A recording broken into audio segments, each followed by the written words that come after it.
everyone. We're going to get started with our budget proceedings. We'll start with this. I understand that state law currently requires that the following announcement be made at the beginning of every remote public hearing as follows. Due to the current public health emergency, City Council committees are currently meeting remotely. We are using Microsoft Teams to make these remote hearings possible. Instructions for how the public may view and offer public testimony at public hearings of council committees are included in the public hearing notices that are published in the Daily News, Enquirer, Legal Intelligencer prior to the hearings and can also be found on phlcouncil.com. I now note that the hour has come. Mr. McDermott, will you please call the roll to take attendance, and members that are in attendance, please indicate that you are present or whatever you so may choose to make sure that your image is displayed on the screen. Mr. McDermott. Councilmember Bass. Good morning, I am present. Good morning, Mr. President and colleagues in Philadelphia. Morning. Councilmember Brooks. Good morning, Council President, colleagues in Philadelphia. I am present. Good morning. Councilmember Dom.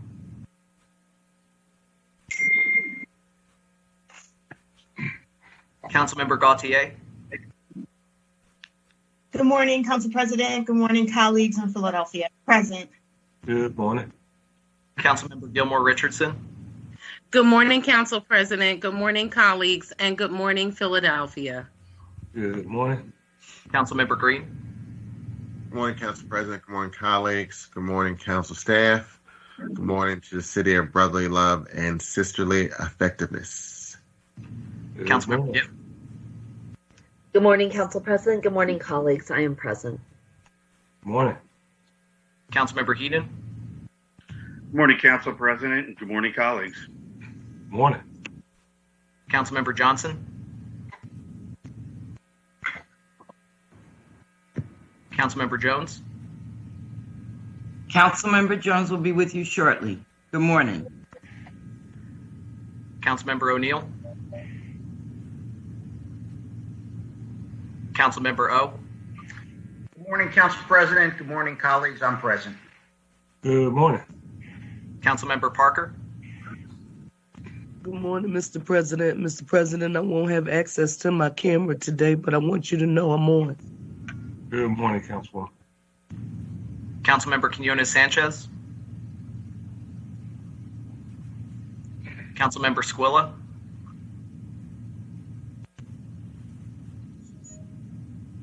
And Councilmember Thomas.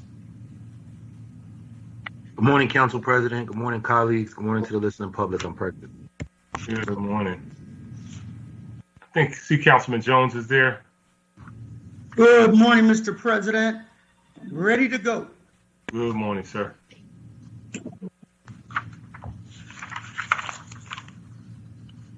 Jeff, you good? Yep. Okay. All right. Thank you. A quorum of the committee is present, and this hearing is now called to order. This is the public hearing of the Committee of the Whole regarding bills number 210-320, 210-321, 210-322, 210-323, 210-324, and resolutions number 210-336. Mr. McDermott, please read the titles of the bills and the resolution. Bill number 210320, an ordinance to adopt a capital program for the 6 fiscal years 2022 to 2027 inclusive. Bill number 210321, an ordinance to adopt the fiscal year 2022 capital budget. Bill number 210322, an ordinance adopting the operating budget for fiscal year FY2022. Bill number 210323, an ordinance amending Chapter 192600 of the Philadelphia Code, entitled Business Income and Receipts Taxes by revising certain tax rates under certain terms and conditions. Bill number 210324, an ordinance amending Chapter 191500 of the Philadelphia Code, entitled Wage and Net Profits Tax by revising certain tax rates under certain terms and conditions. And resolution number 210336, resolution providing for the approval by the Council of the City of Philadelphia of a revised 5-year financial plan for the City of Philadelphia covering fiscal years 2022 through 2026 and incorporating proposed changes with respect to fiscal year 2022, which is to be submitted by the mayor to the Pennsylvania Intergovernmental Cooperation Authority pursuant to the Intergovernmental Cooperation Agreement authorized by an ordinance of this council approved by the mayor on January 3rd, 1992, by and between the city and the authority. Thank you, Mr. McDermott. And today, before we begin the public hearing of the Committee of the Whole to consider the bills read by the clerk that constitute proposed operating and capital spending, measures for fiscal 2022, a capital program, and a forward-looking capital plan for fiscal year 2022 through fiscal year 2027. Before we begin to hear testimony from the witnesses we have for today, everyone who has been invited to the meeting to testify should be aware that this is a public hearing. It's being recorded. Because the hearing is public, participants and viewers have no reasonable expectation of privacy. So by continuing to be in the meeting, you are consenting to being recorded. Additionally, prior to recognizing members from questions or comments they have for witnesses, I will note for the record at this time that we will use the chat feature available on Microsoft Teams to allow the members to signify that they wish to be recognized. In order to comply with the Sunshine Act, the chat feature must only be used for this particular purpose. Today, we will hear testimony from the administration, the airport, and the water department. Mr. McDermott, the first person to testify is Jim Engler. Mr. Engler, good morning. Good morning, Council President Clark and members of City Council. My name is Jim Engler, Chief of Staff to Mayor Kenny, and I'm here to testify in support of the Mayor's proposed 5-year plan, along with all the supporting budget and revenue bills that were introduced on April 15, 2021. Joining me today are Finance Director Rob Dubow, Budget Director Marissa Waxman, and Cabinet members and department heads from across the administration. We have submitted full testimony, which I will summarize now.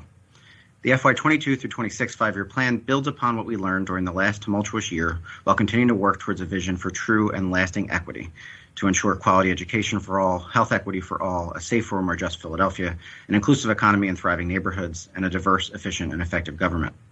To achieve this vision, we made changes to improve the budget development process. The administration conducted outreach efforts to people inside and outside government with a specific focus on reaching more Black and brown Philadelphians. We conducted a multilingual online survey which garnered over 13,000 responses and convened more than a dozen focus groups. The administration is committed to making improvements to its engagement process in the future. Faced with the second year of pandemic-related budget deficits, the administration has made difficult decisions to maintain positive fund balances throughout the 5-year plan. While this plan still reflects hard choices, those decisions were much less painful thanks to the passage of President Biden's American Rescue Plan.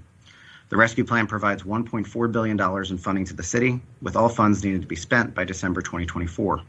The city will also receive Rescue Plan grants for targeted relief. Other local public entities, such as the School District of Philadelphia, Community College of Philadelphia, and SEPTA, are also projected to receive grant funding through the Rescue Plan. Mayor Kenny remains deeply committed to public education and is proposing to invest nearly $1.4 billion over the life of the 5-year plan to the School District of Philadelphia, in addition to local tax revenues that support the district and the $1.1 billion the school district is receiving from the Rescue Plan. This will provide critical relief, fiscal stability, and enable the district to reimagine public education post-pandemic. Another key education priority is a more accessible and affordable community college, with the expansion of the Cato Scholarship totaling $54 million through FY26, plus a further $196 million to cover critical operating and capital investments at CCP. The mayor's commitment to expand quality pre-K and robust community schools is continued in FY22, thanks to revenue provided by the Philadelphia beverage tax. These programs offer Philadelphia's children early learning fundamentals and community-based wraparound supports, key components in achieving quality educational outcomes. Transforming Philadelphia's criminal justice institutions to address racial injustice, reduce gun violence, and invest in community safety remains a top priority for Mayor Kenny.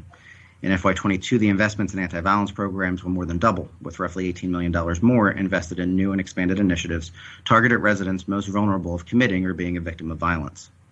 The mayor has prioritized investments in enhanced training and rapidly bringing to scale services provided to residents experiencing a behavioral health crisis when calling 911.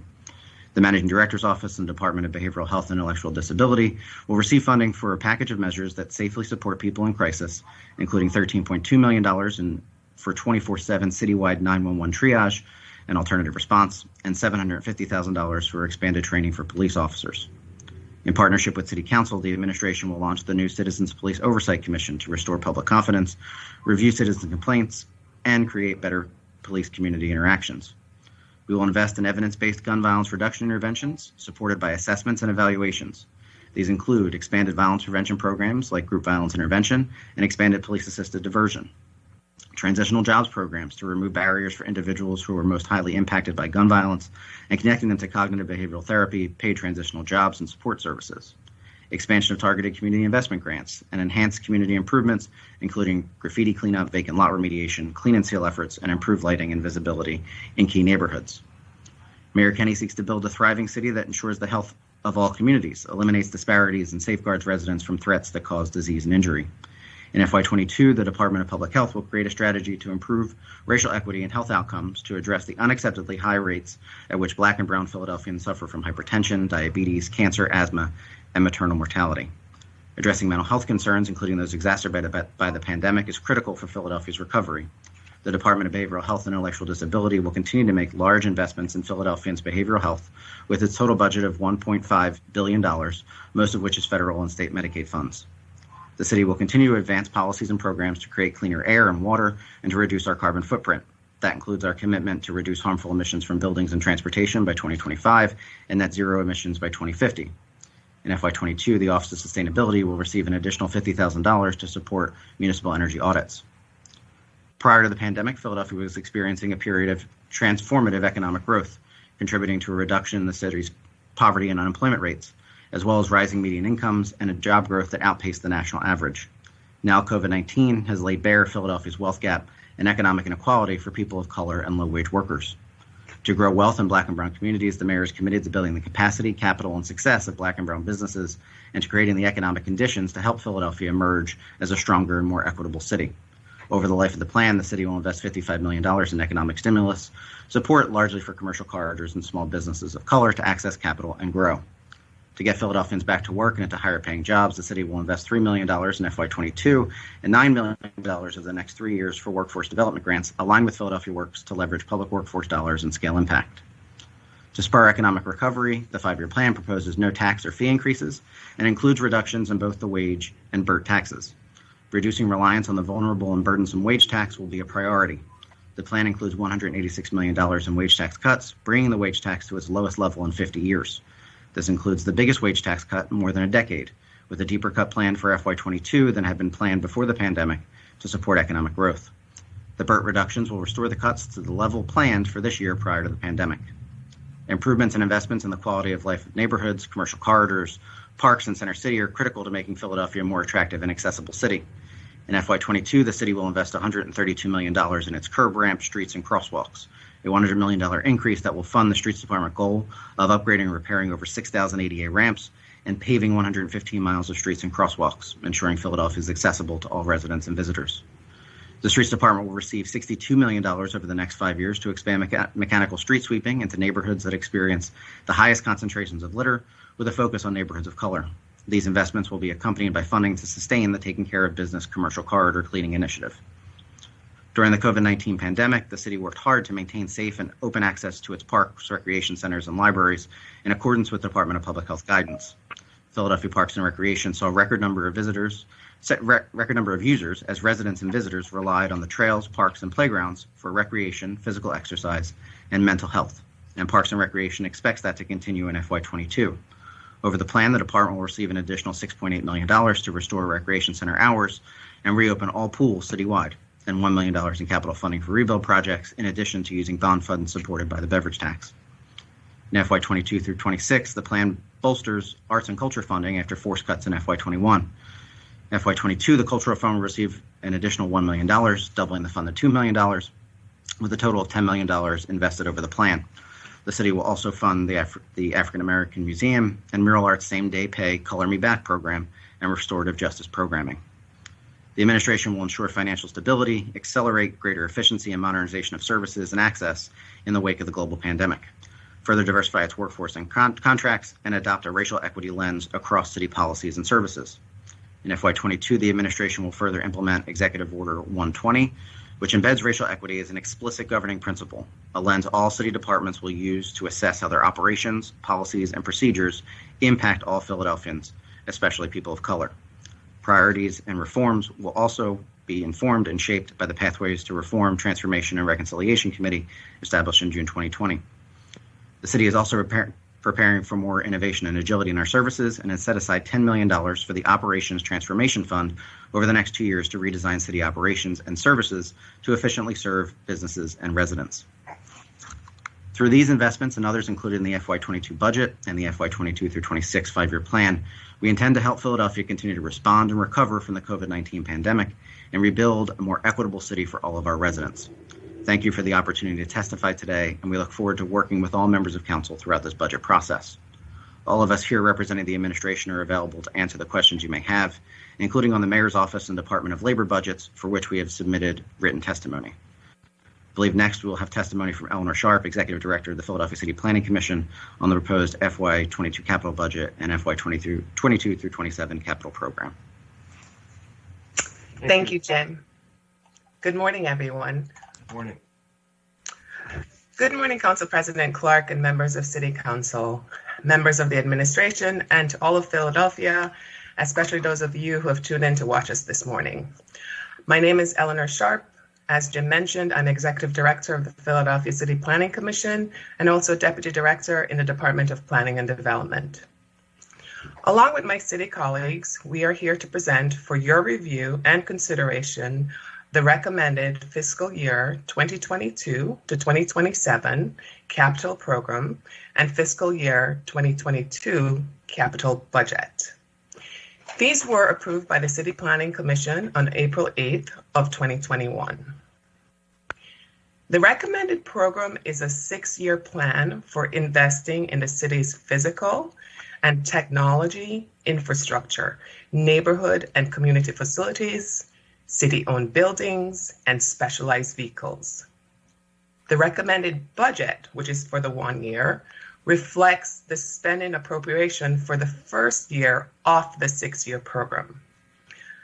As both the program and budget are key instruments of planned physical development, the Philadelphia Home Rule Charter directs that their initial preparation and submission to the mayor be a function of the City Planning Commission. Beginning in early fall of last year, the City Planning Commission and the Finance Department's Budget Office received and evaluated requests from 21 departments. We then worked with the Managing Director's Office and departmental heads and managers to produce a capital program and budget that address our capital needs, align with administration priorities, including racial equity, and reflect our financial resources and spending capacity. The recommended 6-year capital program calls for over $1.1 billion of new city tax-supported general obligation bond funding to support public improvements throughout Philadelphia. When possible, city funds are used to leverage additional resources provided by our greatly appreciated regional, state, federal, and private partners. Including carry forward appropriations from the previous years and including aviation and water, excuse me, the overall fiscal year 2022 to 2027 recommended capital program totals nearly $9.5 billion. For fiscal year 2022 alone, the recommended capital budget calls for $270 million of new general obligation bond funding, which is by far the largest amount of GO funding, general obligation, in recent years, and especially large in comparison to the $128.3 million of GO appropriations approved for last year, fiscal year 2021, when we scaled back due to the fiscal uncertainties of the pandemic. The proposed GO increase to $270 million is made possible by the relief to the city in the American Rescue Plan, without which Philadelphia could not support the ongoing debt service while maintaining core services. For fiscal year 2022, recommendations in the capital budget include a number of investments. I believe Jim mentioned this previously, but investments in our streets, parks, and commercial corridors and other facilities to support an inclusive economy and thriving neighborhoods. This includes $132 million of GO funding in fiscal year 22 for reconstruction, resurfacing, and ADA ramp reconstruction. More than $25 million is recommended for parks and recreation facilities, and $20 million is devoted to projects under the Commerce Department. The budget supports information technology, public property renovations, and fleet vehicles and facilities to ensure a diverse, efficient, and effective government. The fiscal year 2022 capital budget would include $31 million for computer networks and business applications, $13.7 million to keep major city buildings in good repair, and $12 million to provide reliable and environmentally compliant fleet resources. Fiscal year 2022 capital investments in health equity for all would include $1.5 million for renovations at city health centers and $1.5 million for capital eligible work at city-owned shelters. To complement schools' capital investments and provide quality education for all, $2 million of investment is proposed for free library facilities and $1 million each for the Art Museum and the city-owned assets at the zoo. Renovations to fire, police, and prison facilities are proposed to help achieve a safer and more just Philadelphia.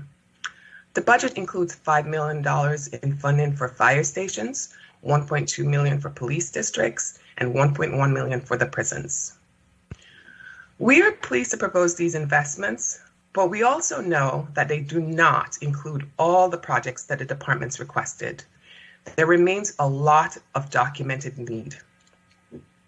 The amount of recommended new spending in this year's capital program and budget is limited. Increase in city borrowing means increase in debt services and fixed costs, reducing the city's budgetary flexibility and potentially impacting the city's bond rating.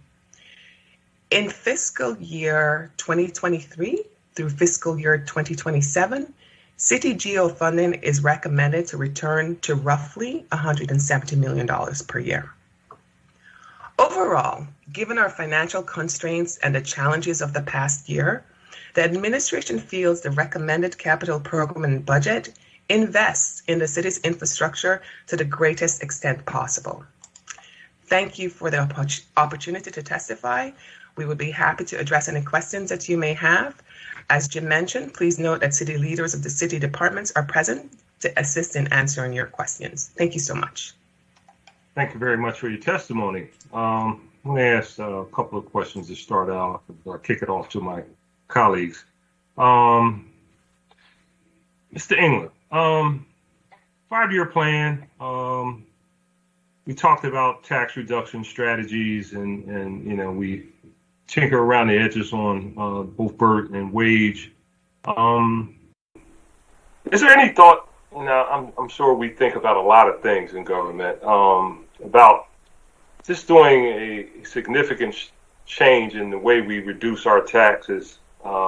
There's some thought that maybe we should go all in on a particular tax, and this has happened in years past, maybe wage, maybe gross receipt, having a very aggressive reduction in one of those categories.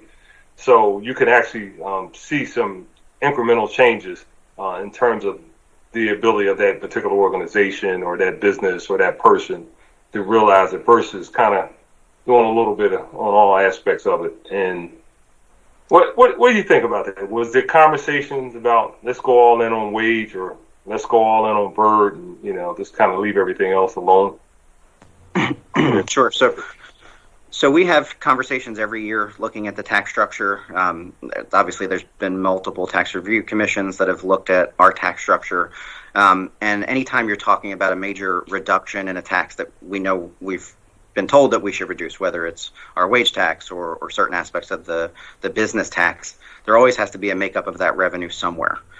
So in this environment, we didn't feel that going for a major tax increase in some other way, whether it's property tax or some other option, was really best at this point. But we do know that our tax structure is vulnerable, especially for major shocks like this pandemic, like the 2008 recession.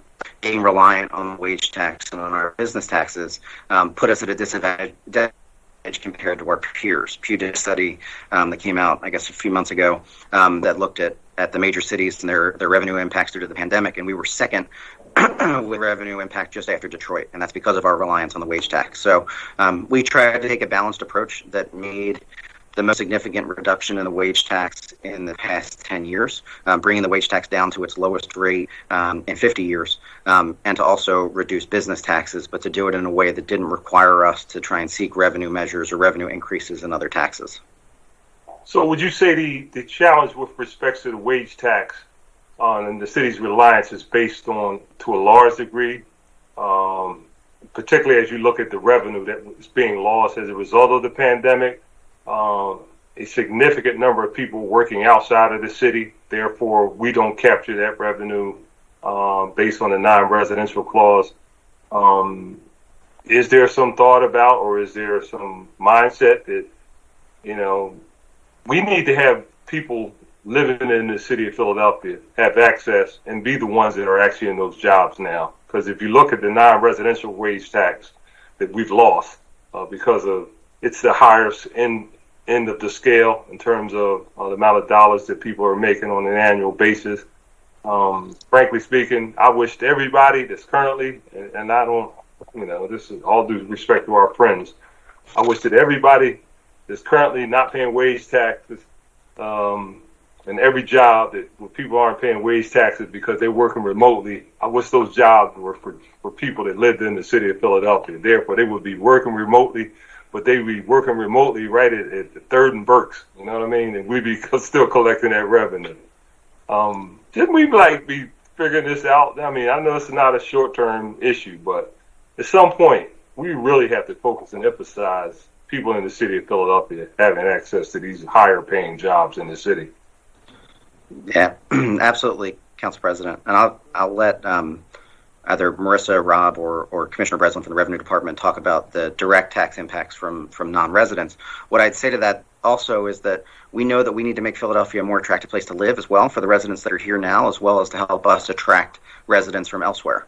So that's why we're seeing investments in our infrastructure. That's why we want to do the rebuild program and expand improvements to recreation centers, libraries, and our parks, why we're introducing mechanical street sweeping so that we can provide a cleaner city for both the residents that are here now as well as the new residents that are to come. So I think it's both parts of that. We need to have an advantageous tax structure that benefits the folks that live here, and we also need to have a city that can provide the high level of services that our residents deserve.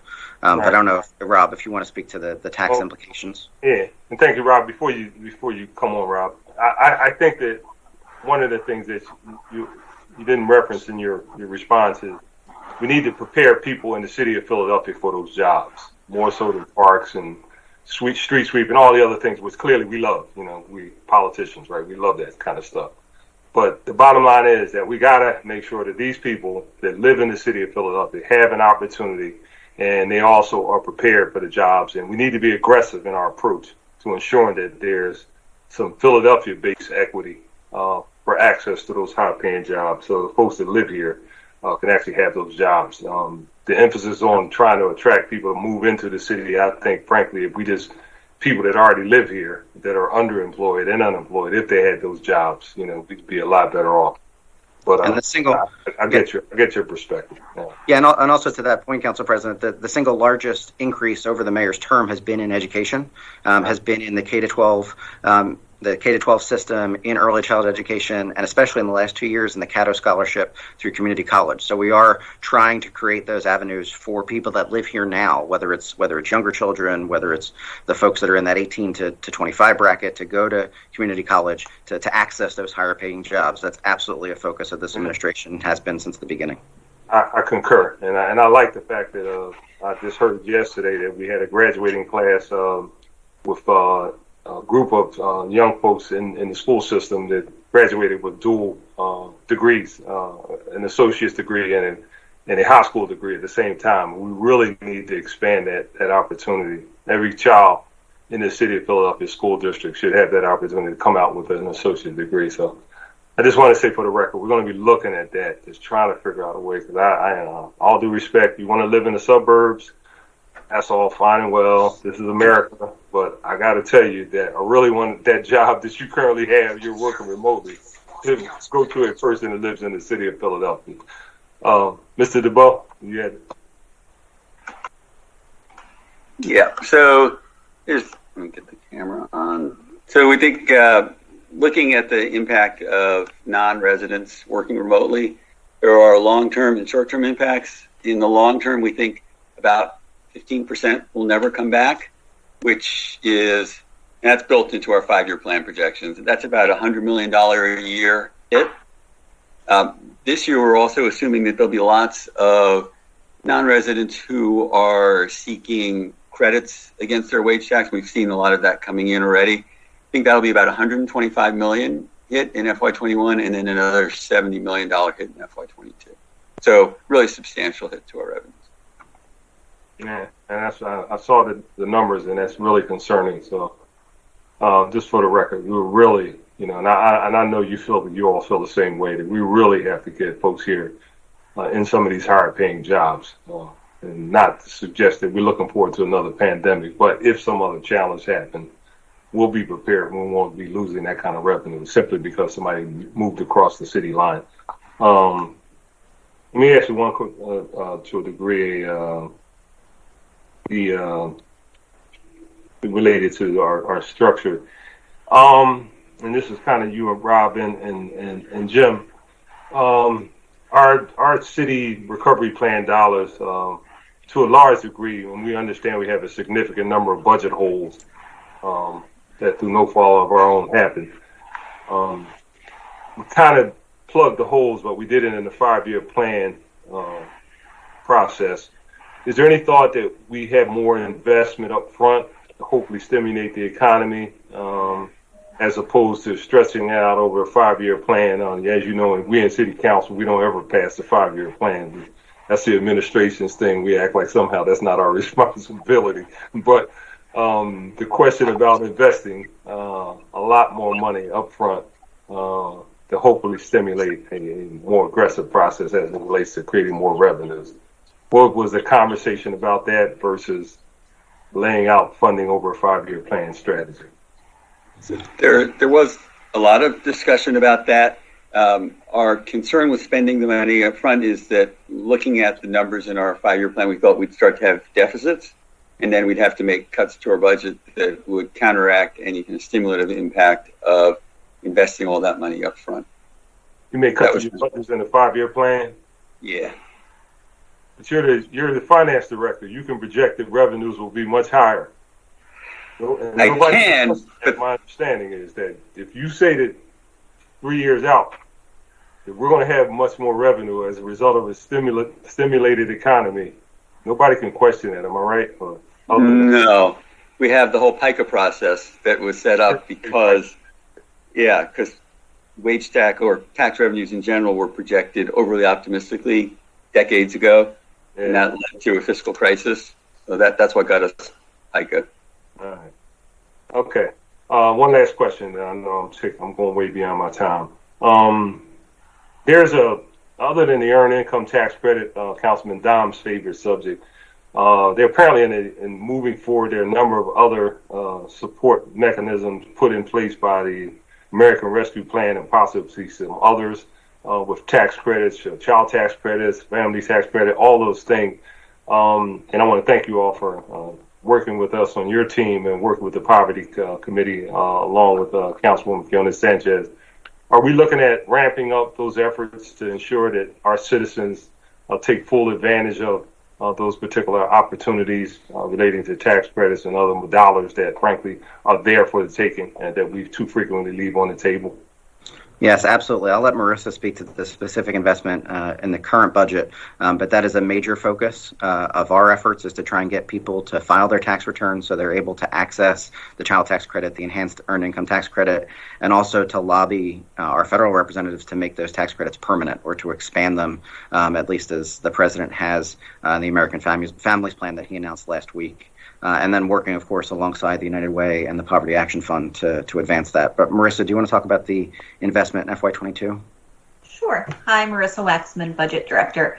So In this budget, we have allocated $300,000. It's within the Department of Revenue's budget for earned income tax encouragement this year. And one thing I will say, having done the volunteer tax prep and been very involved in that program for a long time, once folks are in the door and getting their taxes done, they'll simultaneously sort of be nudged towards things like the child tax credit, dependent care tax credit. So there's a real benefit to sort of nudging folks in the door. And we're really expecting that all of the federal tax provisions are really advantageous to Philadelphia. More than 1 million Philadelphians are getting stimulus checks.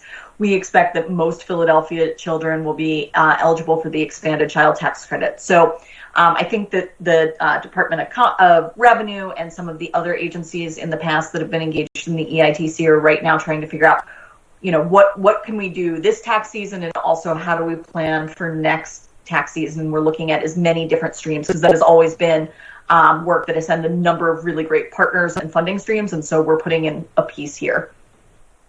Okay, thank you. Thank you for that support. We have a big mission, but it's worth it if we can get people take advantage of dollars that are owed them or available to them. I've abused my time as the chair. So at this point, I'd like to recognize Councilman Jones. Thank you, Mr. President, and you can never abuse your time. I like that. Thank you, sir. Thank you all for coming out. Just real quick, Mr. President, I just want to be acknowledged that I'm present. That's all. Sorry, Councilman Jones. Thank you, Councilman. All right. Paul is present too. Thank you. Thank you. Thank you, sir. As long as that doesn't come against my time, we good. All right, you're good. Oh, by the way, 7 minutes on first round members, starting now with Councilman Jones. All right. Thank you so much, Mr. President. First and foremost, I've been around for a number of opening salvos on a budget presentation. I have never heard as much emphasis placed on equity and fairness and making sure that all residents of the city of Philadelphia benefit from the recovery. And I hope that the recovery is better than the setback. What I would ask, though, is who in this administration or what department is in this responsibility role of measuring how resources of that 1.4 billion is going to be equitably distributed, so that as we look back, who can we point to, talk to see if in particular areas that credo was met retrospectively.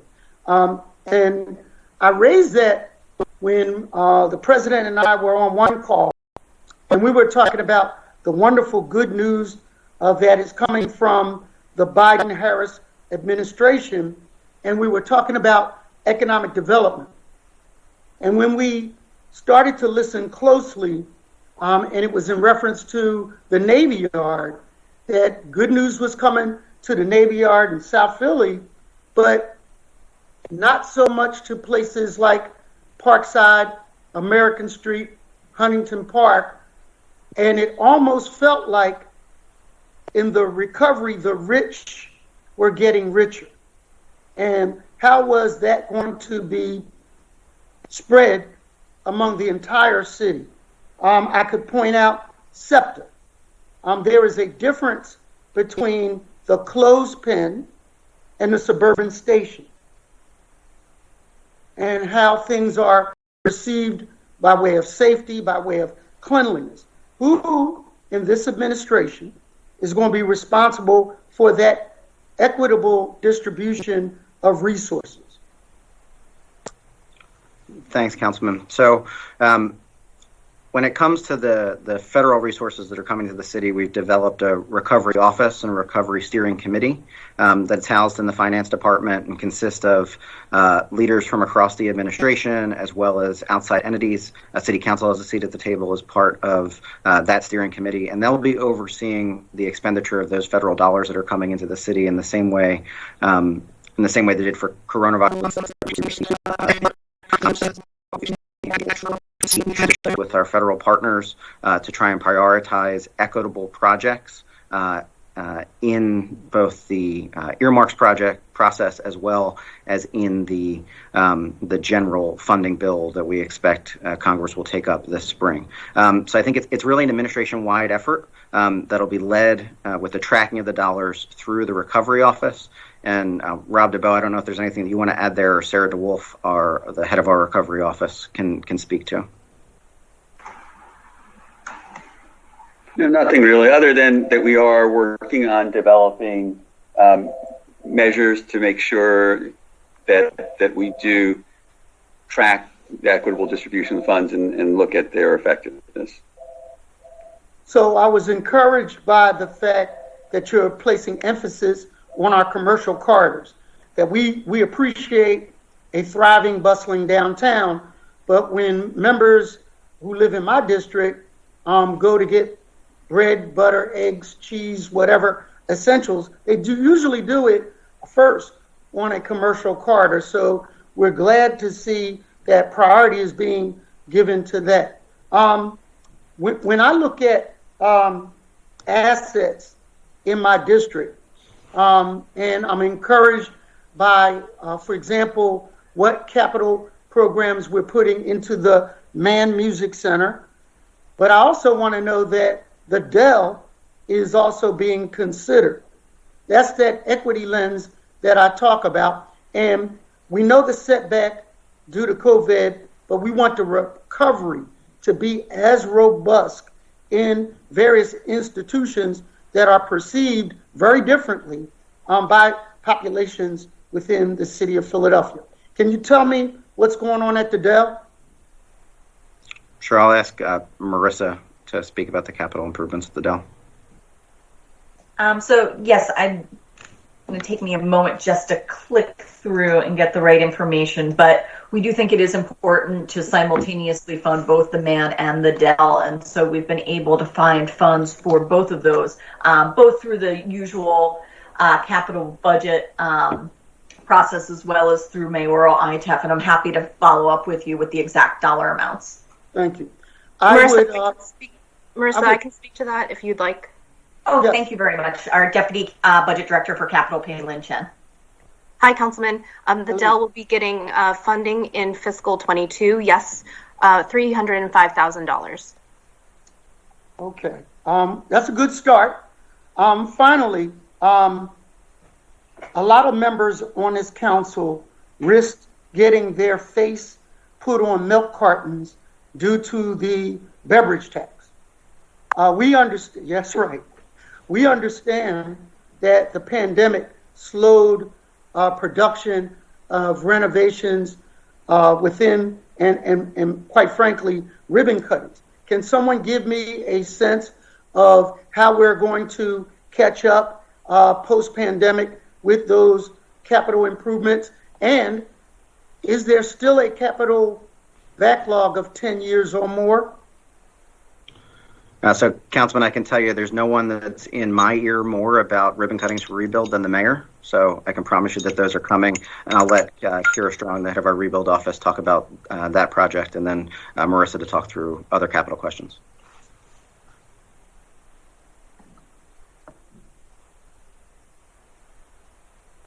Good morning, Councilman and council members. Nice to see you all today.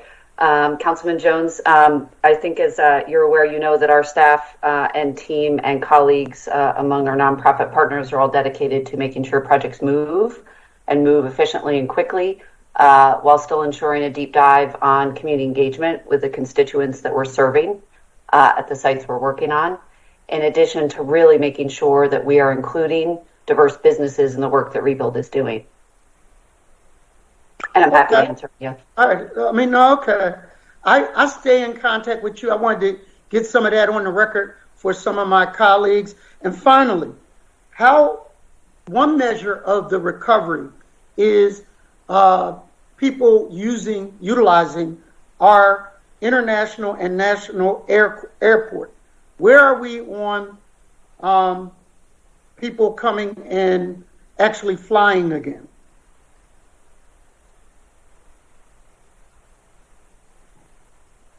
I was looking to see if Shelley was on. There she is. Yes. Good morning, Councilmember Jones. Well, we are still struggling.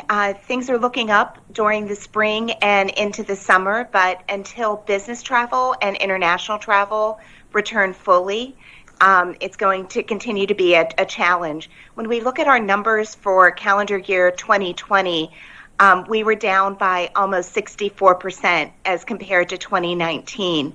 We haven't seen levels that low in terms of people traveling through the airport since 1986. And I don't know where you were in 1986, but I wasn't in the workforce. And so it's been a very long time since we've reached levels that low. So we've had continuing financial challenges as well as trying to get the business going. But again, the spring and the summer are looking very good. And as long as business and international travel start to return, we are hopeful that that will continue into the fall and beyond. Thank you. Finally, and I know the president just popped back on.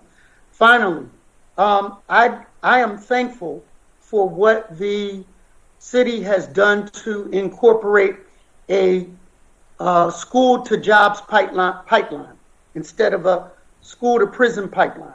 In the transportation area with our vehicles, I believe 1/3 of the workforce comes from CTE training. How will we continue that? The president talks about any anti-violence program has to be synchronized with a jobs program. Is there any insight to that over the next year? And that will be my final question, Mr. President. Thank you, Councilman. So we have a lot of resources going towards jobs training, specifically tied to gun violence. We have a new transitional jobs program that we will be launching that is modeled on the READY model from Chicago, which pairs transitional jobs, cognitive behavioral therapy, and other support services for the most high-risk individuals. And then there's work that the Commerce Department will do alongside Philadelphia Works to really align some grant opportunities and align our systems to match our jobs need. And then in addition, I previously mentioned the Cato Scholarship and our desire to kind of drive people through community college to get that associate's degree and to get into the workforce or move on to achieve that full bachelor's degree. So if there are specific questions there about any of those programs, there's folks on here that can answer them as well. I will yield the mic. Thank you, Mr. President. Thank you, sir. Anybody? All right. I guess we'll get to that. Chair recognizes Councilwoman Gimm. Thank you very much, Council President. The administration, I wanted to follow up a little bit on what the Council President had asked earlier about business taxes. The administration has put forward a commitment that economic recovery will specifically address equity, racial equity, the support of Black and brown businesses within the city, economic corridors. But the tax proposal the administration has put before us is not really targeted specifically towards that. It's rather a much more broad-based overall reduction around business tax cuts. Over the years, Commerce has actually done a lot to develop and invest in an infrastructure kind of program, right, to get grants out to small minority-owned businesses, somewhat similar to the way the Rent Assist program has worked. Why is the administration pursuing broad-based tax cuts rather than front-end grants, which would first and foremost target federal stimulus dollars to the type of recovery that we want? And secondly, ensure that Black and brown businesses in the city of Philadelphia were the primary beneficiaries of the federal stimulus? Thank you, Councilmember. So I would say that we're doing both. The broad-based tax cuts that are included in the plan are broad-based because we don't have the ability under the uniformity clause to do the kind of micro-targeting around taxes that we would otherwise want to do, further exemptions, those types of things that we're not permitted to do under tax law. But we are working. If I could, just for clarity, why then pursue it? It's $180 million that you are putting towards that form. Why not front end the federal stimulus dollars towards the grants that would actually get the money into the hands of Philadelphia-based businesses, Black and brown businesses in particular in the city? Why pursue a strategy where this is not in fact what's required of us, Sure. So the $180 million is over the 5-year plan. And what we're doing with the tax reductions are also to try and offset what we know is a very vulnerable tax in the wage tax for possible future shocks. We've seen it already. We've seen, to Rob's point previously, significant reductions in our wage tax revenue due to the move to remote work. And that $186 million is over the 5-year plan and not in 1 year. We are also working very closely between the Commerce Department, PIDC, our other financial partners to connect our local businesses to other grant dollars that are coming through the American Rescue Plan, that will come through the American Jobs Plan, and also possibly come through the American Families Plan if it's passed by Congress. So we'll be working to try and match those grant dollars to our Black and brown businesses in the same way we've done over the past year through projects like PPP and the other grant programs that were available. So I think we're trying to do both. We're trying to reduce our reliance on the wage tax, which we know causes us harm when we get financial shocks like a pandemic or like a major recession, and also try and connect our businesses and our nonprofits to the grant dollars that are accessible. We're trying to do both of those things. What is the 5-year investment on the grant dollars? I don't know that that's necessarily captured in our budget. I don't know if Marissa or someone from Commerce can speak to the investment in the Commerce Department when it comes to connecting those folks to grants. What I can do is certainly get back to you about what is in our economic stimulus funding to PIDC. I believe that's $55 million over the course of the 5-year plan. There's also the investments this year in our operating budget within the Commerce Department to provide business response team staff for specific help around the tech industry, as well as the jobs program that Jim mentioned. And so we can get more specific information if either someone wants to hop on now from Commerce, or we can go back and get more info for you before their hearing. I will pursue it again, but I think my point is that the direct amount of money, and as I recall, during the middle of the pandemic, I think we had something like $10 million to give out in the emergency stream.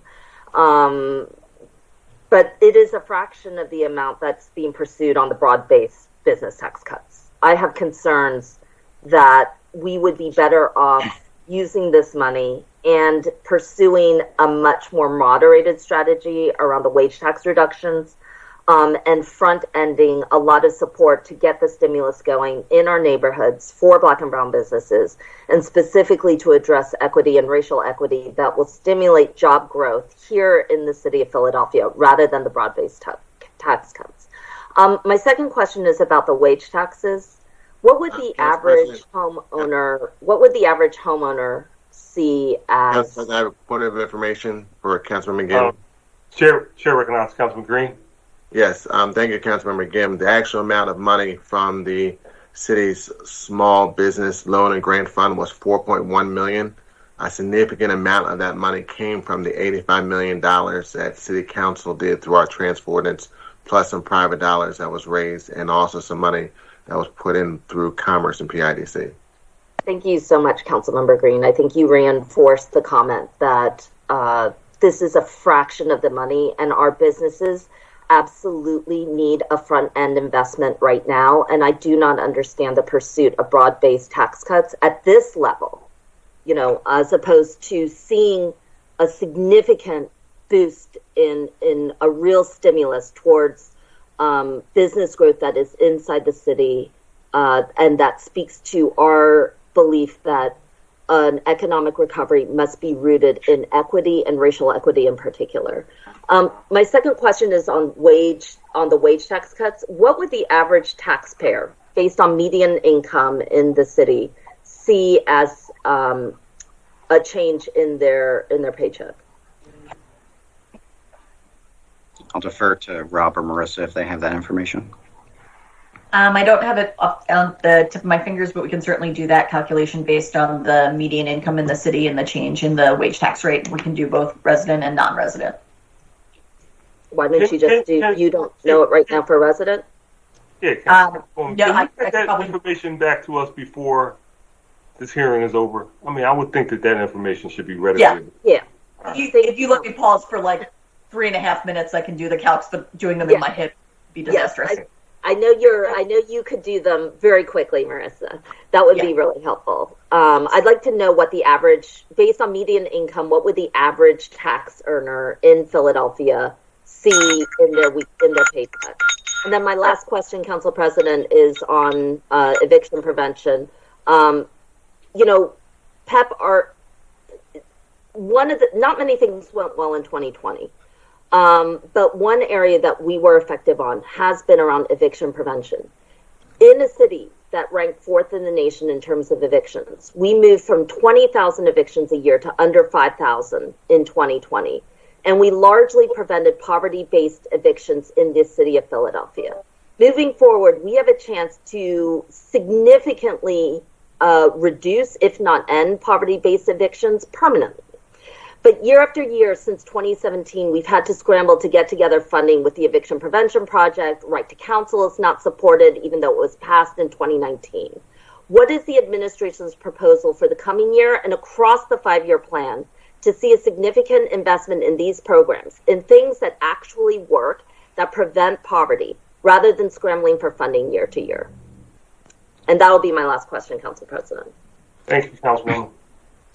Thanks, Councilmember. I'm going to ask Ann Fadulin, our Director of Planning and Development, and possibly Eva Gladstein, our Deputy Managing Director. What I would say for PEP is that, what we've seen over the past year is that the landscape around eviction diversion, the landscape around rental assistance has drastically changed. So I think we're trying to tailor the right programming to meet the current need. But I'll defer to the subject matter experts to speak to where the investments are landing. Yeah, hi, good morning. This is Ann Fadulin, Director of Planning and Development. So I think we are open to that conversation.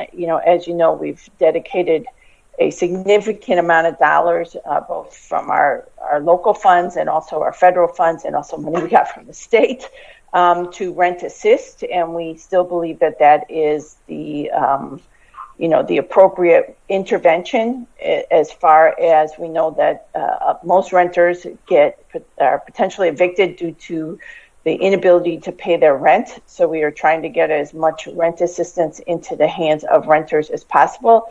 However, we also recognize that there is a pretty long list of folks that were facing eviction or may still be facing eviction due to the pandemic. That will need some legal assistance. So I think we're open to having that conversation, through the support with council and an amazing work by staff and our other partners. We did put together an eviction diversion program that is working successfully. And, the key to that is making sure that we have a tie to rental assistance. And so I think what we really want to work on is how do we get one cohesive eviction diversion program that is around mediation, counseling, rent assist, and then also potentially attorney services if needed at the eviction hearings. Council President, if I could just, for a point of clarification, first of all, I want to thank the city agencies. There has been heroic work that's been done on this effort. The one thing, though, that I really want to stress is that rent assist on its own has been significant, but it is not the only thing that ends poverty-based evictions in our city. We often don't know what we don't know. And so legal services and legal representation has also been a key thing. I'm frustrated at the fact that we can't seem to figure out a 5-year plan for it. All right, thank you very much, Council President. Thank you, Councilwoman. Council President, if I may, I have the answer to the Councilwoman's question. Thank you. So the difference with a median household income of $45,927 at the FY21 resident rate of 3.8712, that person is currently paying $1,778 a year. That'll drop for FY22 to $1,763, and so about a $14, $15 savings over the year for an individual. But obviously, because that is our largest tax stream, that across the revenue stream adds up to tens of millions of dollars overall, the reduced revenue. So just for clarity, thank you. Councilwoman, we got it. All right, yeah. Thank you very much. Chair recognizes Councilwoman Parker. Thank you, Mr. President. I was about to say, what you doing, Councilmember Gim? You on 13 minutes now. You know, we got to do this round robin. Thank you, Mr. President. Councilman Jones was on it too. Council Majority Leader, thank you. Come on, guys. Let's come on. Apologies. We got Mr. one President, month to get this done. Yeah. Mr. President, when you started, you said you started talking about the need for us to make sure that Philadelphians were prepared for the jobs and industries that were here in our city, so that if we did have another crisis like the pandemic that we faced, we would not have taken such a hit as it relates to our revenue collection via the wage tax.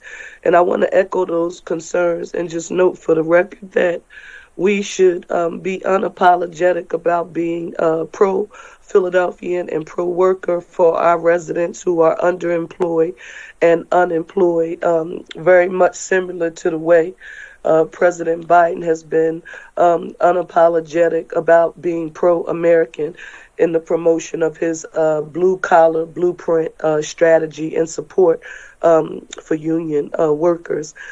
With that being said, I want to ask this administration, can you, if you will, you've heard me mention when the mayor gave his budget address that I believe that every tax cut that is proposed and or any that is passed ultimately as we negotiate should be able to result in some new net jobs or bringing back workers from an industry that has been negatively impacted.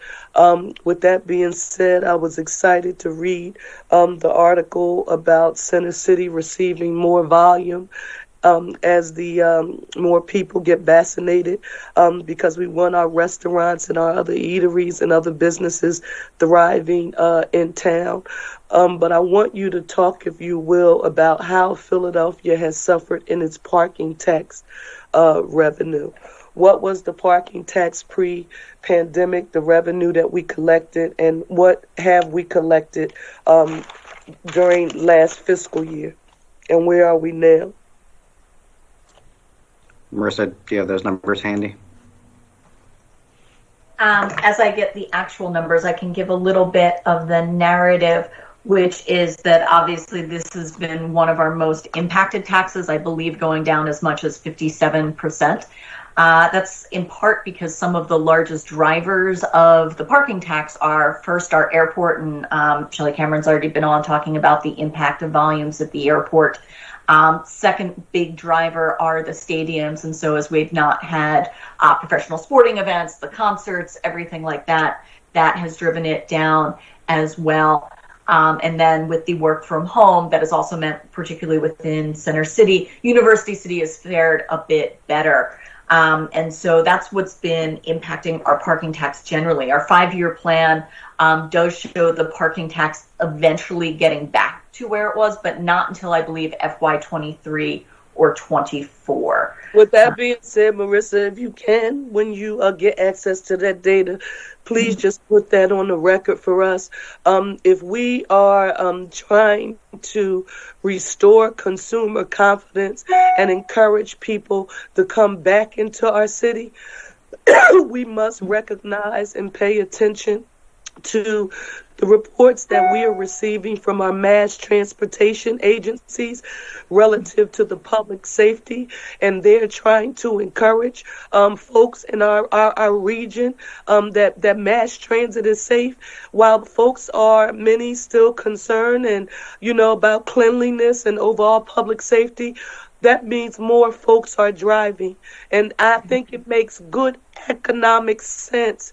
And I think our restaurants, our stadiums, and others would look very favorably if we were being very strategic about incentivizing how we encourage people to come back and to come back into the city and support our Philadelphia economy. So I just want to state that for the record, Mr. President. In addition to that, Marissa, if you will, or Rob, tell me this time last year, we estimated that we would have 87 million in the general fund balance and 20 million in the recession reserve fund. We ended up being about 51 million, with $36 million lower than projected. Is that correct, Marissa? So we are currently projecting for FY2022 that we will end at 51 million. It's been a little bit of a roller coaster to get there. That was what we had initially projected when the budget and 5-year plan was passed last spring. Unfortunately, things did not turn out as well as we'd hoped, and we've had to draw down.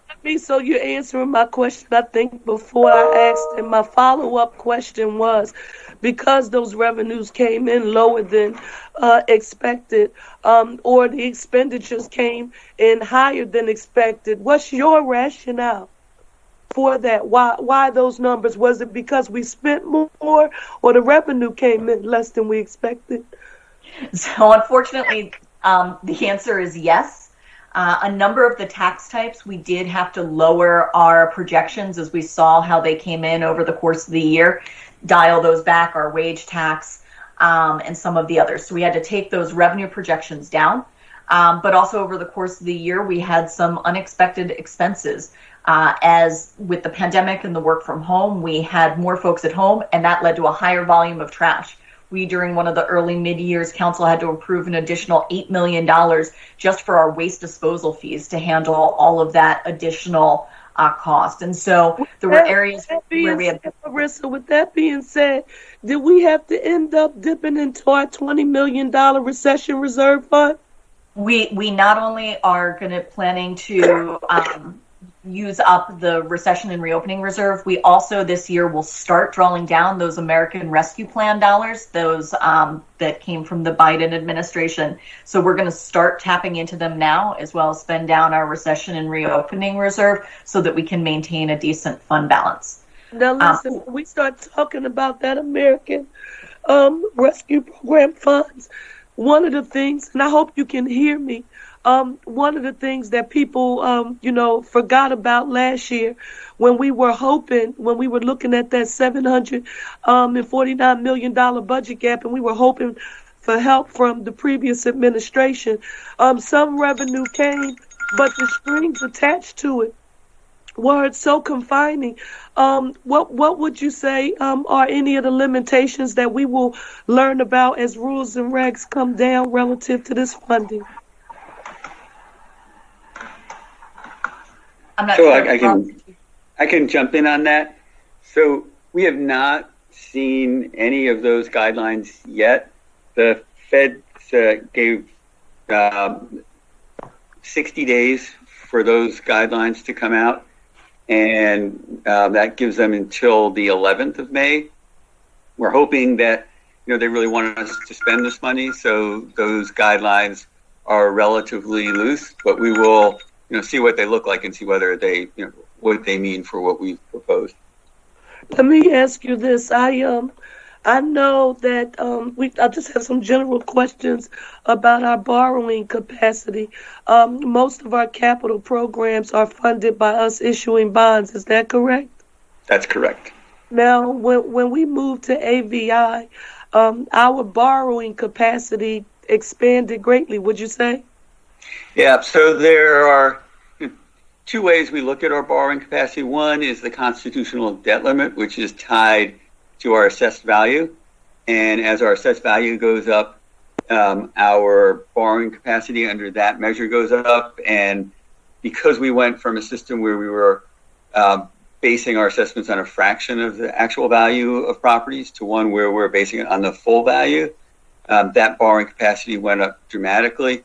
So we add another test, which Rob, if we're asking a question about what is the city's legal borrowing capacity now, is there a number, or are we close to reaching our borrowing capacity now for the benefit of the viewing public? We are not. We are way below the borrowing capacity under the state constitution, which is tied to our assessed value. We do like to limit our debt service as a percent of our expenditures and revenues, because the higher that debt service is, the less flexibility we have. And when something like what happened last year comes, we have far fewer choices on what to do with our budget if debt service is too high. Thank you. Councilwoman, we have the bell. Thank you, Mr. President. I'll be back on the second round. Thank you, Councilwoman. Chair recognizes Councilman Green. Thank you, Council President. To the administration, we know that the city of Philadelphia has a African-American population of about 43%, Hispanic population of about 15%. However, 6% of the businesses with employees are owned by African Americans. Only 4% of the businesses with employees are owned by Latin Americans. And with the dollars coming from the American Rescue Plan, $700 million this year, $700 million next year, and if you take out what would have been our $450 million deficit, that gives you about $250 million this year, another $700 million next year. So on page 4 of the budget testimony, it talks about to grow wealth in Black and brown communities, that the administration is going to spend $55 million from FY22 to FY26 in economic stimulus dollars. How does $55 million over those years, out of the $950 million coming to the city of Philadelphia, outside of the getting rid of the deficit, grow Black and brown wealth in the city? Thanks, Council Member. I'll ask Michael Rashid, our Commerce Director, to jump in. That $55 million is actually just a small portion of the total spend. Obviously, we spend a lot for just our core services, and we have significantly increased our goals to try and meet that 35% and exceed that 35% of our city spend on minority, women, disadvantaged owned businesses. But I'll let the Commerce Director talk through kind of the specific outreach attempts to try and expand that pool, as well as expand and grow those opportunities. Well, I don't think that's fair to Mr. Rashid. He's still somewhat new to the administration, although he is a seasoned executive and can clearly talk for himself on his own experiences. But I'm focused more on the administration, in particular the mayor's office. When you talk about growing Black and brown wealth, but and you say there's other expenditures, but that information is not readily available in the budget from my information and my review. So I don't really see how we're trying to grow Black and brown wealth when we have not historically done that through this administration. Yeah, I don't know why it's difficult to find in the budget. You'll see that in each department's budget testimony, their minority participation goals, their contracting goals. So you see those opportunities as they exist there. There's a section of the Commerce Department, the Office of Economic Opportunity, whose job it is to monitor the city's compliance towards those goals, as well as to help us expand the number of businesses that are able to access city contracting opportunities and the dollars that we spend. And there's also a lot of work that we're doing through the Recovery Office to expand opportunities for dollars that may not come through the city, but will come from the stimulus opportunities. We're working with the Lindy Institute at Drexel and McKinsey to develop additional framework and pipeline for businesses to gain access to those dollars. There's a number of key players that are part of either the city or city, I'll call them city-related institutions, people like Della Clark at the Enterprise Center, who we work closely with, other CDFIs like that, who we're going to work closely with to expand those opportunities. So we can speak more to that. I'm unclear as to why it's difficult to find, though. Well, let me say a couple things. First of all, you talk about goals, and we have actually backtracked on goals, not even looking at the pandemic, but in the past couple of years on meeting the goals of procurement within the city of Philadelphia. You talked about CDFIs. Last year, during the budget, actually outside the budget process, when the administration, we had to really lobby the administration to put additional money into the initiative that Governor Wolf and Senator Hughes started to get more money into CDFIs to match the dollars coming from the Commonwealth. When other counties like Montgomery County and Allegheny County had put significant more dollars, and we put some more money in, but compared to other counties, we probably should have put in at least another $60 million, which have helped Black and brown businesses in the city of Philadelphia. When you say making procurement goals, historically what has happened, OEO does have the ability to help with various departments, but often what may happen is those departments will say we cannot find a minority business to meet certain type of procurement opportunities, as opposed to then saying, let's put more money into OEO to give them the ability to go out to existing minority companies to help them either partner with other companies to try to take advantage of these opportunities. We just go through this process year in and year again that, well, we couldn't find a certified minority business, and so we get a waiver. So I'm just giving you from the perspective that I've seen over the years, and it sounds great, but the reality is a different perspective. Sure. I'll speak to the dollars from the Coronavirus Relief Fund from last year. As you know, the dollars that were put in by those other counties aren't necessarily analogous to ours because of the municipal obligations that we have. So the additional cost that we have as a city and a county compared to the resources that we're able to be put in counties, say Delaware County or Chester County or Montgomery County, when they don't have the same municipal cost structure that we have. So I don't know that it's necessarily fair to compare how much money was put into business relief in those counties as to we made a choice to give, just like we made a choice to do $55 million out of what I would say $950 million coming to the city of Philadelphia. We made a choice to not put in more money into that CDFI fund, and then we eventually did put some money in, but still not at the level we needed. So when you say to grow Black and brown wealth, I just don't see the investment and commitment. Sure. And again, I'll ask the Commerce Director to talk through it because I know he has strong feelings on it. But I just don't know that it's necessarily analogous. But, well, it's not. Mike?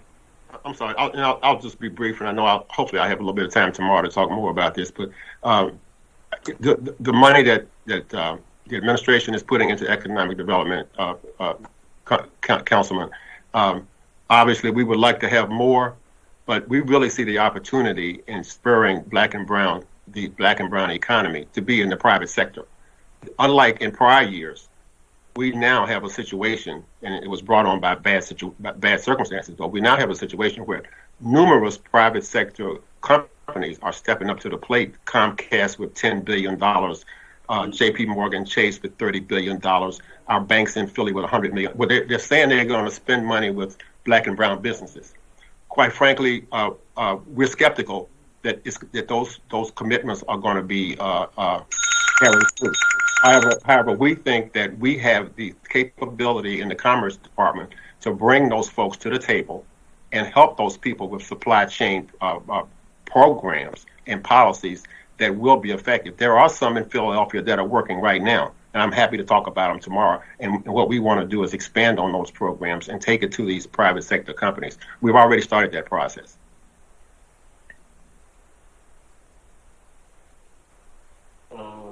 Councilman Green, looks like your screen froze. Councilmember Green.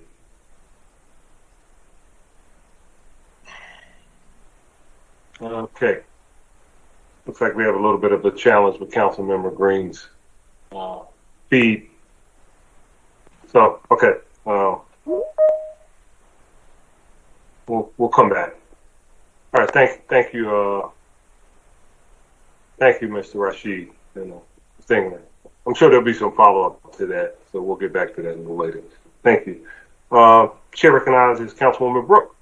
Thank you so much, Council President. So my line of questions is kind of following up where Council President and Councilmember Gim dropped off. So I'm going to start right there. Can you follow up on those $14 to $15 savings questions? I think Marissa mentioned it. I was wondering, is that residents, non-residents, and is that per year?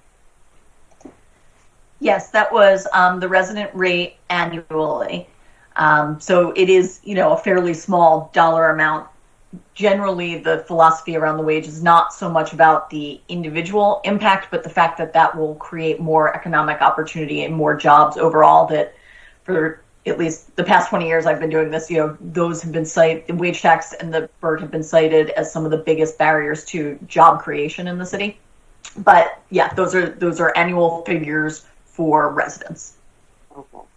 So one of my questions was, can you say more about the factors that were considered in making a decision to reduce taxes for people who work here but live in the city, and how that was balanced from a racial equity lens?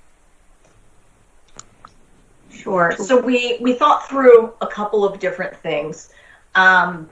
As Jim has mentioned, there were a lot of different factors. So one, our vulnerability to the losses of non-resident wage taxes. So overall, wage tax is about 40% of our revenue stream.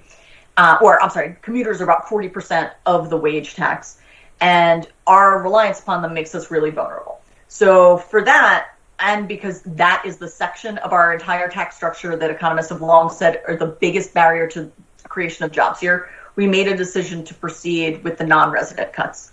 But when we looked at the disparities in terms of, and we don't have really good hard data, but our general sort of sense around thinking that commuters tended to be wealthier and whiter than residents who are paying the wage tax, we thought it was also important, even though it didn't have the same impacts in terms of, reducing our vulnerability, that it was very important for us to also reduce our resident wage tax rates at the same time. And so that's why we wanted to make sure that we were doing both, not doing one or the other.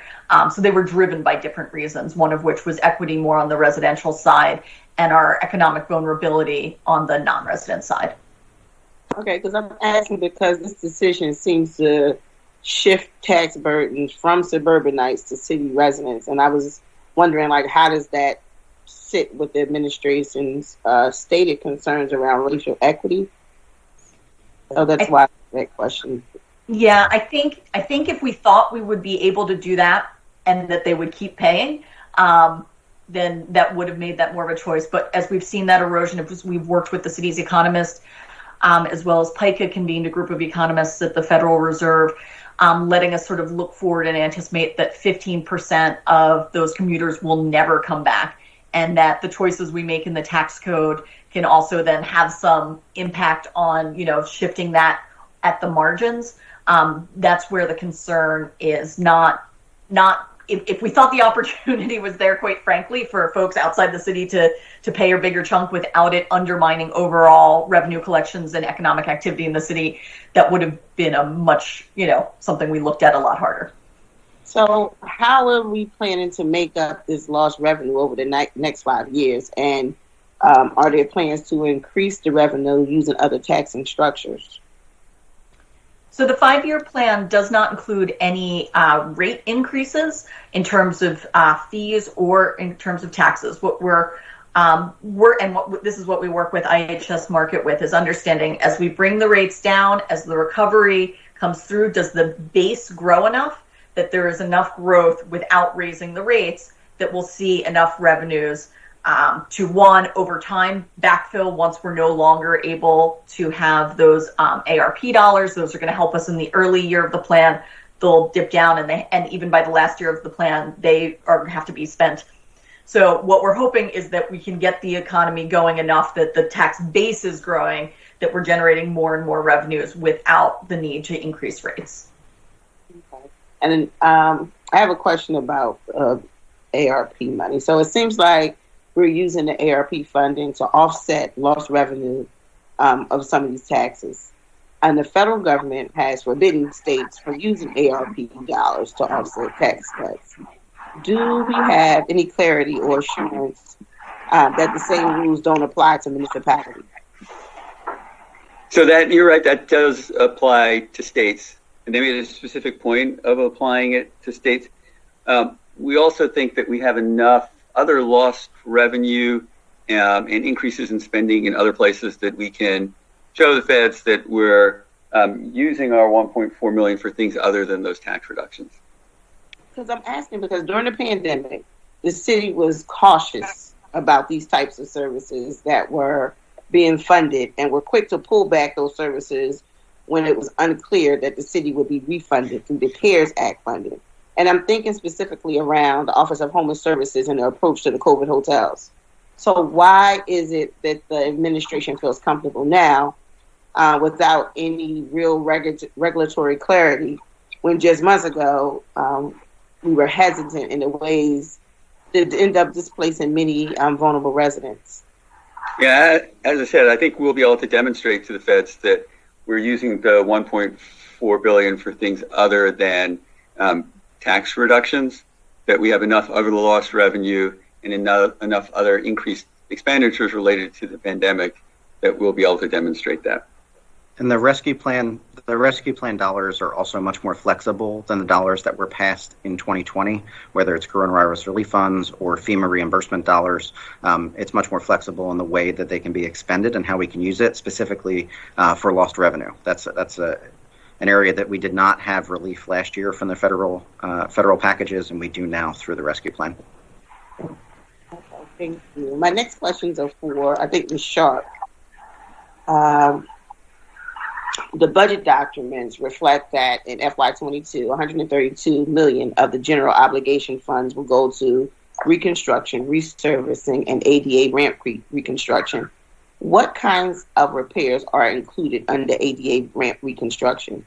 And does it include things like curb cuts? And do we have a breakdown on what will go to street paving and how much will go to ramp reconstruction? I believe it includes all of that, and I'm just gonna ask the head of streets, the commissioner, if he's here, to give you more specifics. But overall, I think the allocation from the capital point of view actually falls short on what is requested in terms of just maintaining state of good repair. There's a certain amount of miles that we should keep up maintained in a correct order, and the amount of funding we have dedicated actually doesn't even cover that amount. But if the Commissioner of Streets is here to answer the details about precisely what is covered, you can do that. Sure. Good morning, council members, and thank you. My name is Carlton Williams. I'm the Streets Commissioner for the City of Philadelphia. I'm happy to be here to testify to today's capital budget. So, yes, council member, there is, as I was stated by our planning director, it is a significant increase in the amount of paving versus ramps that we have to do this year. The administration has made an investment, a significant investment, over an additional $100 million towards paving to help us crack into the ADA ramps and to try to maintain at least a satisfactory level of street paving simultaneously. But I can tell you that that number of the amount of a cost with those ramps is significant. It comes to about $8,000 per ramp, and that is huge when it comes down to what's eating up our capital budget. I will ask my deputy director to give you the kind of the cost breakdown between ramps versus paving and what we're investing this year, and I can get that number for you. I don't have that directly available. He can get it before this hearing is over, but I can tell you the ratio and percentage for ramps versus paving is huge in favor of spending more dollars on ADA ramps. Thank you so much. I have more questions, but I'll move to my second round, and it's still related to these specific issues. Thank you both. Thank you. You're welcome. Council President, I just had one last question. I know my bell was going off. Bruce, go ahead, Council. I just have one last question for the administration. Considering the money from the American Rescue Plan and the General Fund, what is the administration's goal to increase the number of African American and Hispanic-owned businesses with employees over the next 5 years in each year?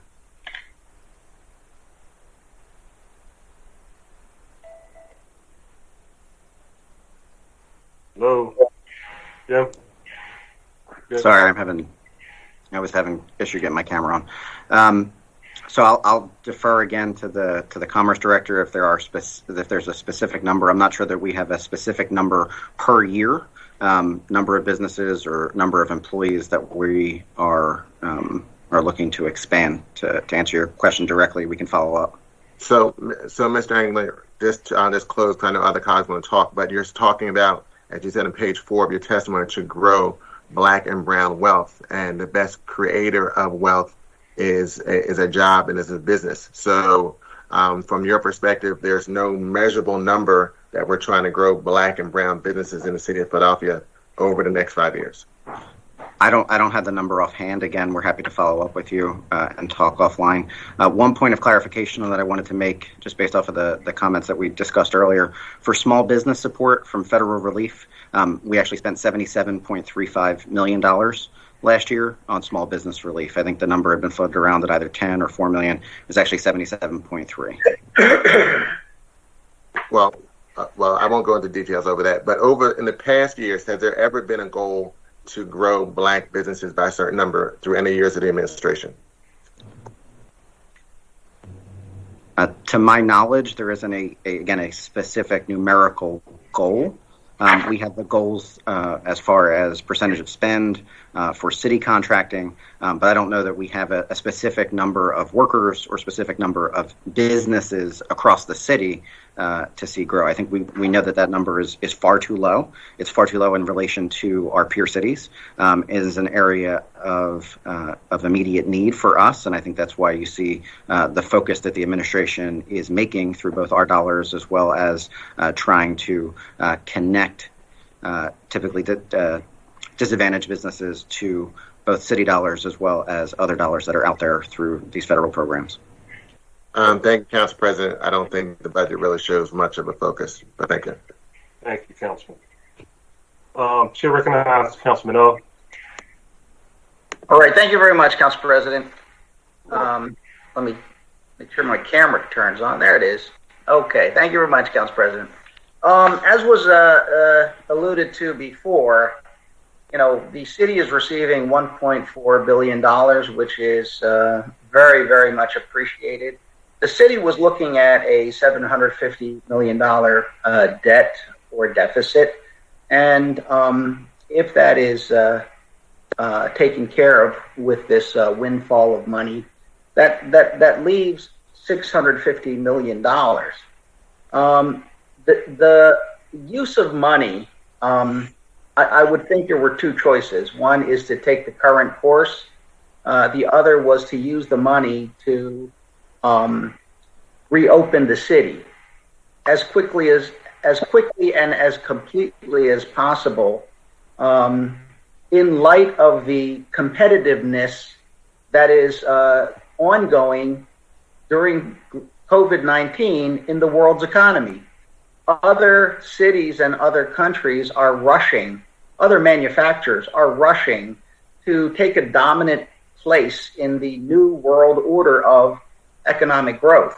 What I did not see in your plan, and what concerns me about the course being taken, is where is the money to invest in technology to allow Philadelphia to reopen? What I mean is killing COVID-19 in the air, scanners that guarantee that people entering closed spaces are COVID-free, allowing schools to open, concert venues, sports, indoor sports, conventions, hotels, restaurants, bars. Where is that money? And if that money is being spent to reopen the city fully, public transportation, all of that type of thing, then that won't do us much good if we don't take care of gun violence and crime, which is skyrocketing in the city. I've not seen, and I will ask, with this additional $650 million, does the administration have any concrete plan to immediately address gun violence and the fear that many Philadelphians have in being unable to take their children outdoors, to go to the park, to go shopping, to stand waiting for a bus without getting hit by a stray bullet or getting shot, to have their kids go and play? If we don't take care of the perception and reality that people get hurt and killed in Philadelphia, I don't see how this technology helps us if we're even going to use it. Can you address those questions?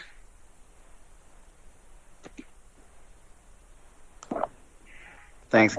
Thank you, Councilman. I'll start, and then I'll defer to our team in the Managing Director's Office to talk about our roadmap plans and other programs to address gun violence.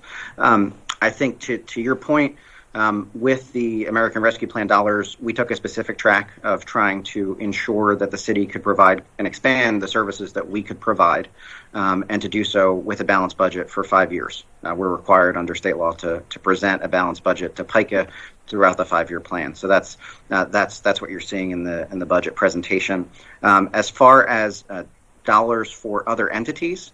So as I mentioned in my testimony, other entities, including the school district and SEPTA, are receiving separate American Rescue Plan allocations so that the technology or cleaning devices or other infrastructure that they need to safely operate in a COVID-19 world can be spent from those dollars that they receive.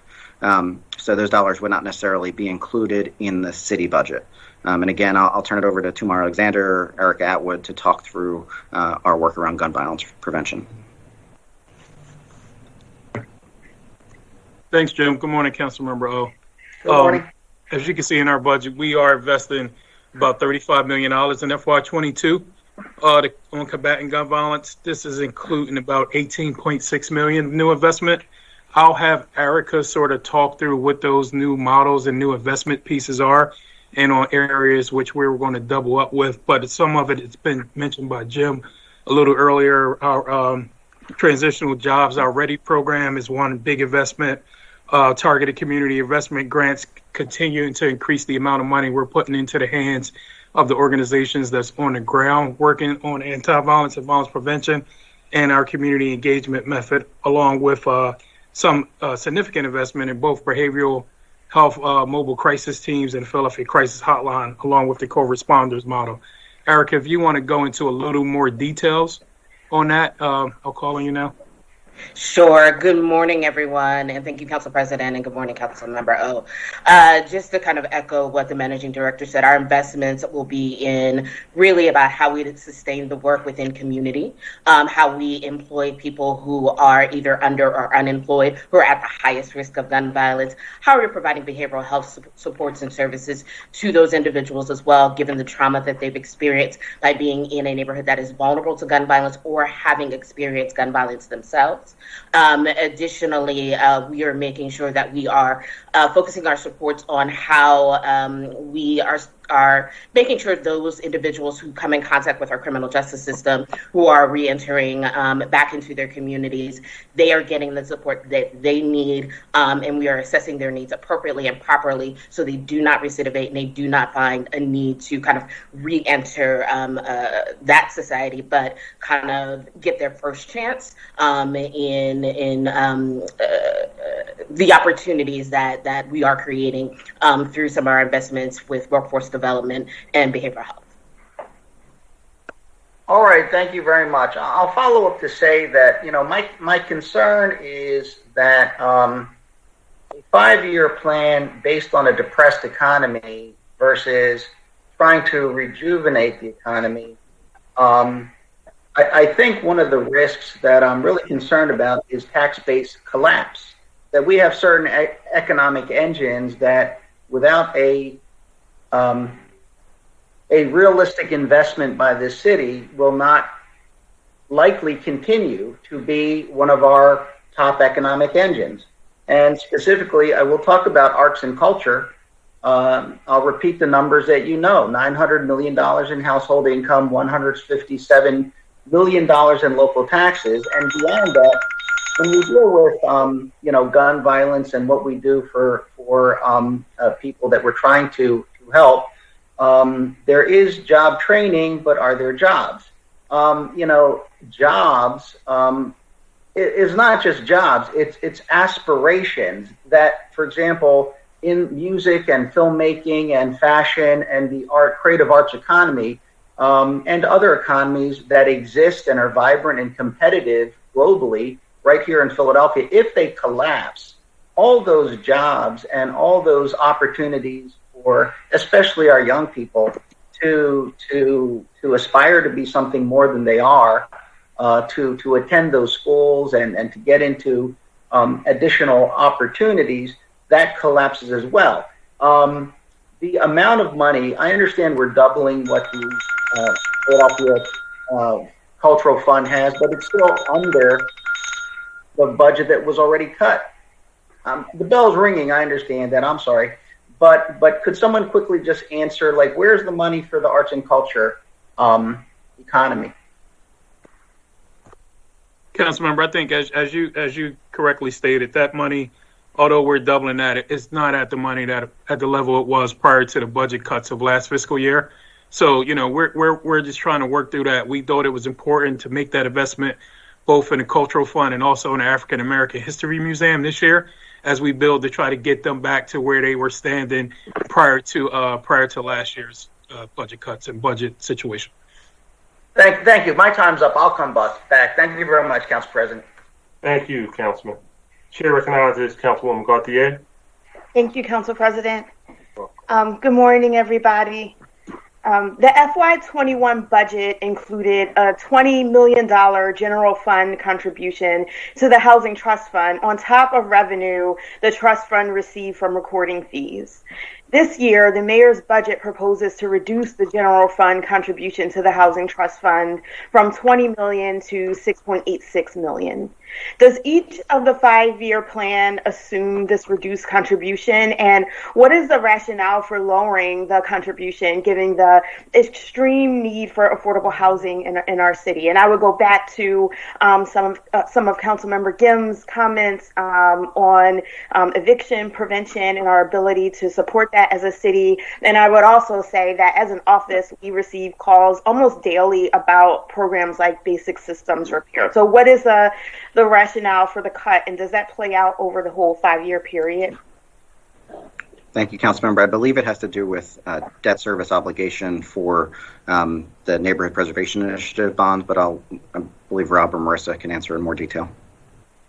Okay, and I would just say that, as a council, we supported, or at least I supported, the Neighborhood Preservation Initiative as extra money, not in anticipation that the administration would start cutting the general fund allocation for the Housing Trust Fund. And I think it has to do with the timeline to get the construction impact tax implemented and to see revenue from the construction impact tax.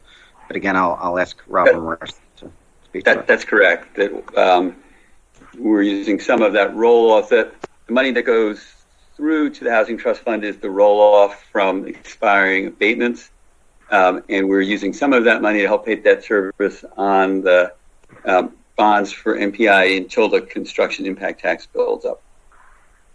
And the goal, obviously, with the MPI dollars is to have more money for those programs that you mentioned, for basic systems repair and for other things, immediately, to have that available immediately, and then to pay the debt service on it over time, as opposed to just having the money in the Housing Trust Fund on an annual basis, at least for the first fiscal year.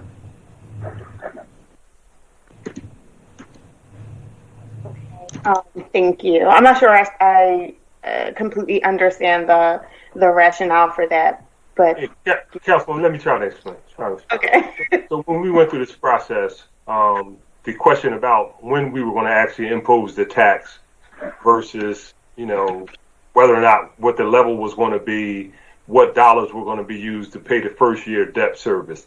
So based on an agreement and what we do in council and the executive branch, we negotiated a timeline that would get the level of support from the administration and other individuals, basically saying, okay, delay the implementation of the tax a little further back during the course of the year, and we'll support a $400 million borrowing.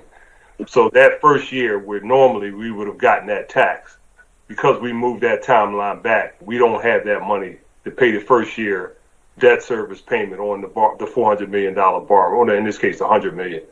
So that was a negotiated agreement. Now, after that, that development impact tax will start paying the debt service on the borrowing of the $100 million. So the subsequent years will still have the money rolling off from the expiring tax abatement dollars. So that's just a front 1 year, boom, and then we're going back, and then it will be new money, additional money. Okay. Thank you very much. You're welcome. Let's see. Mayor Kinney's initial FY21 budget proposal presented before the pandemic called for a transformative $10 million multi-year capital commitment to the Philadelphia Zoo. Understandably, last year's budget needed to be revised, but why hasn't some of that planned capital support been added back into this year's proposed capital budget? As the only cultural institution embedded in a neighborhood, the zoo has played an important role in supporting the neighborhoods in the 3rd District during the pandemic and will play a vital role in the city's overall recovery by welcoming both city residents and visitors back to their outdoor campus in a safe, COVID-aware manner. The city's capital funding enables the zoo to not only maintain city-owned buildings on property, but also to leverage state, private, and foundation funding. I believe the lack of capital investment in the zoo is short-sighted and would like to hear why the city did not look to invest more than the proposed $1 million for deferred maintenance for the zoo in this proposed capital budget. Thank you, Council Member. I'll ask Marissa to jump in on any specifics, but I think, over the past year, we've had to rethink everything in our budget, everything in our operating budget, everything in our capital budget. I think we were very supportive of the zoo's proposal in last year's pre-pandemic budget, but with the pandemic, we've had to rethink all of our investment. We've had to rethink the way that we align our dollars to support other initiatives, whether they be increased dollars for health department related activities, understanding kind of the new needs of the pandemic, and also trying to understand the wherewithal of those organizations to be able to raise dollars from outside. So if you see us giving $1 million to the zoo, and then smaller contributions as well to institutions like the Art Museum. The Art Museum pre-pandemic years were receiving significantly more dollars in the capital budget than they're receiving this year, and that's because we've had to really rethink how we allocate our capital dollars to meet the needs of our residents and of our operating departments to be able to provide the services that they need. Marissa, I don't know if there's anything you want to add there. The only thing that I would add, and that is all correct, is that the budget does remain stable throughout the plan, and so we're able to maintain where we are. And so that brings the total amount to, should do math better than this, but including all sources, not just the general obligation, more than $13 million over the course of the 6-year program. Would you be able to share documentation that shows how we're planning to support the zoo versus other cultural institutions in the city? Sure. Through the capital budget document, if you get the whole program, on page 136 is the zoo's capital funding, and then the other entity is the Art Museum, and they're also in the capital budget, and you can see their entire 6-year program. And those are the only two ones that have direct sort of departmental allocations. But also within there, you can see some of the within, say, Parks and Rec and other places, the Man and the Dell. But the zoo is one of the larger ones with, as a department, that steady funding year over year in the program. So page, well, it's a dual layout, but it's page 136 of the PDF. Thank you.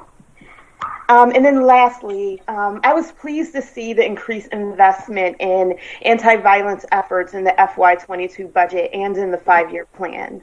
However, investing $70 million additional dollars in anti-violence efforts over 5 years is not nearly enough of additional investment given the levels of violence that we're seeing in the city right now. The proposed 5-year plan projects $3.65 billion in spending on the police, approximately $1.2 billion on prisons, and $575 million on the courts. We will also spend around $1.8 billion on the fire department.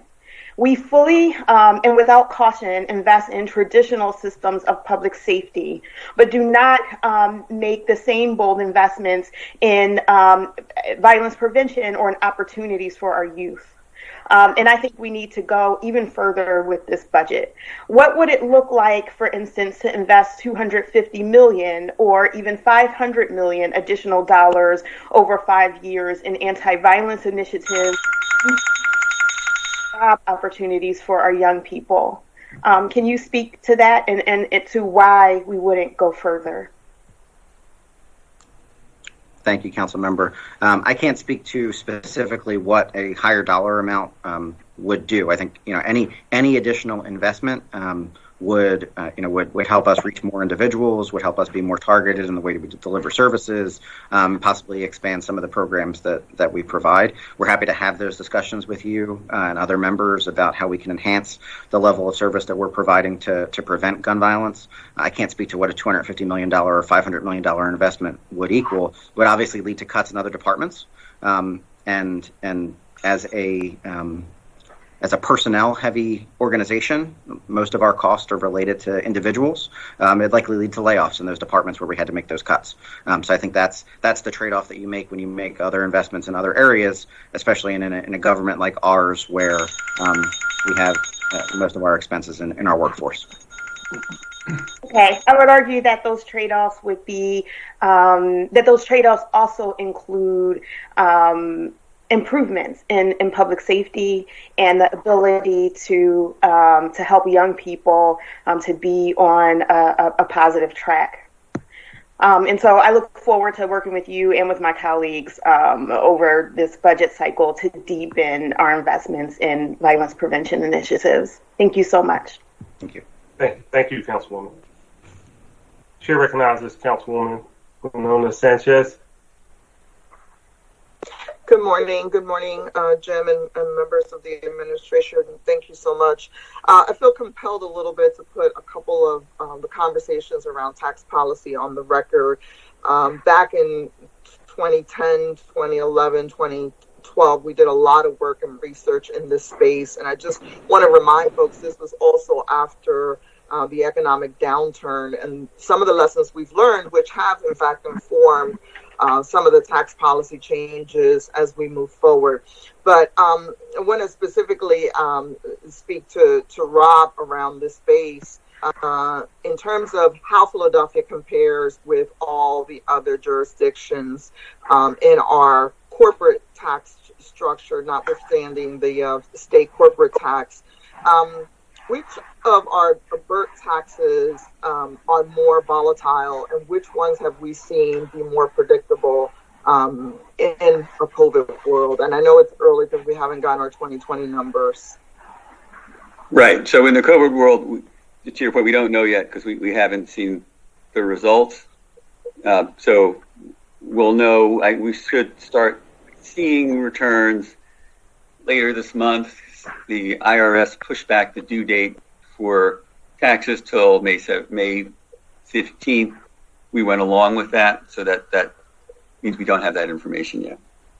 So one of the things that we're seeing at the federal level, and in fact the whole infrastructure plan laid out by President Biden, has been based on corporate America paying their fair share. And what he's doing is trying to claw back the massive tax cuts, federal tax cuts that were given to the major corporations that led to more income inequality, and as we've seen, very slow job growth as it relates. When we're talking about tax reductions, we always want to send a message that we're being fiscally prudent. But, given that what we learned after 2009 and that recession, I think we also have the ability to be more targeted around our relief.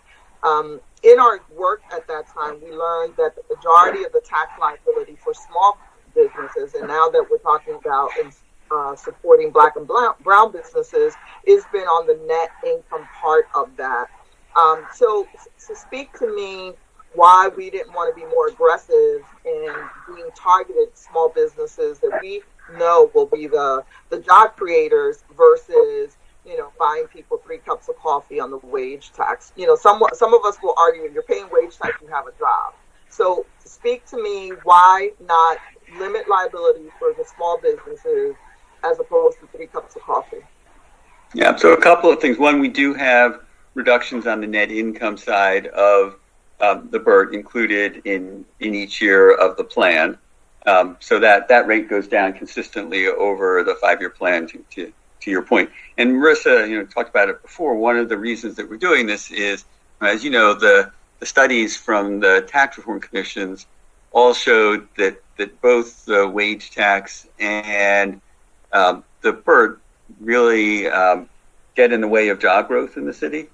And so the rationale for making those reductions is to try to help spur job growth.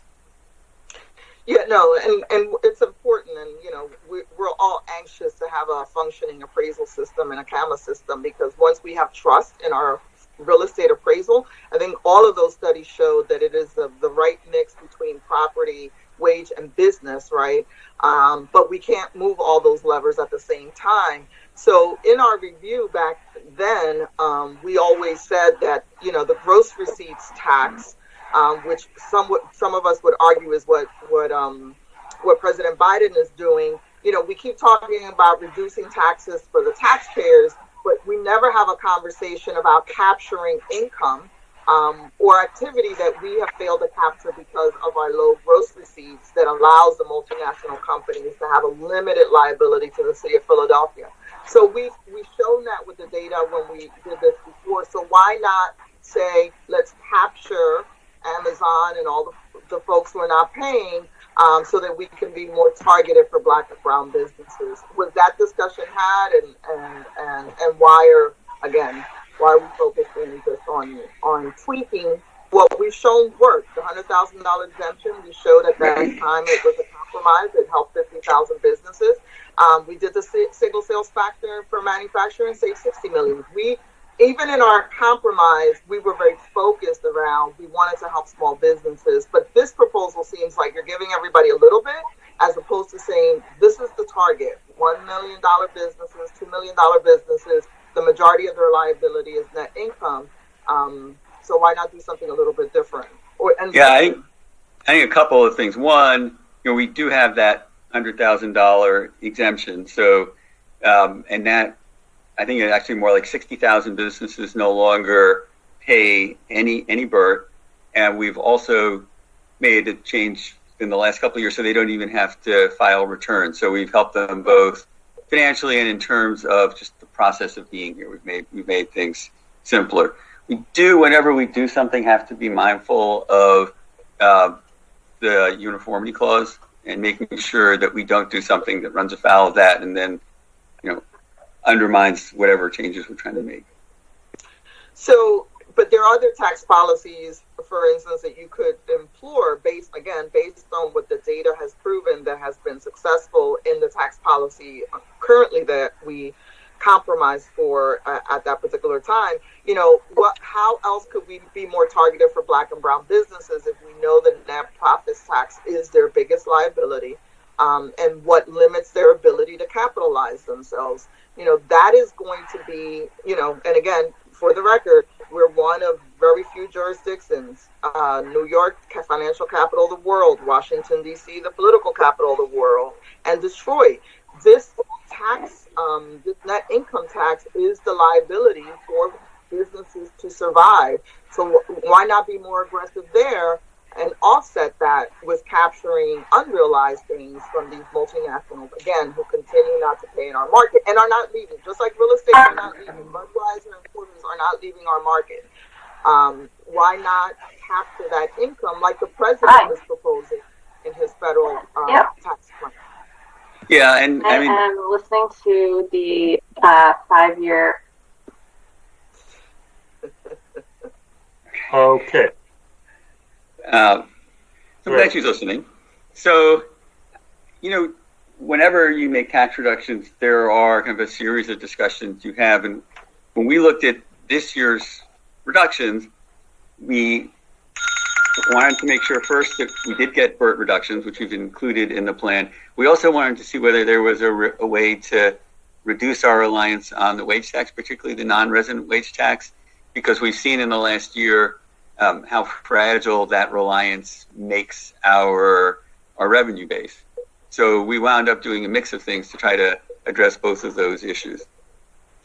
Yeah, I just think that this becomes part a little bit more of like Reaganomics, trickle down. And I just don't feel like $15 per person is going to trickle and create job creation. I have a hard time aligning that with us saying we're going to limit liability of small businesses who can grow, Black and brown businesses, to capitalize. Because, the argument around small business is always their ability to get access to capital. They can't get access to capital if they're hiding their income. And so, this was one of those points where it's sort of like, let's trigger this differently for that recovery and that job growth. So again, I mean, we'll go back to this. I think that we've never been in a situation with so much money coming in with an opportunity to say we can shift and do things differently that other cities have taught us lead to a better tax mix when we have more reliability and dependability. Thank you, Council President. I'll come back for the second round on that. Thank you, Councilwoman. Rob gave you an idea on how to resolve that non-resident wage tax, get more people in the city of Philadelphia working in those high-paying jobs. All right, that's how you fix that. Chair recognizes Councilwoman Gilmore Richardson. Thank you. Thank you so much, Council President. That was a great segue for me because you know that workforce development is very important to me. And I wanted to circle back to your line of questioning, Council President, related to the direct tax impacts to our revenue, specifically regarding the non-resident wage tax and the correlation to Philadelphians having access to good quality, high-paying jobs. And for me, it's careers. So I wanted to circle back there and start with the FY22 proposed budget that does not reinstate the Office of Workforce Development. So can you all explain your decision to not reinstate the Office of Workforce Development that is dedicated to serving as a centralized area for workforce development outreach, for reskilling and upskilling, and other employment placement opportunities based on our labor market indicators, particularly for the post-COVID market? Thank you, Council Member.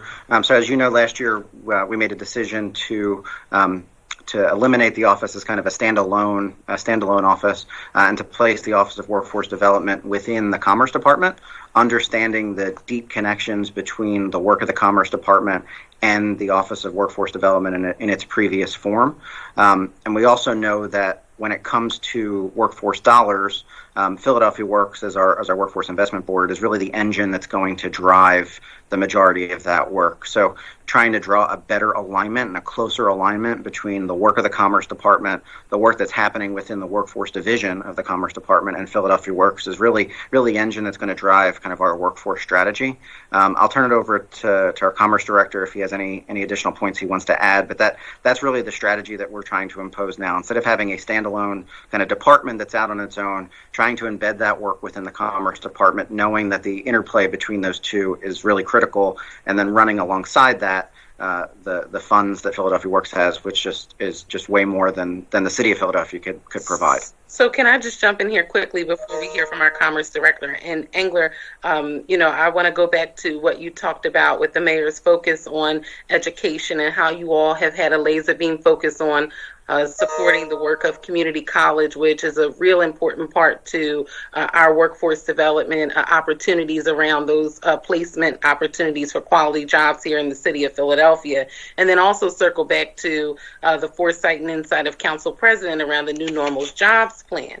But I think it's important for us to understand that as a part of our recovery, we have to have a central location in city government that solely and only works on a workforce development that can serve as the entity that connects the dots between not only city government, because we have thousands of jobs, right? We know that upwards of 75% of our workforce is eligible for retirement in 15 years. So even from the perspective of the city of Philadelphia, but also interfacing with other agencies, whether they be quasi-government or just businesses and the business community in general, and linking that to ensuring that we have curriculum realignment with the school district, looking at those opportunities that are coming on board. I heard one of my colleagues, I think Councilmember Jones, mentioned the Navy Yard, looking at all of those opportunities and bringing that all together. So what's happening is because we're all working in silos, we're not connecting the dots. So we know that there will be X amount of jobs at a particular location,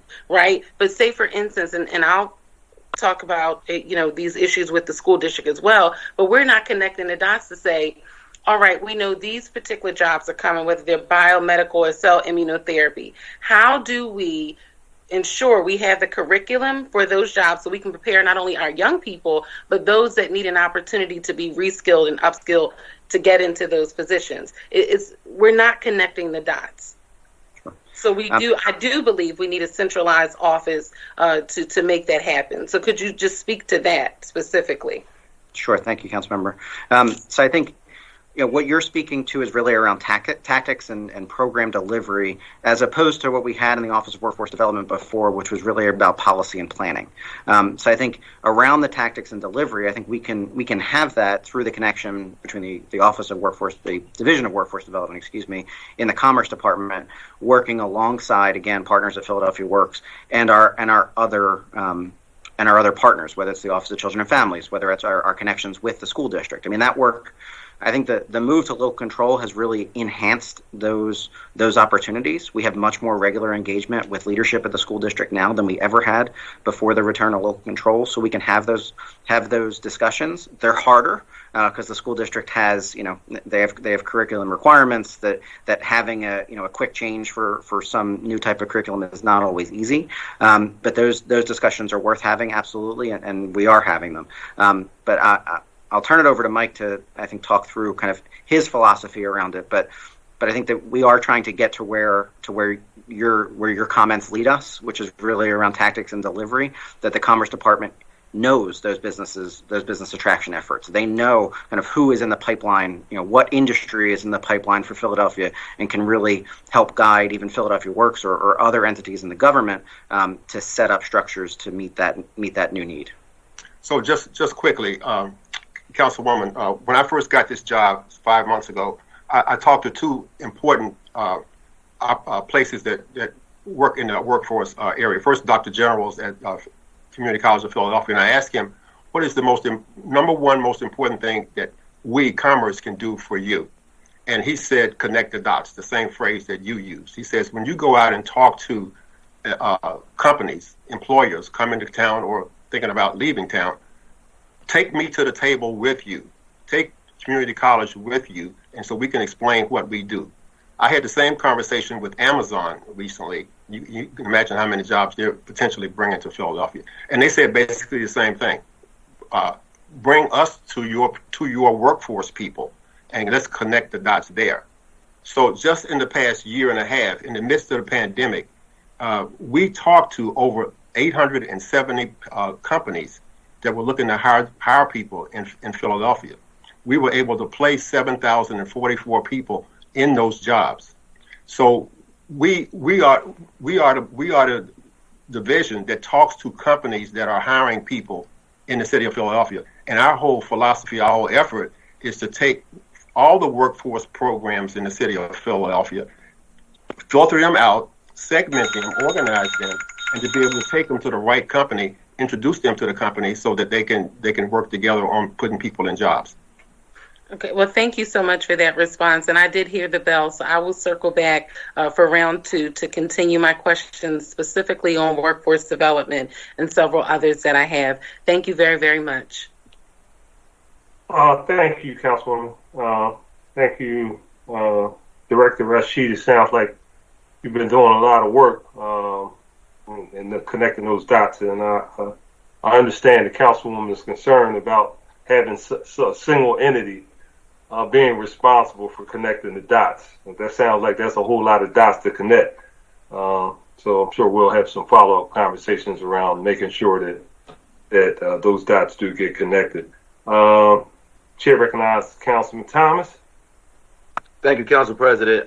In the spirit of not being too repetitive and trying to be as efficient as possible with my 7 minutes, I just want to start by just echoing things that my colleagues have already said that I agree with. And clearly there are more things that they've said that I agree with. But I do want to put the emphasis on what Councilmember Curtis Jones talked about with the Dell and more money for there. I do want to also put the emphasis on the questions that we get as council members around rebuild and the status of rebuild and what's going on with that stuff. I too am concerned, like Councilmember Sanchez just spoke about, as well as Councilmember Brooks and Gim, with the wage tax and the direction and the message we're sending there. I agree with Councilmember Parker as well about the parking tax. That's another issue. Now, just to jump into a couple other things. Councilmember Green talked a little bit about procurement bill. He talked a little bit about procurement initiatives, and based on the line of questioning that he had and the responses that we heard, there are no real measurable numbers right now as it relates to investing in local businesses as well as investing in Black businesses. Last year, I passed the Keep It Local bill along with my colleagues in council to basically address this issue as far as assuring that we have tangible goals. And this ordinance, again, was passed into law so we can assure we have tangible goals as it relates to local businesses in the city of Philadelphia, with the hope of in the future being in a position to highlight minority businesses. So I'm wondering where we are with that ordinance that was passed last year as it relates to what goals the administration is going to create to assure that a certain amount of contracts and opportunities to do business with the city is done by Philadelphia businesses. Thanks, Councilmember. I'm going to defer to likely the Chief Administrative Officer and the procurement team to talk through that bill. I think to the point you made, we do have goals for our city procurement. I understood the councilman's question to be goals around business development generally across the city.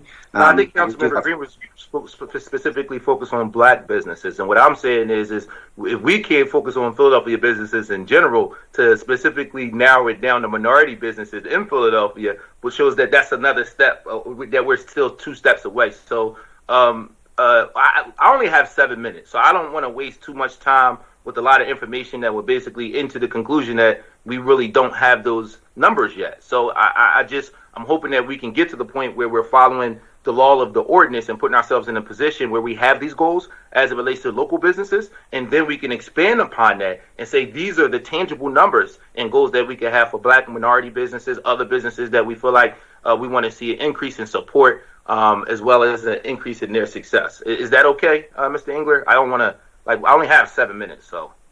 We're happy to have that conversation offline and share the details further with you. Unless somebody has something like really pertinent that addresses the issue that we feel like the public should hear right now, but if this is going to be more like this is something that we're going to have to work on, then I would rather move on to my next question. Yeah, okay. I don't see anyone jumping in, so we're happy Awesome. to talk. Okay, great. We'll move on to the next thing, and we'll talk about that offline. The next thing, I heard you talk about capital investment. What, Council President? I'm sorry. Do you want to jump in? No, just okay. Smiling at the fact that nobody jumped in to answer that question. Oh, don't worry, Council President. We will follow up. You don't have to worry about that. When we're talking about capital investment and infrastructure, I appreciate the mayor's budget address where he talked about and made this a priority. However, what we've asked for, myself and I know Councilmember Jones and I hosted a hearing around this issue, looking at how we envision addressing the 12% of the roads in the city of Philadelphia, a lot of them in low-income neighborhoods, that produce 80% of the hit and runs in the city.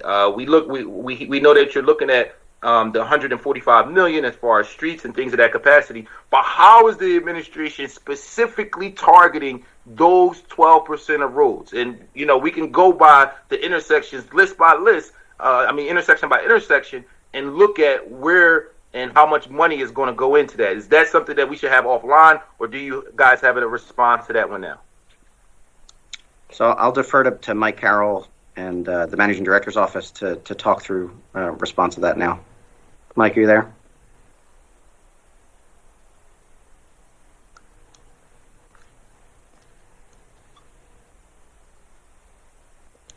That's not a problem. Council President, go ahead. I'm sorry.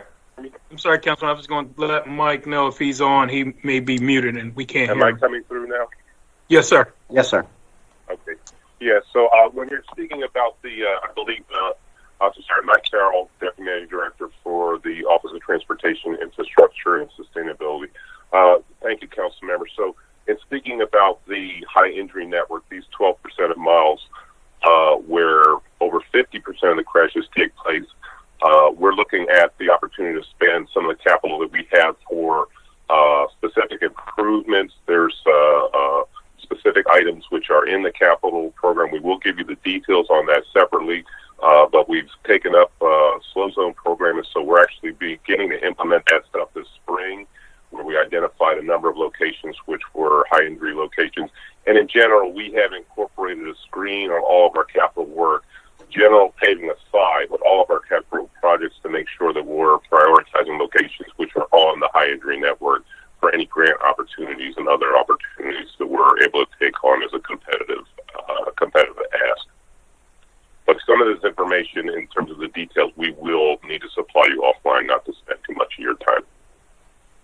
Thank you, and we would definitely appreciate the roads because, again, we hear what you're saying as far as trying to target those places, but I think what the legislative branch is asking for is to make those places a high priority. I don't see a reason to invest in a road that's different than the 12% that produced the majority of the car accidents. I don't know how we justify investing in streets and roads and places that don't have, I guess you could say, the level of danger that these intersections happen, especially when we know that we have more hit and runs in 2020 than what we see in nearly over a decade, and we're already on pace to see similar numbers again this year.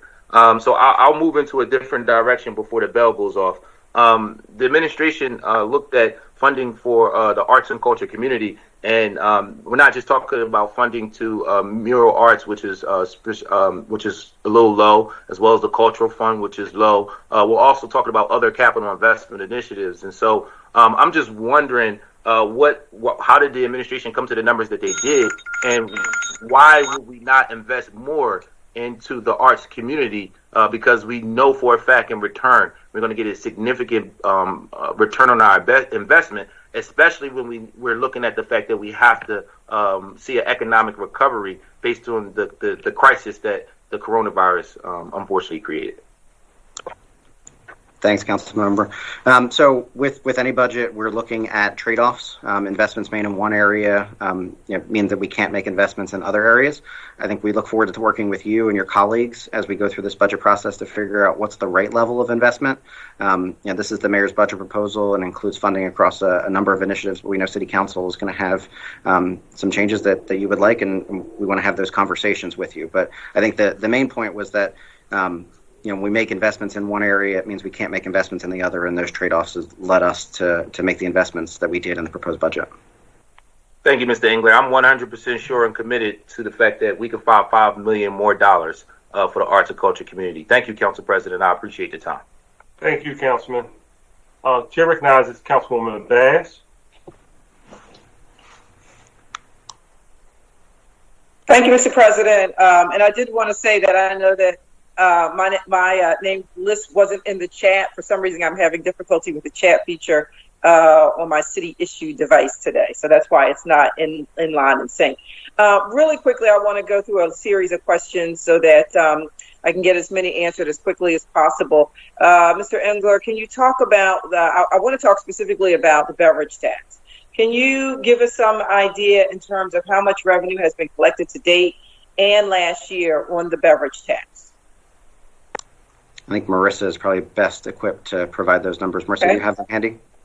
Yes, I'll be able to share those through the end of December. We'll be putting out, actually in about 12 days, our next quarterly city managers report. And right now you can hear me talking on just fine for time so that I can tell you that year to date. Don't use up too much of my time now. I'm sorry. Year to date, $28.8 million through December. Last year, FY20, 69.9. FY21, our projection is 67.4.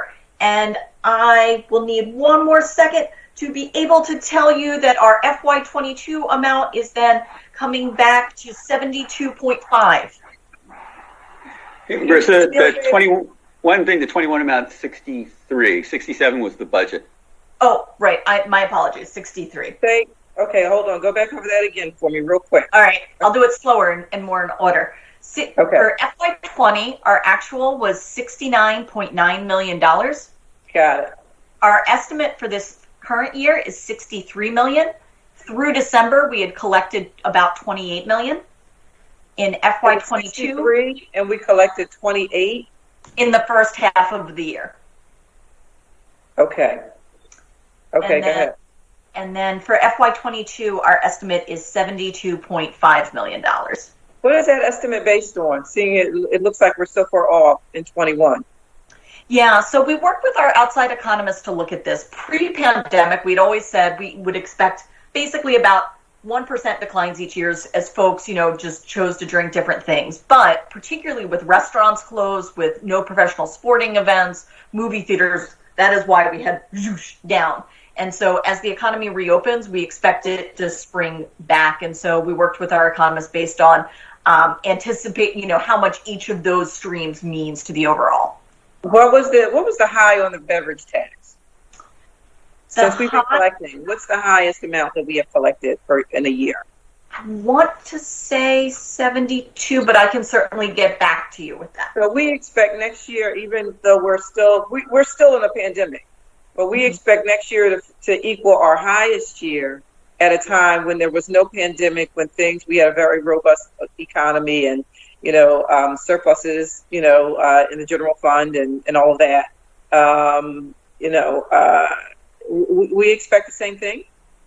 Let me get back to you with the previous highs, and so that I can show you where it is, because I want to make sure that I got those numbers right for pre-pandemic levels. Thank you very much. I'd appreciate that. And let me ask another question. How much has been spent in the last year, and towards what? And I just want to go back to something you said, Marissa, a second ago. And this goes back to my whole issue with the beverage tax when we were talking about it and debating it, is that we kept saying sugar's bad. People shouldn't drink it anyway, so we're going to tax it. We're going to tax it, but we're going to use it to fund these programs that we need. We need to. It just was an argument that really just never made sense to me. It still doesn't make sense. And here we are trying to figure out how to fund all these great things that need to be funded. But the beverage tax clearly is just not it and not going to be it. So, but anyway, I'm sorry. Jim, do you want to answer that? How much have we spent in the last year, and towards what? For the specific dollar amounts, again, I'll defer to Marissa and Rob. We may need to follow up with you Okay. on what that specific is. I mean, to your larger point around the beverage tax, when we proposed that back in 2016, we were looking to jumpstart those programs and to start them, at a scale that we could operate them, because we thought they were necessary, and we needed the additional revenue within the city's budget. I think the beverage tax has done what we said it would do in 2016. It has paid for thousands of kids to go to pre-K. It's paid for significant borrowing to do our rebuild initiative, and it's paid for our community school coordinators to be in community schools providing necessary wraparound supports for kids. So although the revenue numbers may not have hit the numbers that we projected back in 2016, that's what happens with a new tax. The benefits of the tax and the programs that it supported are clear and evident every day. So and also during that time, I just want to share, I found the FY20 or the FY19 beverage tax collections were 77 million. So we don't anticipate getting back to our high point.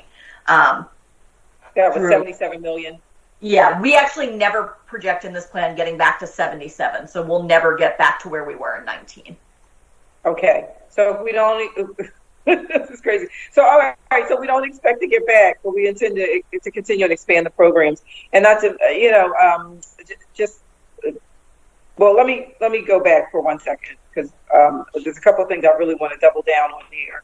And the first is that do we have specifics as to how many kids, how many rebuild projects, how many libraries, this, that, the other thing? How much debt service did we pay on rebuild? I noticed, Mr. Engler, in your testimony, you mentioned rebuild and that we were going to use some funds to expand the rebuild program. Has rebuild changed from what we originally sold to the citizens of Philadelphia, which was that we were going to use the rebuild portion of the soda tax was only going to cover the debt? Has that changed? Did we ever get the money from the William Penn Foundation and all the other foundations that we were expecting to equal out to $500 million for this project? Like where are we with all of those financial goals and numbers that we originally set out to sell the citizens of Philadelphia on this program and on this tax? Sure. So I'll ask Marissa to talk through maybe some of the financial specifics, and then Kira Strong from Rebuild can talk through the fundraising. But nothing has changed. We have done the separate borrowing for Rebuild, and each year of the capital program, going back all the way to FY17 when we first proposed this, there was always money in the capital budget the standalone Yeah. capital budget that Yes. you all approve, that goes toward rebuild programs or rebuild projects for both the library and Parks and Rec. So nothing with that has changed. We're continuing to pay the debt service. Marissa can again speak to the specifics on that, and then maybe make sense for Kira to give an update on where we stand with some of the outside fundraising.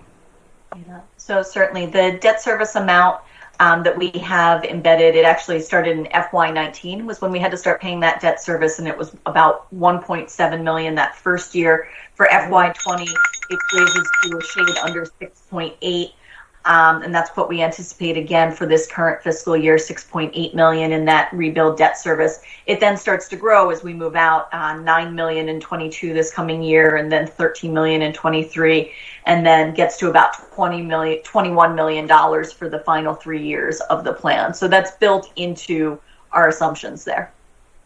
Okay. Hi, Councilwoman. Thank you. Kira. Kira Strong, Executive Director of Rebuild. I'll just add that we have been fortunate. William Penn is still there with their $100 million commitment, and we have also raised about an additional $15 million. So we are looking to actively continue to fundraise or raise to continue to add to the budget. Is this still a $500 million project? We think at this point, based on projected beverage tax revenue, and fundraising which have been adjusted somewhat with a later start due to the beverage tax litigation and COVID, that we're looking at about a $400 to $425 million project. So it's less. It's less. Okay. I don't know that that's ever been communicated. I know the bell's rung, Mr. President, but I just want to say I don't know that that's ever been communicated to council after we, authorized the, and many of us talked about this tax, this program, these plans being good for the city of Philadelphia. And now we reduce by about 20% the amount of the funding for this program. And we never, I'm not going to say we, because not us, but the administration never informed the public that that was actually the case. And I just think that that's something that is absolutely necessary. Councilman, we've had that discussion for at least the last 3 fiscal years, because we've also had to downsize other aspects of the program, including the number. Let me be clear. Yeah. Well, let me be clear. We've spoken about a reduction in rebuild, but we were never able to get a number. Every year we have spoken, and I wouldn't say it's the last 3 years. I would say it's the last year and a half that rebuild has been. Well, we started out at $500 million.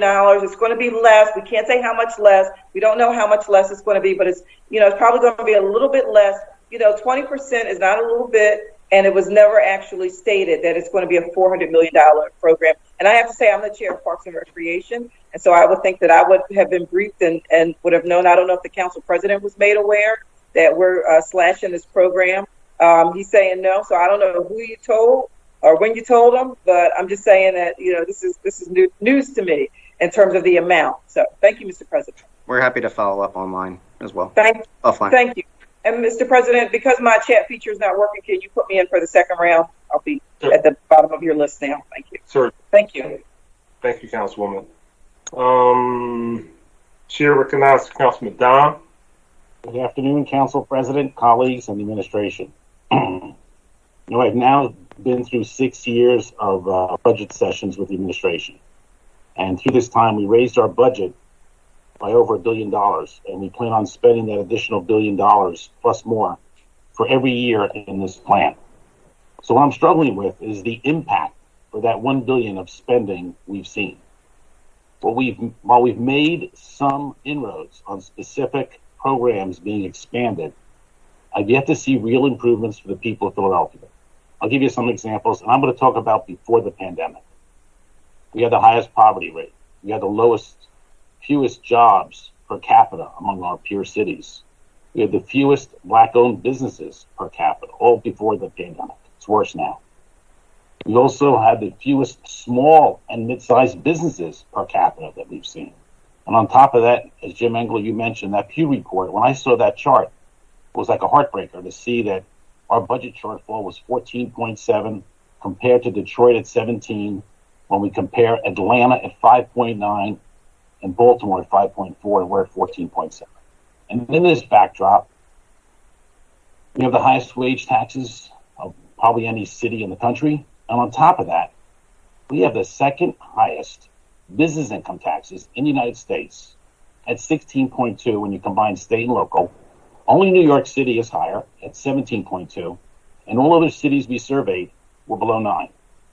Now, when you think about it, in that backdrop, those are job killers.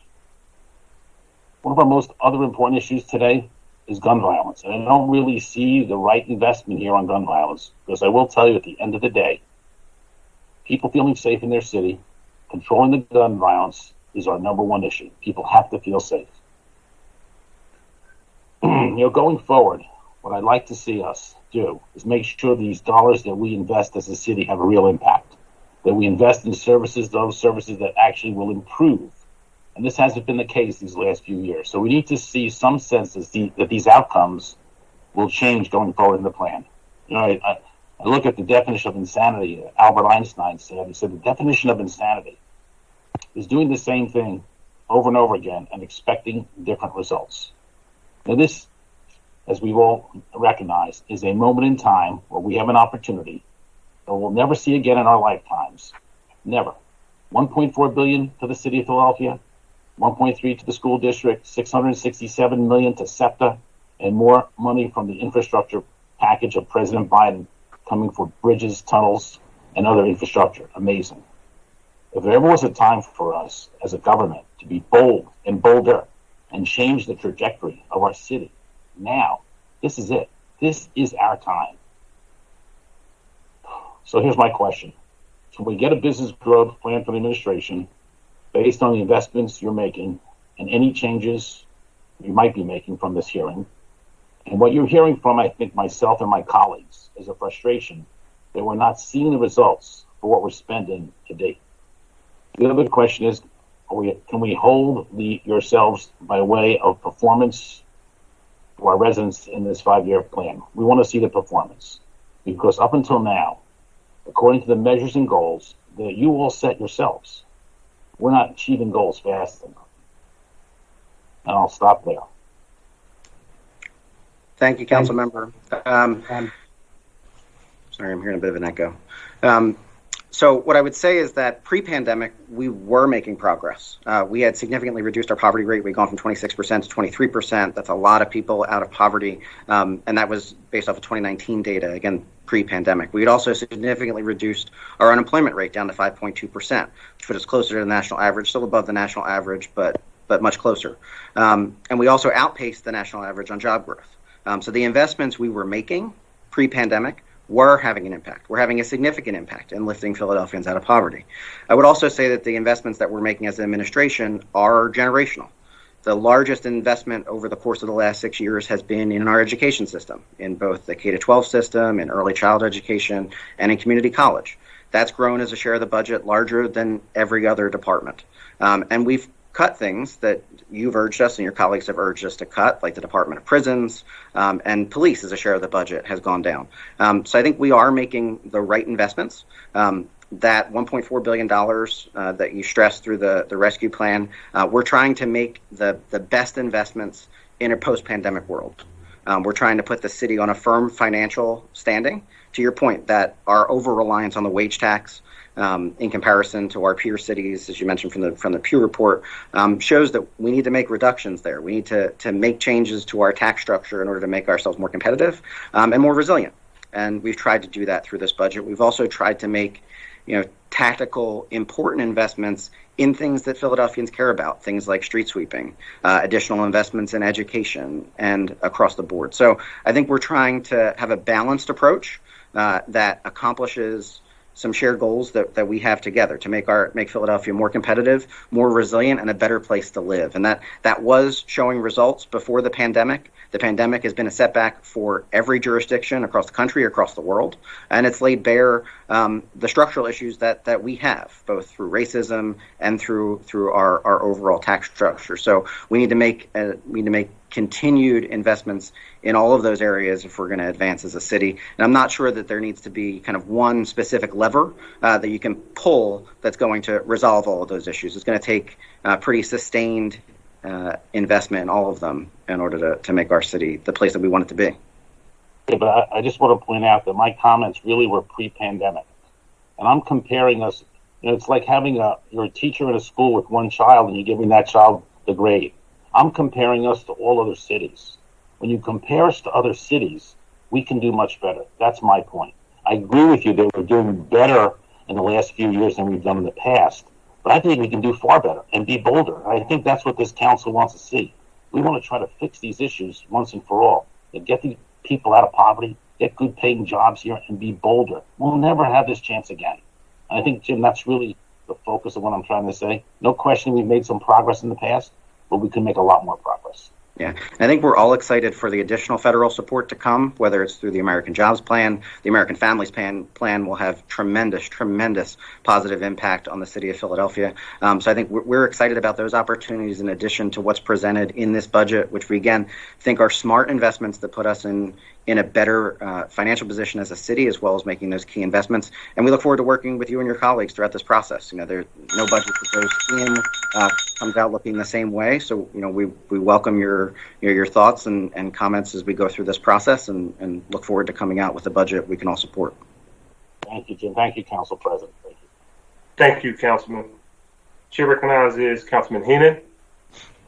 Thank you, Council President, and I want to thank the administration, all the staff and commissioners and directors that are here today. Council President had mentioned early, this is the because of the short time that we have of being virtual, it really does a disservice, I think, with the spectacular presence of the entire administration and all of council, for the first week at council. So I actually kind of missed that, and hope to return to that as quickly as possible. But that being said, today, when the administration presents, and tomorrow we kind of keep it to macro level, so I'll keep it, across the board. It's reported in the budget here that revenues will, that the federal dollars, American Rescue Act, have up until FY2025. Is that correct, Mr. Engler? Yes, the dollars need to be spent by December 2024, which would put us in fiscal year 25. Okay, so the fiscal year 25. And I guess my next question, with that being said, will be more towards Mr. DeBow or Marissa Waxman. The projected revenues, when will the projected revenue streams be rebounded? Will they be in tandem with the expiration of the federal resources that need to be spent, which will be in FY25? And what was the methodology you've used to project those revenues? Sure. To talk mainly about the tax revenues versus the where we were, we ended FY20 with about $3.5 billion in tax revenues, and we won't get back there in 21. We won't get back there in 22. By FY23, we are anticipating that we will be slightly above that at $3.6 billion. We'll get to over $3.7 billion in 24. And by the end of the plan, we'll wind up at just about $4 billion in tax revenues. And so those will be sort of ramping up as those ARP dollars are ramping down. And so we've tied those together so that we can have sort of a smooth transition. And so the areas and be able to support those areas where we know we're going to have increased costs over the coming years, either for new investments or, just some of the boring stuff, the increased insurance costs, pension costs, things like that, as well as we've built in things like a labor reserve as we have all 4 collective bargaining agreements expiring at the end of this fiscal year. And I know we are extremely grateful for the American Rescue Plan, right, and all their funds. So back to the methodology, all right, to project those growth and tax revenues. Oh, right. What was the methodology in the projections and there were assumptions? And do you attribute that to the modest tax decreases and or tax cuts? Right. Yeah. So we work with IHS Global Market, which is an international econometrics firm. And they help us develop the impacts on our tax base. And what they do is they look at global trends, national trends, regional trends, and then drilling down to the county level to see what we can expect given our current, economic makeup, where we're expected to go, what our tax rates will be. And so what they do is develop growth rates for each of our tax types and base rates. And then from there, PICA convenes a virtual room full of economists and other folks, and they help sort of kick the tires on those growth rates, let us know, if things seem overly ambitious or not ambitious enough. And that's how we get to a point where we assign growth rates to the tax bases for each of our tax types and factoring in what the tax rates will be or any other regulatory changes that we're anticipating. And then I know IHS, produces an annual report, if not, biannually or as the administration sees fit. Are you able to share that at some point with council? Sure, we certainly can share the presentation that we work with the economists to develop, and then absolutely, yeah, we can make that available. Okay, great. So, question, I guess, would be for Mr. Engler in discussing the ongoing conversation about losing non-resident revenue, meaning 15% of Philadelphia people who live outside of Philadelphia, who work in Philadelphia, are projected not to return. Has the administration been speaking with the local businesses at the various sizes of business, national, local businesses, to see what will attract some of those working non-resident Philadelphians back in the city, because they contribute to the economy, not just with wage tax, but other ancillary, spendings with sales tax, keeping the small businesses in Center City and in our commercial quarters, employed. Thanks, Councilmember.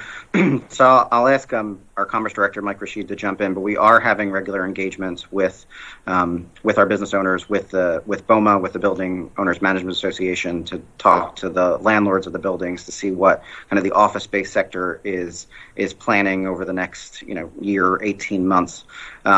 And I think it's important to note that when those Center City businesses or other commercial corridor businesses come back, we're really talking about all sectors of the economy: the service-based workers, restaurants, everything that makes our city great is based off of all the folks that come here, whether they live in the city or they're coming into the city to work. But I'll let the Commerce Director talk about the Ready Set Philly initiative and other work of the Commerce Department to ascertain what businesses are planning. Thanks, Jim.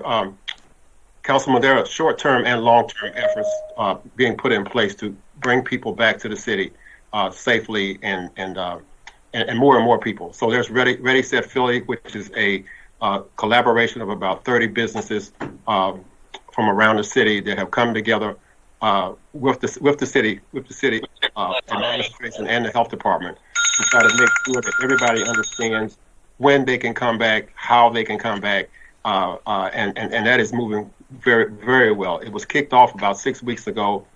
These private companies have pledged over $500,000 to promote that campaign.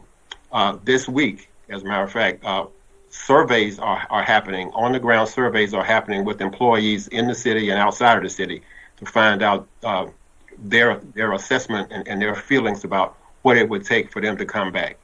In conversations that we have had with brokers as well as with companies inside and outside of the city, what is extremely important, and this is not just Center City businesses, this is neighborhood businesses as well. What is most important as attract people to come to the city is, as one of the council members said, is culture is extremely important. And the culture that exists in our city is a huge attraction for businesses and their employees.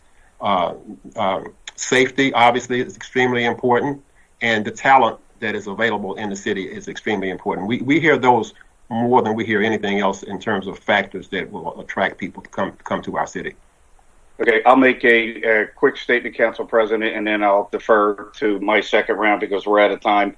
As always, in the past 10 years, I've made public property one of my priorities as chair, and I'll be asking every department what their space is, how much is for storage, how much is for employees, do we own it as a city, do we lease it, and what are the dollar values, and how much of your workers, city workers, are working remote.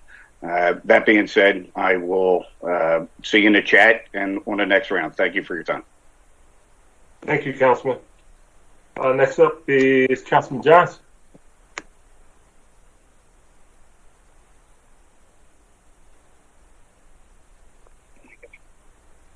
Thank you, Council President.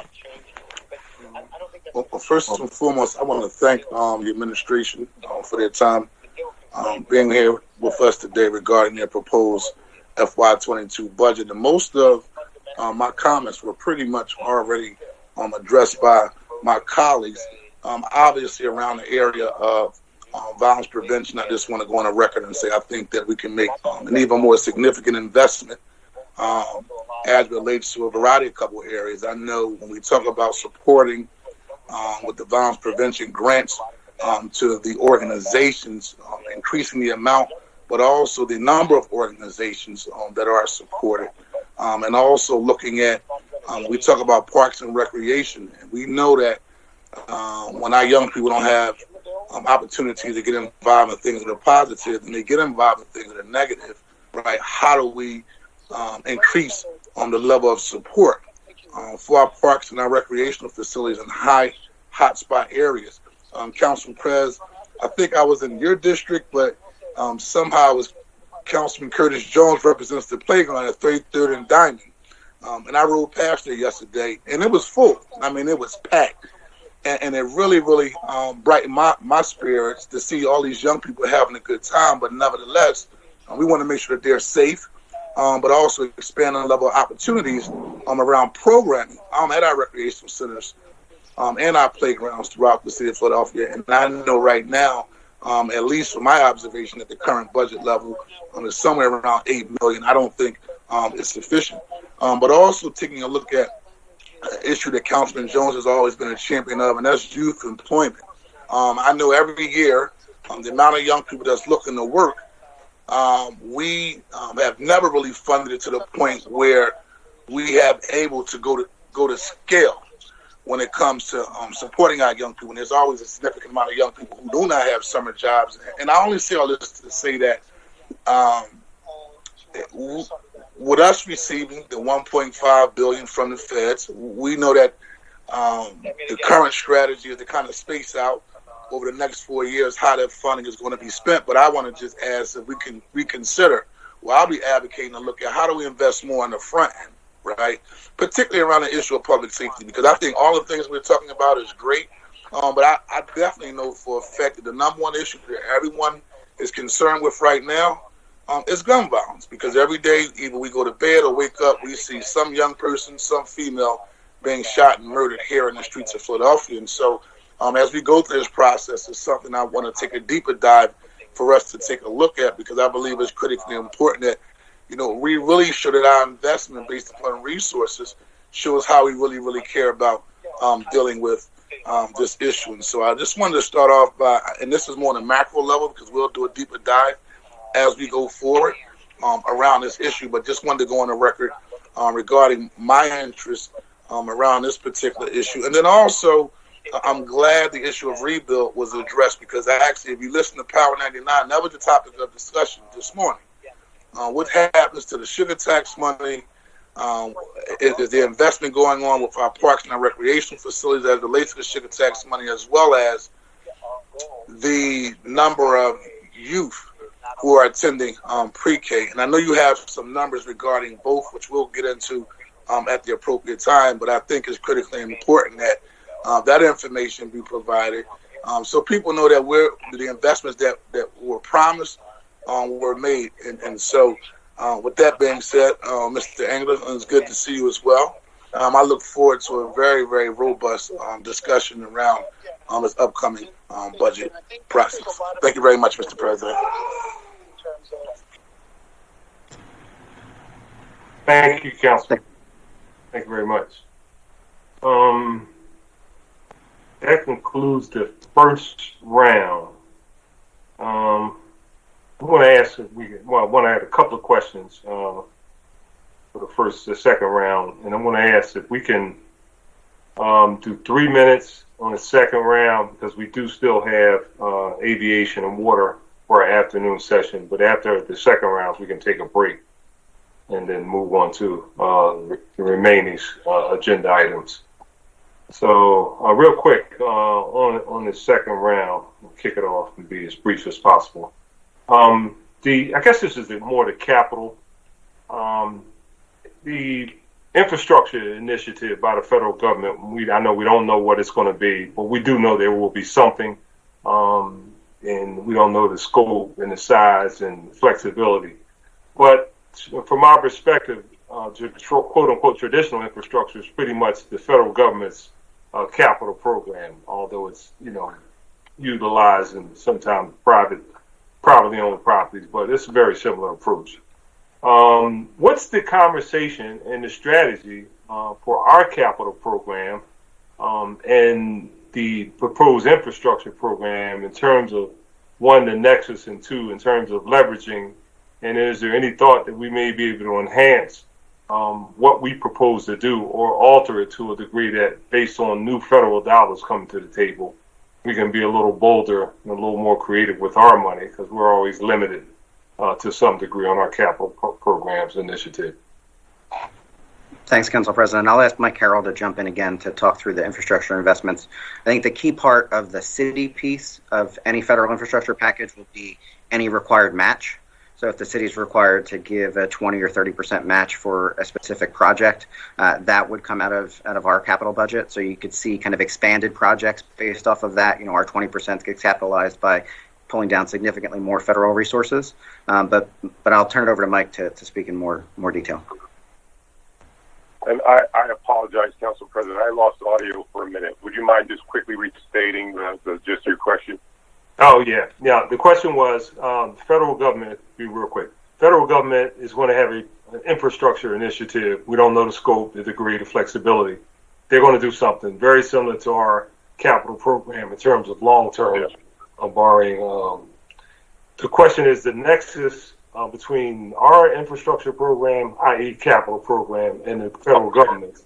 And does the federal government's proposed infrastructure program allow us to enhance or reconfigure or rethink what we do as a capital projects program? Jim Engler just said that a lot of it's going to be matched to the federal government, but I want to know, is beyond that, is there going to be something that normally we wouldn't be able to do this, but now we got federal dollars. Let's be a little more creative, a little more thinking. Thank you, Council President. Yeah, so I think we do definitely want to take as much opportunity as we can, understanding that the federal government has their priorities as well. And so there is a need for us to figure out where there's overlap as best as possible. Fortunately, many of their priorities are our priorities. So, for example, investment in transit is a major piece of what the United States Department of Transportation wants to focus on. And we've got some great projects we've been coordinating with SEPTA along in order to improve bus transportation, also to take a look at what we can do to modernize the trolleys. They are interested in a state of good repair across the board. So in particular, we're hopeful that we can look for opportunities to fund additional bridge work as the administration's policy starts to take shape, and to improve and perhaps expand some of the work that we're doing for, state of good repair for our roads as well. That investment's going to be focused pretty much on federally funded routes. So what we're hopeful we can do is, as we mentioned before, is really kind of step up our game with local dollars on the local network and not be so much trying to supplement what otherwise we could depend on the United States government and for PennDOT to pay for. So having them take care of their responsibilities gives us much more opportunity to focus on the local network, the neighborhood streets, and so forth. But it's going to be a little bit of adaptation on both sides, and we're trying to make sure our communication with our federal partners is, at the highest level. So we're looking forward to having continued conversations with the Secretary of Transportation in their office, with FHWA, just so we can clarify and really, like I said, dovetail as much as possible what we're interested in pursuing and what they're interested in funding. Okay, and I know that the city of Philadelphia, in working with a lot of different entities, have put together possibly a preliminary list of recommended projects. But is it the likelihood that our federal delegation will probably have more influence than us local council people and us local mayor? And although in our world we got a little bit of juice, but on that level, it's primarily the Congress people and the Senate. So all of our suggestions and recommendations should go to them, or how are we going to approach it? I think that's certainly a good idea, and we have been in communication with our three U.S. representatives, as well as Senator Casey, and look forward to having as many conversations we can with Senator Toomey as well, just so everybody is as much as possible on the same page. But we've provided some of that information, the great list of projects, to the U.S. representatives so that they can carry that forward in terms of their opportunity to put together community-focused programs, and we'll continue working with them as much as we can, just based on what their interests are. But I certainly advise everybody to let them know what they feel the priorities are. They've been very good at listening to us at the local level. Mm-hmm.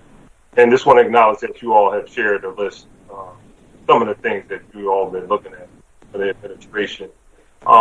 We have, just for the record, we put together, we should be coming out with the names for the Special Committee on Infrastructure, the City Council, and that primarily will focus on inclusion. We know there's limitations on what's going to get funded, but at the end of the day, a lot of those infrastructure projects have not had the level of participation of communities of color, a lot because of the historical nature of who gets those jobs, and certain levels of workforce representation for those type of jobs have not been very inclusive of people of color. So we will look forward to working with all of our federal partners.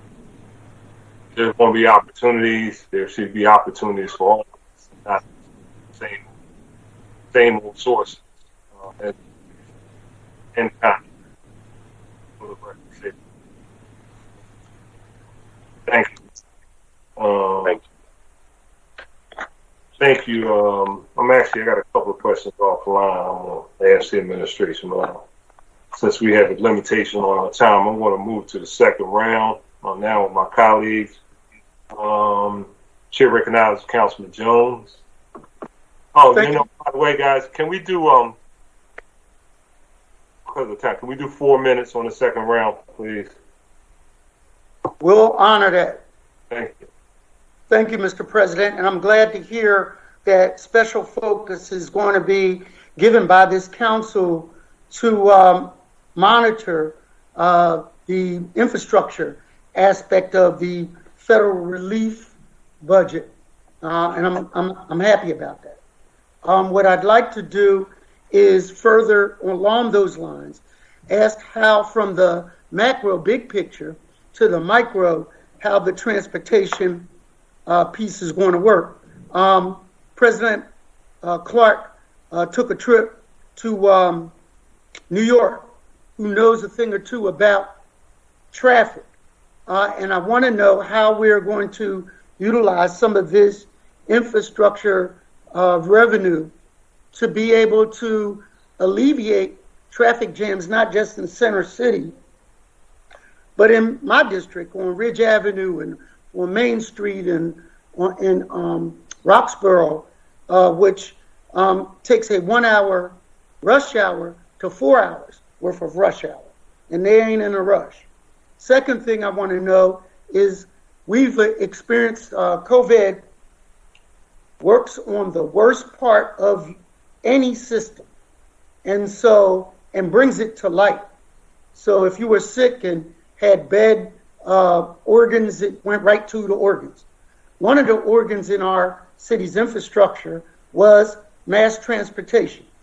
How will, and I saw there was an article to talk about rerouting of buses, but I'd like to know if there is a coordinated plan with people from neighborhoods to talk about those shortening of routes, rerouting of routes, but also light rail in a big picture, going from Bucks County to the Wissahickon Transfer Station, maybe to Center City, to Delaware Avenue, to the airport.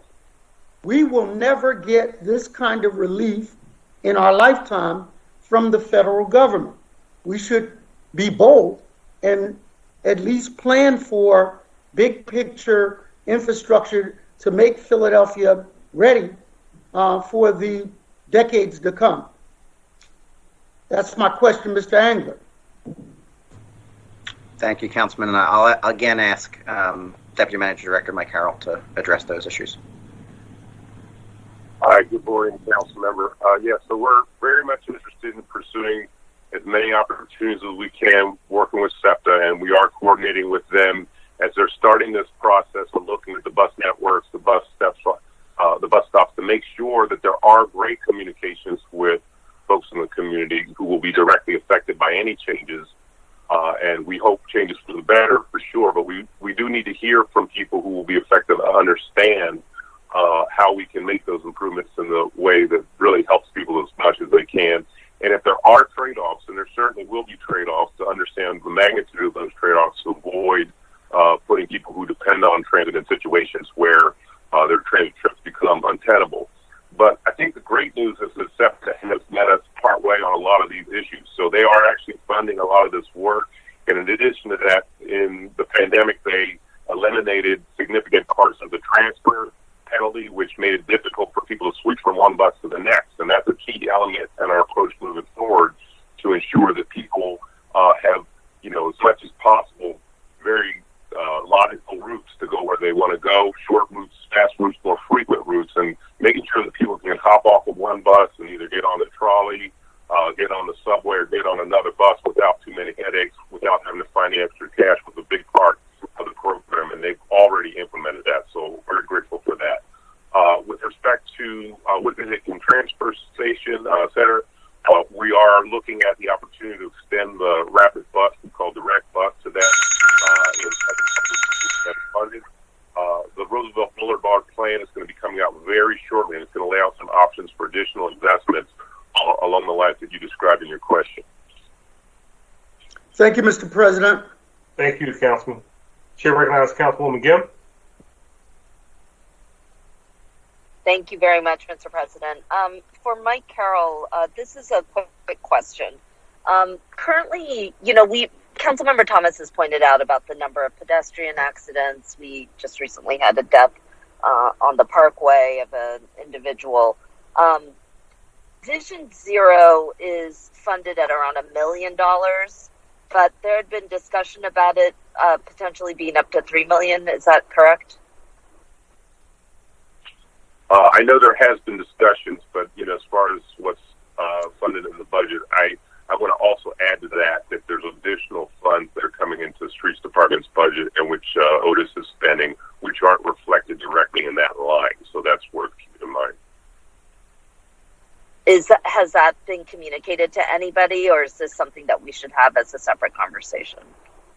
It may be worthwhile because what we need. I'm sorry. No, go ahead. What we probably need to do is some sort of enumeration of various grant funds and other sort of discretionary funds in order to kind of illustrate more clearly where we're investing that. So in almost everything we do, there are safety improvements that are incorporated into it. So, dollar for dollar, sometimes it's a little bit difficult to break out what's paying for, upgrading a crosswalk, putting in ADA ramps, what's improving a pedestrian crossing.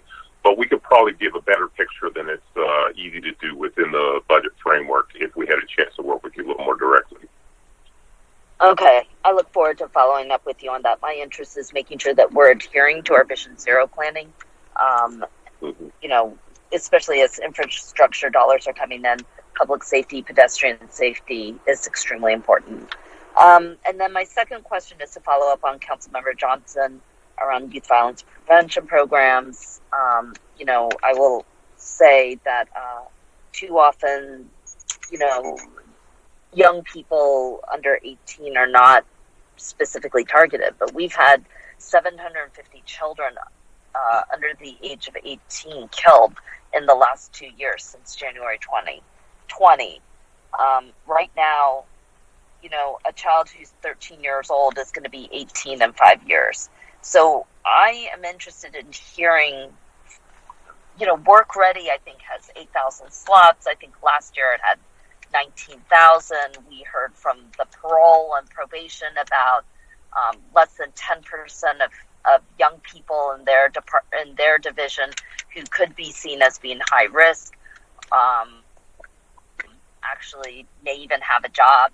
I wasn't really clear. It might even be the percentage of children who are referred for jobs. So we have an issue. Activity, engagement, it doesn't just have to be jobs, but it's like a and a 13-year-old right now is 18 in 5 years from now. So I'd like to hear from the admin about how this 5-year plan directly addresses the needs of young people, and especially those young people that are in high-risk areas, and a concerted plan so that we are ahead of the violence that young people are seeing and experiencing in specific and targeted neighborhoods. Thanks, Councilmember. So I think the best answer probably comes from a team consisting of Deputy Mayor Cynthia Figueroa to talk about the work of the Office of Children and Families, as well as Erica Atwood from MDO to talk about kind of that the most vulnerable members. So, Cynthia, do you want to start? Sure, I can start. I just want to thank you so much for bringing this up because it's, as you know, I care a lot about particularly the older youth and appreciate council members who have been working with us to think around some creative ideas. I do want to point out that we actually are expanding the Work Ready, and I know council has also issued their support in wanting to look to expand that even further. Last year, we actually reached 6,000 kids. There were only 6,000 slots available, and that was all virtual. This year, our target is 8,000 kids for Work Ready, and that is a hybrid approach with a bunch of employers who are very excited about that. Because of our partnership with the school district, we're also able to expand the number of offerings that'll be available for K to 12th grade this summer. So we're very happy to bring on board other providers. And because of the partnership with Erica Atwood's office, looking out there, we target gaps in services as well as the activities that we hope to do in the Parks and Rec facility around keeping the centers open longer and engaging in athletic activities. So it's a much more comprehensive, and I know we're tight on time, so council member, happy to dig in further, but it is a cross sector, and I'm really pleased there's so many of your colleagues that we're actually working with on this issue. So thanks to everybody's support. Thank you. Ms. Atwood, did Ms. Atwood have anything? And I'll follow up. Yeah, really quickly, I will say that in partnership with Deputy Mayor Figueroa, the Public Safety and Criminal Justice Cluster are utilizing data that we have available to not only look at youth that are at risk of being in danger and vulnerable to danger, but those who have been engaged in some sort of trouble or have been arrested, in how do we best serve them in a way that reduces their impact to the criminal justice system, ties off the pipeline to the school to pipeline prison, and then redirects them to what is positive activity within their neighborhoods, including informal mentorship, multi-generational programming, and youth-led activities. Thank you, Council President. I just wanted to clarify that my earlier statement about the 700 young people or those who have been involved in shootings since 2020, not killed. Thank you. Thank you. Thanks, Councilwoman. Chair recognizes Councilwoman Parker. Thank you, Mr. President. Mr. President, I want to start with neighborhood commercial quarters, with you along with my colleagues, have been very near and dear to my heart. I believe their strength and their capacity and their overall health has a direct correlation to stabilization of neighborhoods across the city. With that being said, Mr. President, Mr. England, in your testimony, you talked about ensuring that we enhance support for our neighborhood commercial quarters, and obviously that's via a litany of programs that we have. But I don't know if you and/or Commissioner Rashid, and we can go more into depth tomorrow about this, but I'm trying to figure out why almost all of Commerce's funding is going to Class 200, which is contracts, and not Class 100, which is staff and salaries. Sherelle, why is this of concern to you? Is because I don't care if we're talking about storefront improvement. I don't care if we're talking about getting a community-based organization engaged in PHLTCB. It has to be somebody's job in order to get it done. If not, we will feel the frustration that I know many of my colleagues and I have felt, and I know we're working towards addressing this issue about, for example, think about worker protection bills that we've passed here in City Council, without the proper staff that is needed to enforce these laws. And I don't care if we're talking about domestic workers or fair work week, or either, parking workers legislation. That legislation becomes a paper tiger without the right enforcement. And so, is there sort of any comment you want to give on the record, Mr. Engler or Mr. Rashid, about that issue? I would defer to Mike Rashid on the specifics. I think Commerce has seen an increase this year. I know last year was a very difficult budget all around, and the Commerce Department bore the brunt of that. And we are trying to rebuild that under Mike's leadership and put the department in the right footing moving forward. But I'll defer to the Commerce Director for specifics.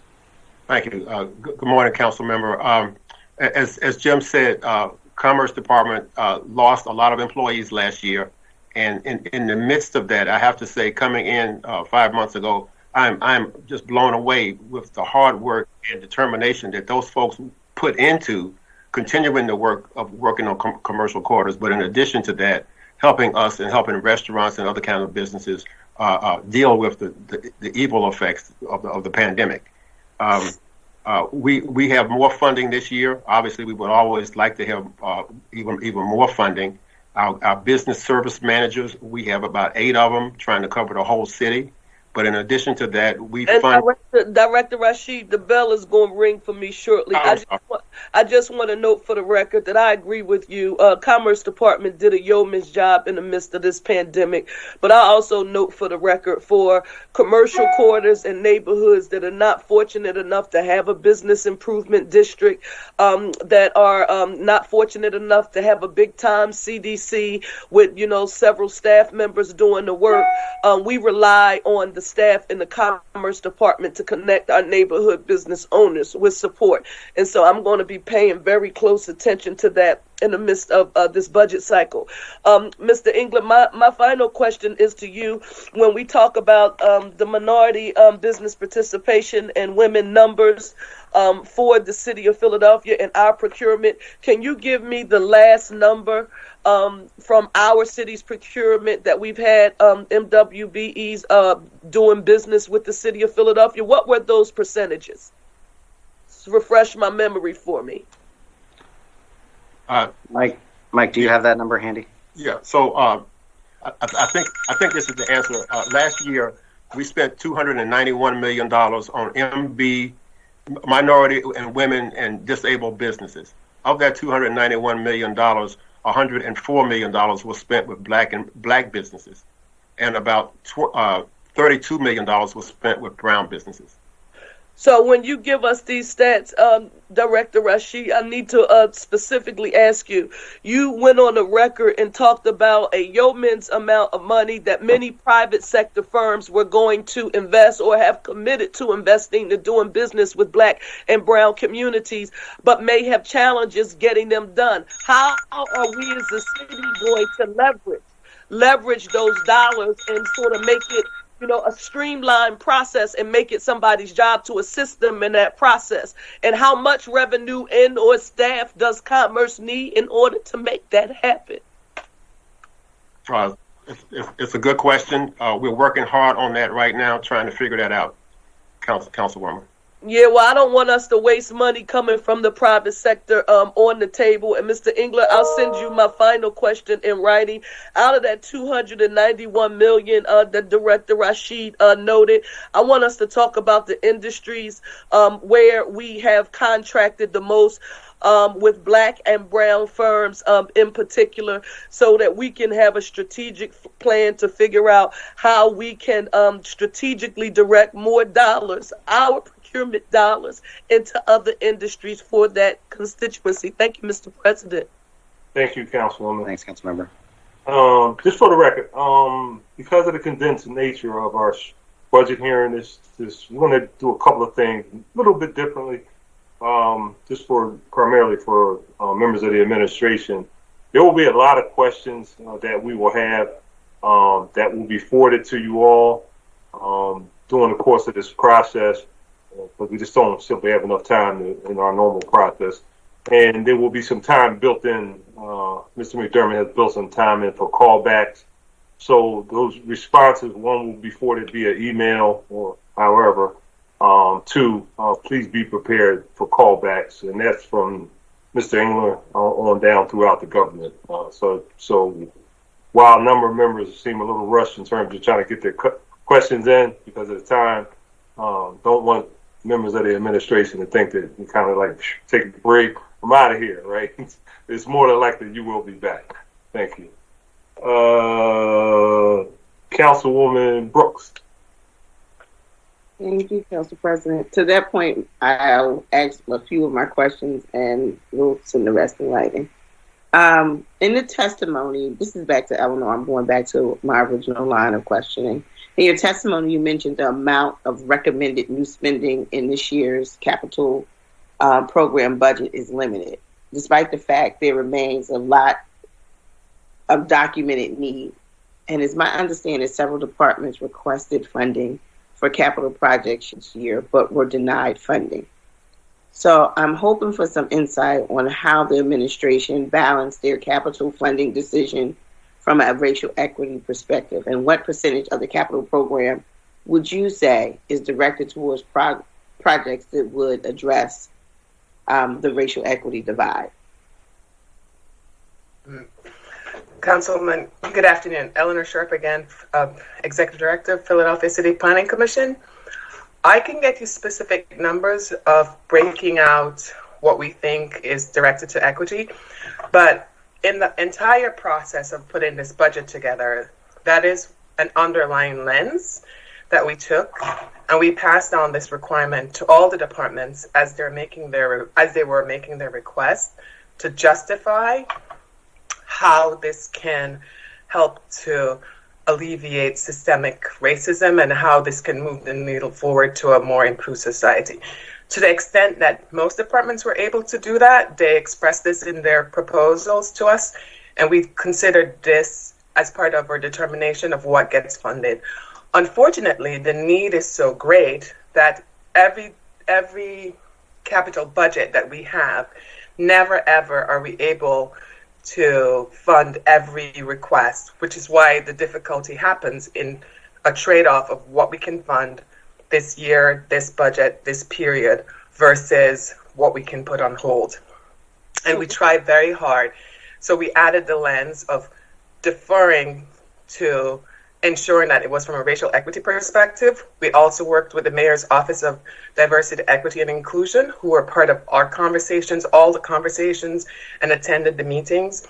We had our ADA compliance officer attend all the meetings. So we were taking a number of factors into consideration to ensure that what we proposed was a good balance of what we needed, what we could afford to do, especially from an equity perspective. I can get you much more details on specifics given our time period, but that was our overall approach. I hope that answers your question. More specific when I asked about that. And an example is there's a $10 million park improvement fund going to FDR Park alone. That's it. I love FDR Park. However, that's a huge portion of the Parks and Recs capital funding, where I'm like walking distance from Hunting Park, and they need some investment as well. So I want to know, how does that kind of add up to your racial equity analysis? Because they're two very huge parks, and we see investments in the neighborhood that's very different than the neighborhood in Hunting Park, which I think is somewhere between Council President and Councilwoman Sanchez's district. So I'm really concerned about this racial equity lens that we're using.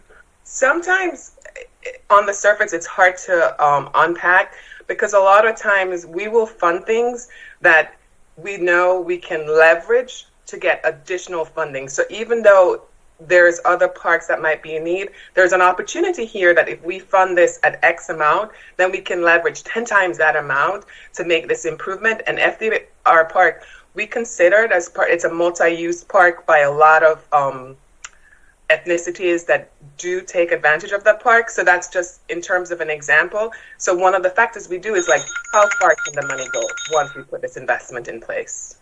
I hope that answers your question. I was just wondering if that $270 million investment is the greatest investment that we can make in capital programs, because to Councilmember Johnson's point, in certain neighborhoods where investments have not been made, and we see a huge surge of gun violence, and programming availability to beautiful green spaces is not available. So that's kind of in general what I'm talking, like, how can we make sure?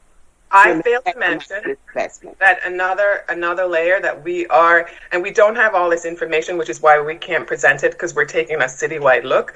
We're looking historically at where capital funds have been invested and where they have not, especially from a demographic and racial equity perspective, and how we can align fundings to ensure that it's equitable across the board. We have done one analysis of this, which I believe, I don't want to speak out of turn. We can show you what our processes are at the nascent stage, and hopefully where we can get to, so that we can have an even more equitable capital program and budget. We can do that offline. We can totally do that. Point of information. Yes. Mr. President, point of information. Councilwoman Bass, point of information. So, based on Ms. Sharp's statement, I just want to make sure I'm hearing this correctly. The investment made in FDR Park was done as a result of, and similar investments are made because there's the availability to gain additional support, outside support, private support, foundation support, that they can then leverage into making the project in one particular park even larger. So that means, in my thinking, that in a small neighborhood, Hunting Park, Stanton Park, Nicetown Park, the parks in other areas that are not as well resourced, or maybe not as quote unquote desirable, may not have the same level of potential investment. And so I just wanted to make sure that that's not what we're saying, is it? No, it's not what we're saying. I just want to be clear that coming up with a budget in a city where our funds are very limited, where the need is so great, there's multiple factors that go into making a decision. And that is perhaps one of the ones that we consider at different times for different projects based on certain requests. So no, not at all. We're fully vested in investing in our parks and our libraries and everything across the city to serve the entire population of the city of Philadelphia. So no, that is not what I would say. Okay, thank you. Because while we're making Councilwoman, I'll be happy to follow up to unpack. Sure, absolutely. Because I just want to make sure that we're not making a huge investment in areas that are considered more desirable, and at the same time saying that we're looking at everything through a racial equity lens. And this is actually the exact opposite in terms of what we're doing and making some of these investments. And this kind of stands out as possibly one. So thank you, Mr. President. Thank you, Council. Thank you, Councilwomen, for that particular inquiry. Appreciate it. Councilman Green. Thank you, Council President. I will be somewhat brief because we have a short time period. This is for the administration, Mr. Engler. My understanding that in the budget, there's about $500,000 allocated for targeted community investment grants. Considering the significant number of gun violence victims we had last year, is that $500,000 sufficient?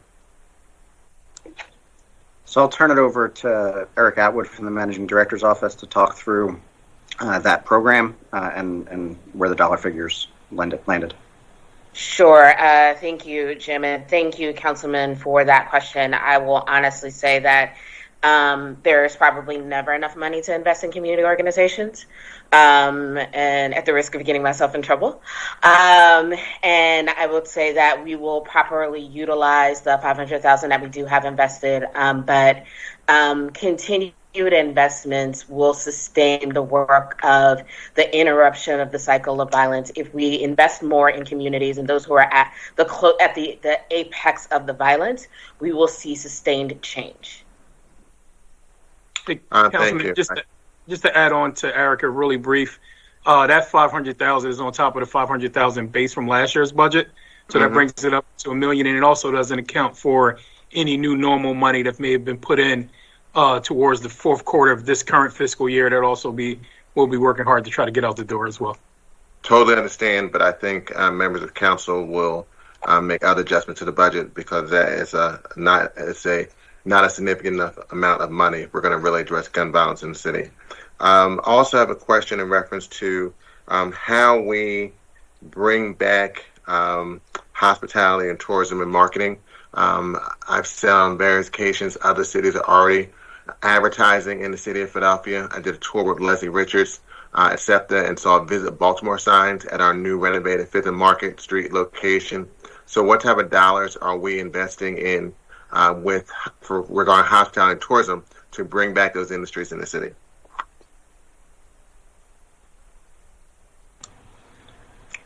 Thanks, Councilmember. I'll ask the Commerce Director to jump in. I think for the most part, the dollars that will go towards that level of advertising are found within the budgets for Visit Philly or PHLCVB. They get direct revenue from hotel tax. They also have, obviously, the legislation that you sponsored on the tourism improvement district for their dollars. So that's where the majority of those dollars will come from, as well as any federal support that they receive. And I'll let others jump in if there's things that I'm missing. No need. So basically, we're not going to provide additional money on top of the hotel tax and other taxes, which we know hotel numbers last year were woefully under. I'm not aware, Councilman, of a direct ask of those organizations of the city for additional dollars at this point. We're open to having those conversations, but we're unique in the fact that we have two separate tourism and hospitality organizations in and of itself. So we'd want to have conversations about how we synthesize those organizations in order to best utilize any dollars that would go into it. But we're open to having those conversations. I agree with you in the uniqueness of that, and that'll be a conversation during the budget process in reference to additional dollars allocated to bring in hospitality and tourism. Because of the dollars have not been specifically allocated. I noticed that as of July 1, New York City is going to be reopening at 100%. What is the status for the city of Philadelphia to do the same? So we're continuing to be guided by the science, our case counts, before we make pronouncements. Last week, we announced changes to certain restrictions effective upcoming in May. I think that we'll continue to take it on a time frame that makes sense for us, looking at our vaccination rates, looking at our case rates. I know that we are working towards a more forward-thinking plan. Dr. Farley can jump in with any additional thoughts that he has, or the managing director. And looking to get a plan that looks towards more August, September timeframe when we have some more certainty around where our vaccination numbers are going to be, as opposed to a pronouncement for July that we may not be exactly prepared for. But Dr. Farley or Tumar, if you want to jump in with any additional thoughts. My time is up. I don't want to take away time from other members of council. Other cities who've had much harder numbers, like New York City, have already made that type of pronouncement. We know that the pandemic has been a global healthcare calamity, but it's also been an economic crisis, and that's an area we should be moving forward in. Just two last points. I know that additional money is being put into the cultural fund, but it's still not being restored to where it was pre-pandemic. And the other question is in reference to the Citizens Police Oversight Board. I know $950,000 are being put in on top of the PAC dollars from previous. Still, that does not seem to be sufficient for that organization. And I'm sure other members of council will continue to have these questions during the budget process. Thank you, Council President. Okay, point of information, Councilman Green. I Chair, just wanted to say, Councilman Johnson, a point of information. yeah, thank you. And I was listening to the overview of expenditures in terms of support that has been given by the administration in those variety of different areas. I just want to acknowledge the FDR Park is a great investment. I grew up as a kid in FDR Park. They called it the Lakes, and just wanted to state that for the record in terms of investment. Thank you, Council President. Thank you, Councilman. And just real quick follow-up on Councilman Green's reference to other municipalities. And I understand in our cautious nature based on science, but people are making decisions about what municipality to visit across the country now that the company's opening back up. So wherever possible, we can kind of give people lead time in terms of where they may like to come, particularly given the fact that we are the most significant part of our industry, i.e. our city budget, is dependent on visitation and tourism. So I can understand Councilman Green's concern too. Absolutely, and we're working towards that more forward-thinking. What does the summer look like for us? We've had conversations with the Convention and Visitors Bureau about potential bookings at their venue at the convention center. So those conversations are ongoing, and I expect we'll have much more to say before this budget cycle is done over the next couple weeks. All right. Okay. Thank you. Chair recognizes Councilman O. Thank you very much, Council President. Following up on my first round of questions,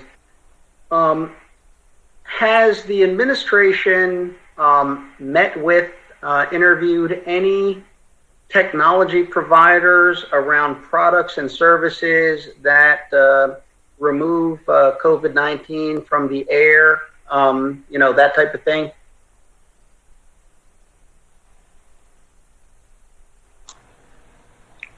Thanks, Councilmember. I'm going to defer to Stephanie Tipton, our Chief Administrative Officer, to see if she's aware of any direct contacts there.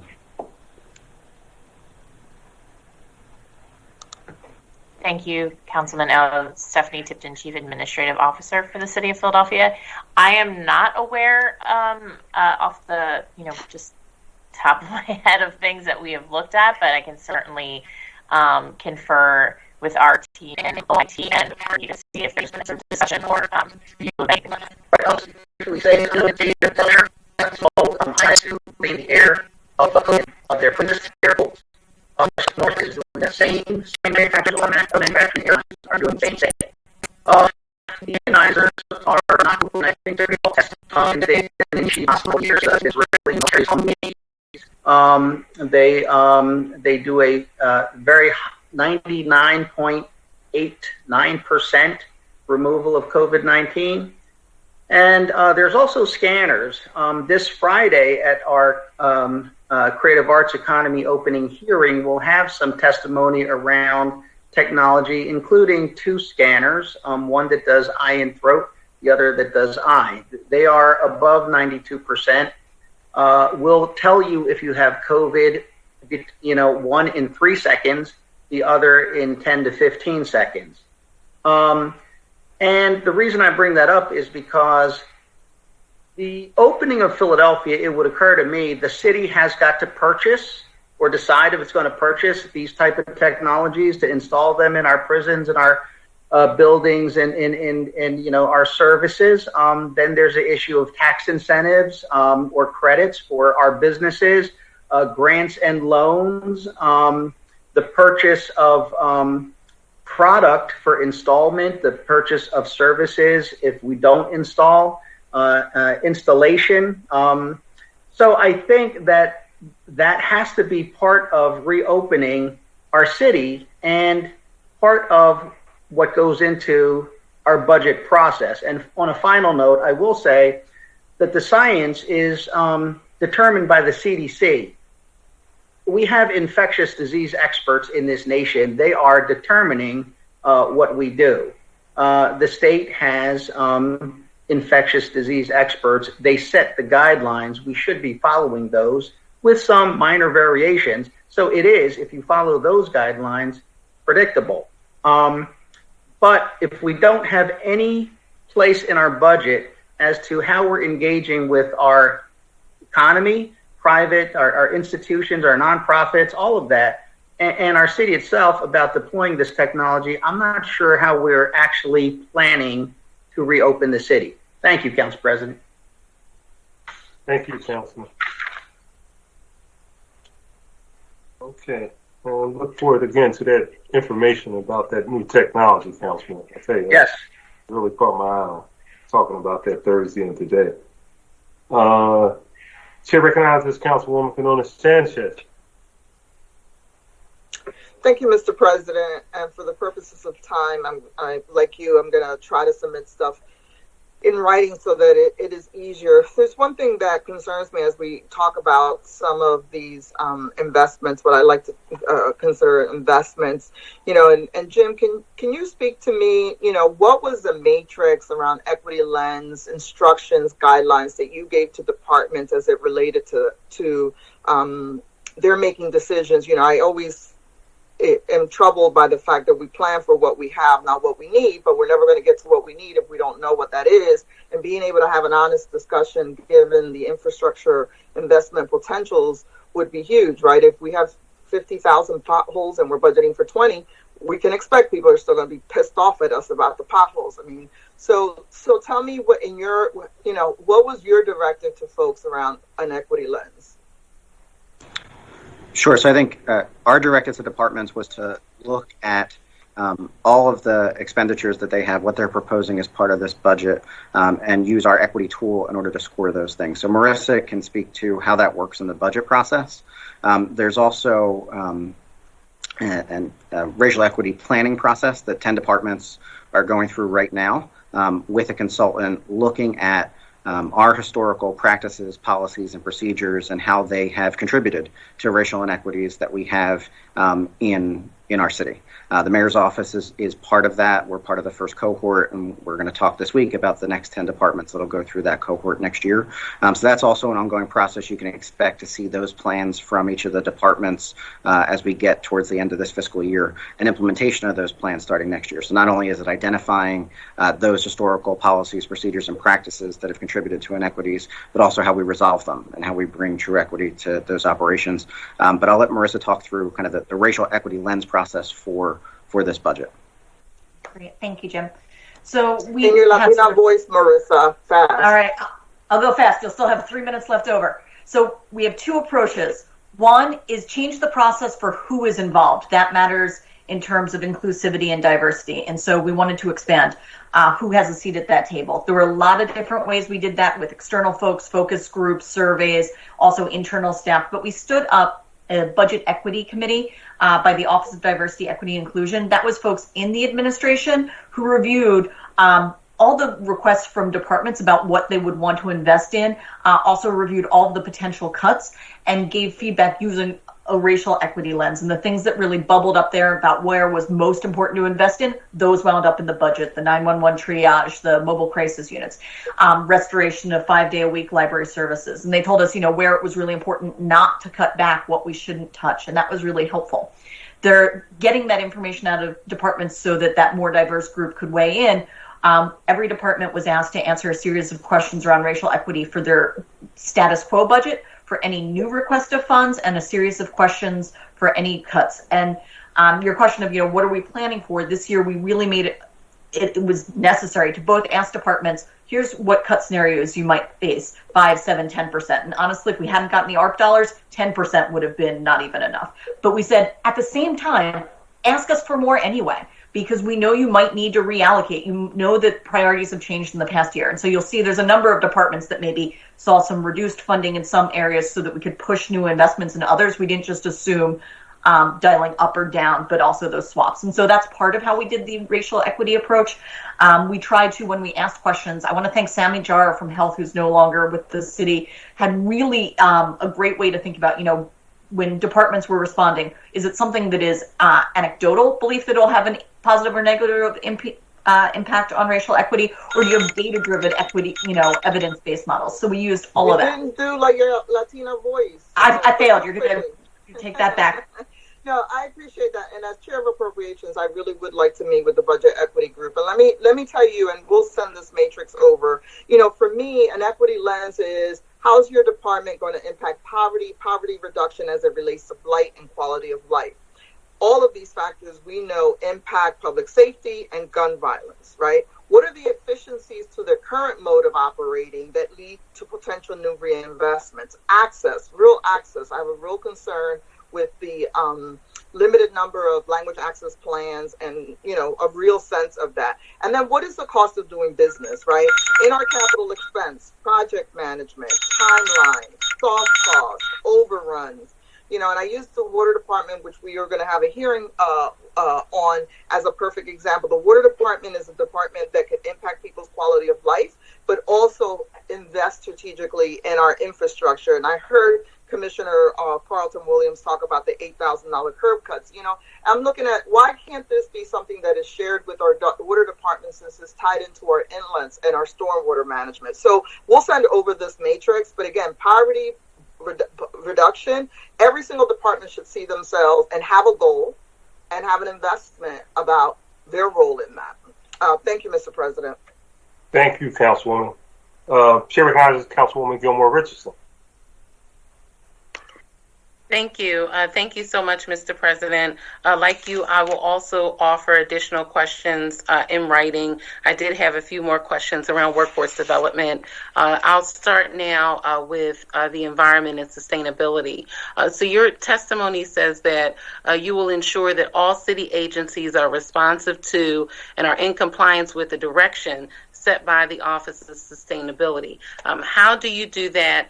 Do you track departmental progress on goals? And do you work with the Office of Sustainability on creating departmental metrics for achieving climate goals? Thank you, Councilmember. I'll ask Christine Knapp from the Office of Sustainability to jump in. Good morning, Councilmember. How are you? Christine Knapp, Director of the Office of Sustainability.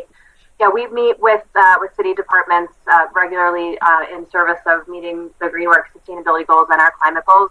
In fact, actually, just on Earth Day, we put out our Greenworks initiative updates that captures, what we've done in the last year across a variety of city agencies, not just in the office, and then sets forward some plans and goals for the following year that we know folks can look forward to and hold us accountable for. And we also update our Greenworks metrics index on our website as well, which captures some specific data points that we think help tell the story of how we're moving towards those goals.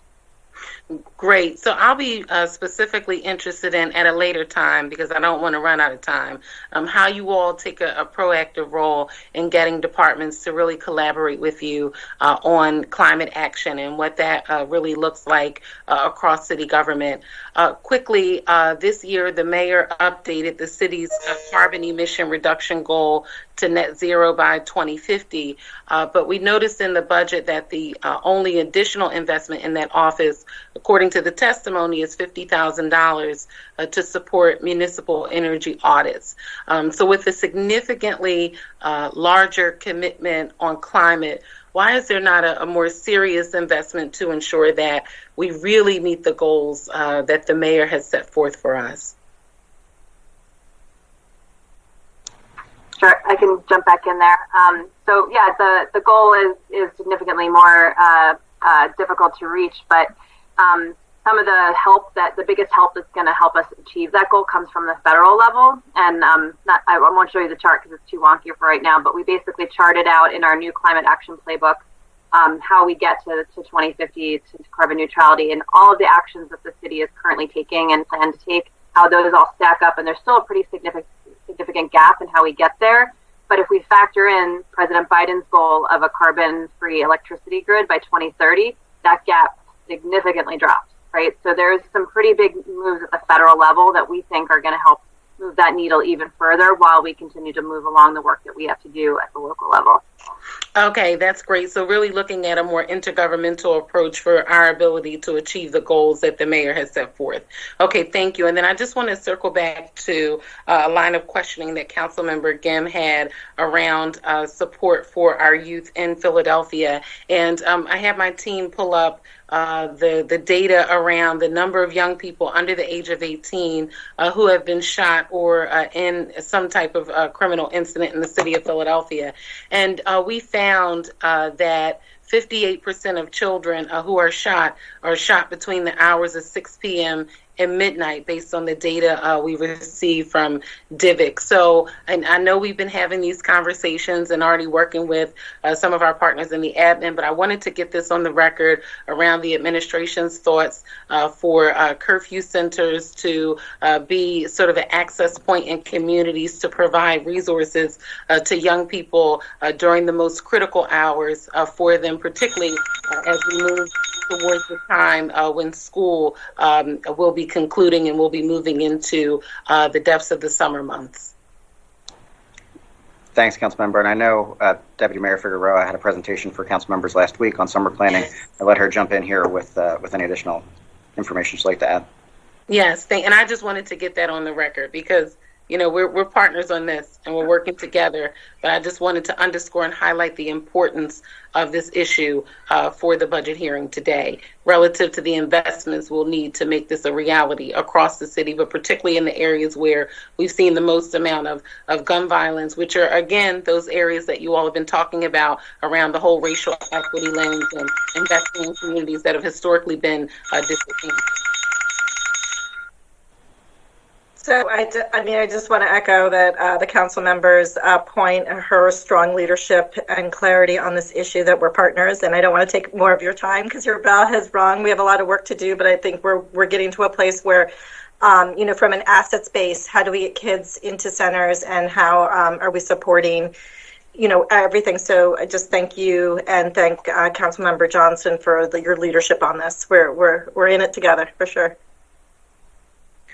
Thank you, and thank you, Council President.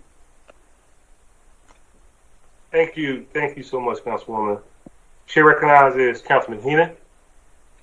Thank you, Council President. Two brief or quick questions. One, the public responses to the budget survey that was put out there by the administration. Will that be? Will council members have access to that? Yes. We have put an entire recap of our budget engagement, and on the website I can make sure that we forward a link, and it's got the survey responses as well as summaries of the focus groups that we held. Great. Thank you for that. I was unaware of it. I am chair of L&I, and to echo a little bit at what Councilmember Bass was saying, I have not yet been briefed from the Department of L&I for myself as chair of L&I and the committee. I've been saying for years that there is unrealized revenue that has been out there. It's going to be a focus of my budget priority this year. I just wanted to mention it real quick. As you are well aware, I see in the budget proposal in some of the things that we discussed before about working with CCP and getting people real jobs, and that'll be a great conversation for a commerce director tomorrow, pairing up end users with Philadelphians. So I think that's critical. Same goes with city employment opportunities that meets all the goals and mission of this administration and city council, because I think we're all talking about the same goals here. So L&I.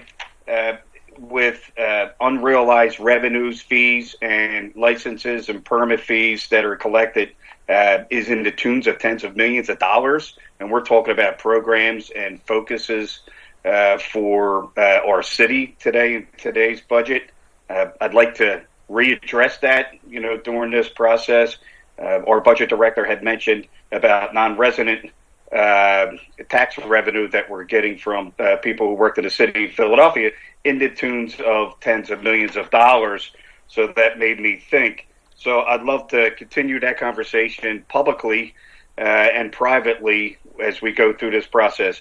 A couple other things that are going to be important to me in this budget process is tree removal. Not in the tune of $200,000, but we have a significant backlog of tree removals, and this goes to the survey that I'm going to take a look at for our city residents and the quality of life. Abandoned cars. John Street, in his first 40 days, removed 1,000 abandoned cars every single day. There is a tremendous backlog with the city of Philadelphia, probably because we're understaffed, and I don't blame anybody for that. So I wanted to have a conversation with that as we move forward, because that directly affects the quality of life of our neighborhoods with abandoned cars on our streets as we speak. And maybe we should take a look at where it lies. And maybe there's a legal reason why it lies within our police department, but it's something that we should discuss as we move forward. And again, I want to end it with, having the opportunity to employ citizens of Philadelphia through training with CCP and increasing our inspections with the Department of L&I, who has a budget of $38 million, and it collects in excess of $74 million in anticipated fees and revenue. So they were just a couple quick comments. And lastly, when we're connecting our parks and people with parks and our paths and our trails, I've been asking for several years in Pennypack a entranceway on Ron and Winchester called Little City. There's about $1 million of patchwork, which hasn't been addressed for a long, long time, and it's extremely dangerous, especially during COVID. It's been much, much more noticeable when we're connecting our citizens and our people to outdoor use where we can recreate safely without any kind of public restrictions with this coronavirus that we have. So they're the things that I have for today on a macro level, and look forward to having conversations offline and when the departments come up. Thank you for your time. And again, I thank you for your commitment today and the executive staff to seeing these things through. Thanks, Mr. Chairman. Thank you, Councilman. Chair recognizes Councilman Johnson.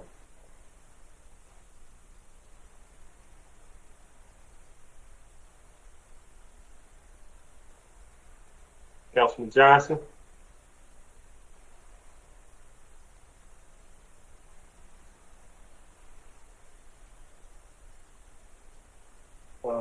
Okay.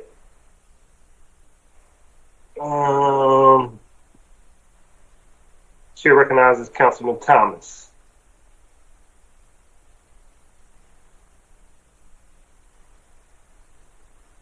Thank you, Council President. I appreciate it. I got a couple follow-up questions from earlier.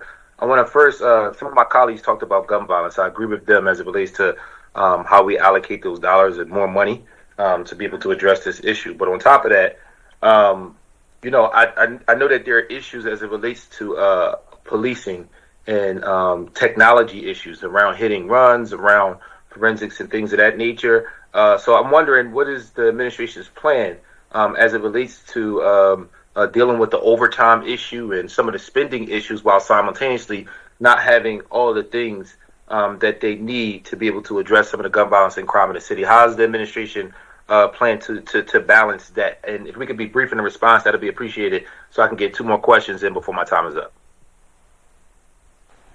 Thanks, Councilmember. I'll ask the Managing Director and the Police Department to respond. Thanks, Jim. Thanks, Councilmember Thomas. I think we've tried to address some of the, we tried to add some investments definitely in the forensic science unit, Councilmember Thomas, and also in the technology for homicide or technology for the detectives division to increase. We've added some investments to increase that capacity and try to update some of their technology needs, but also on the forensic science side to try to update some of our needs there that better help us be able to solve shootings and homicides. And I'll let Commissioner Outlaw or anyone from her team sort of go in a little deeper with that, or save it for when we have the public safety hearing. We could save it. Two more. Thank you, Mr. Alexander. We could save it. Thank you. No, I appreciate it. I just want to make sure that we're prepared to do a deeper dive into that fine balance because, it's the homicides, but it's also the hit and runs as well, too. We're in the midst of some epidemics and we know people are dying and we got to do our part to address those issues. While I do have you, let me just ask you about the crossing guards. Last budget cycle, we voted to move those dollars to a different place. And I'm wondering what the status of that is. As of a few months ago when we had our Streets Committee hearing in collaboration with Public Safety, that had not taken place. And that was somewhat news to a lot of us on this legislative side. So I'm wondering where we are with that and when do we foresee that happening as we voted last budget cycle? Yeah, we're Councilmember, thank you. We're still in the midst of transitioning all of the operations of the crossing guard out of police and into MDO. Currently, we manage the recruitment and fiscal administration, but police administrative unit has still been providing support as it relates to training and deployment assignments. Hopefully over the course before the end of this calendar year, we'll be able to come back with a plan. And as we add more resources over here at MDO to add where we could take control of the whole entire program. But certainly right now, it is a program that's jointly being managed by police and by the managing director's office. Okay. So can you give us like an anticipated timeline what you think the process would be?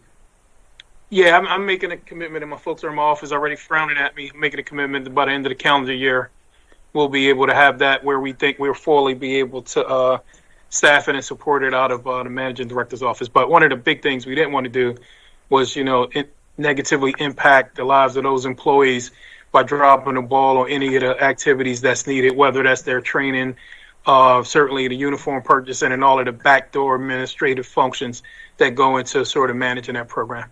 Yeah, I completely understand. We know that there could be some flaws with one Philly, and I look forward to that conversation a little later in the budget season.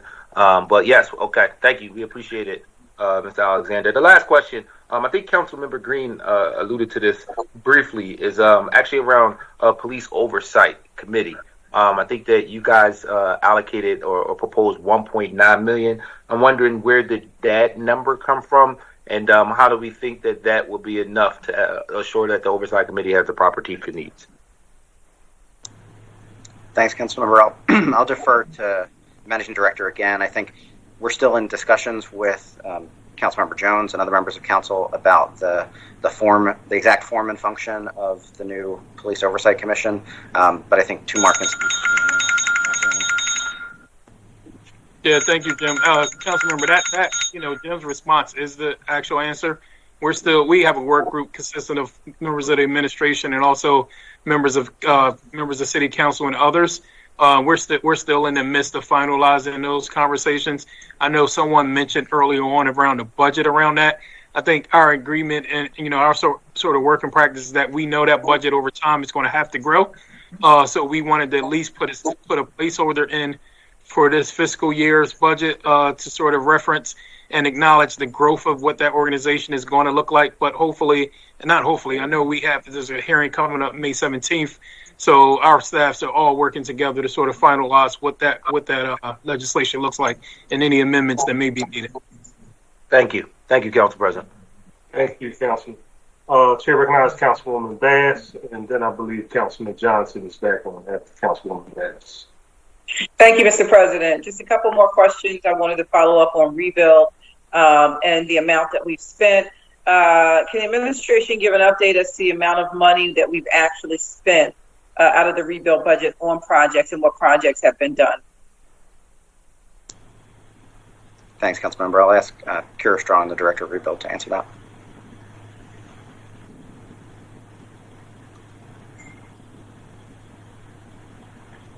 Hi, thank you, Councilwoman and Jim, and apologies, my Teams doesn't like to let me off of mute very quickly.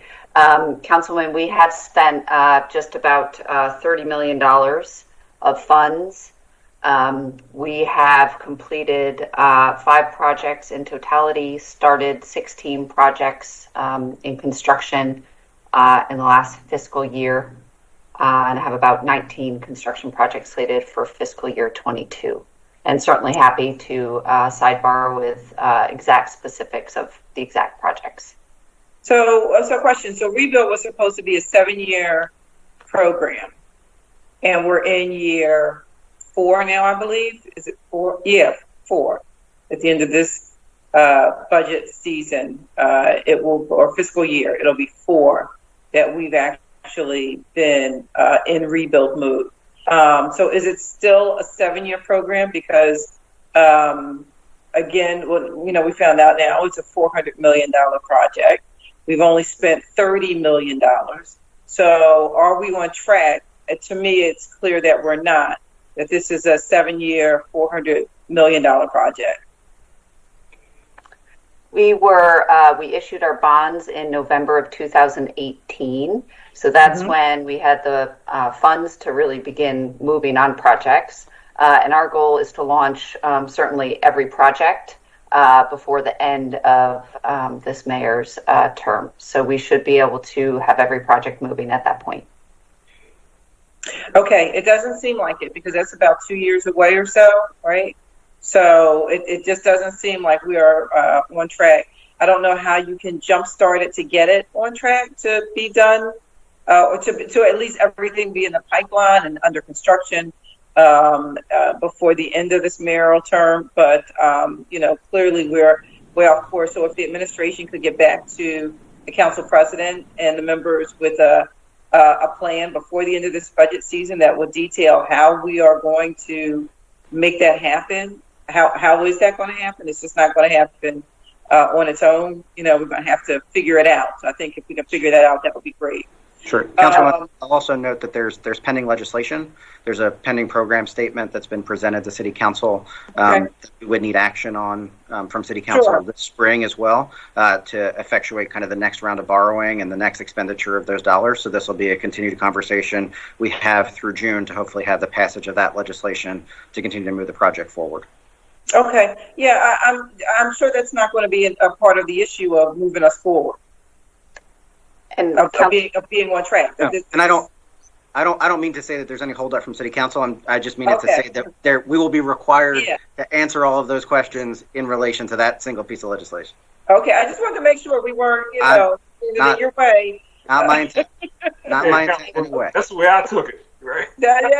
I apologize. In no way my intent. Just that Councilwoman, if helpful, I'll just add that we have 42 projects actually currently in either community engagement, design, or construction, and that totals $212 million of committed funds. So those are funds where contracts are signed, obligating us to move forward with those projects. So if that's helpful, just wanted to add. Kara, can you also give to us a list of what those 5 projects that are completed are, with the 16th started and 19th pending? Okay, just so we can all have a refresher. Yeah, another question. I'm sorry. Yes, thank you. Another question, and I want to get to this one before we move on to the next. I probably won't have any more time. But a few months ago, I think City Council passed a bill called nicknamed the HOPS bill, the Healthy Outdoor Public Spaces bill, which required that the administration would stop spraying toxic pesticides, herbicides in our public spaces. We then later received correspondence from the mayor after it was passed into law by council. We received a letter from the mayor basically saying he wasn't going to do it. So I'm just wondering, if you can explain that, if you can talk about why that is, and the fact that it is law, and what will require, or what will compel the administration to follow the law. Public outcry, a lawsuit. Like I don't know what gets people to do what the law says that they should do. And this, in the administration, it struck me as odd to receive a letter from the mayor saying basically we're not going to do that. We're not going to follow the law. Sure. Thank you, Councilmember. So the law department did issue an opinion on that piece of legislation, saying that the administration was not required to implement that legislation. That the legislation went beyond the authority that City Council has to set certain regulations. I know that the Department of Parks and Rec has had a number of conversations with you and your office about what we can do and the reduction of the use of those materials in and around playgrounds, but not for the entire park system. Our entire park system is huge and expansive, and the cost with eliminating the use of those materials would outstrip our means to be able to do that and be able to maintain the park system. So it's a mixture of what was made clear to your office, that the department could not afford to do that, the city couldn't afford to do that, as well as the law department's opinion that the legislation itself was not enforceable upon the administration. So, just so I understand, regardless of the fact that we, as a legislative body for the city of Philadelphia, passed a law and required that we operate things in a different way, that we operate differently, because the administration disagreed with it, they decided that they did not have to essentially follow the policy that was put into place, or follow the law, not the policy, the law that was put into place by this legislative body.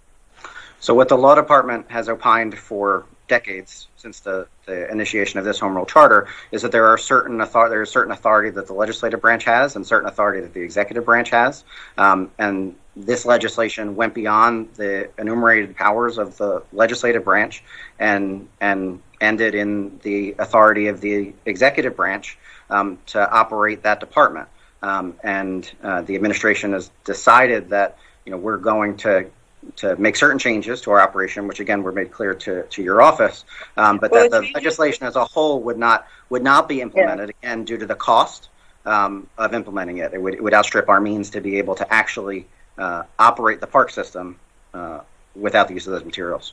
Well, the changes that were suggested were two pilot programs, as I understand it. There's two pilot programs that you would operate instead of doing a system-wide look at how can we do this without spraying toxic materials, which if you go back to the testimony actually during the hearing on this bill, I believe there was one of your Parks and Recreation workers who, speaking off the cuff, said that basically how they spray, and they spray a lot, particularly in low-income or African-American neighborhoods. Like, I forget exactly how we phrased it, but it was, we spray, a lot of pesticide in these neighborhoods.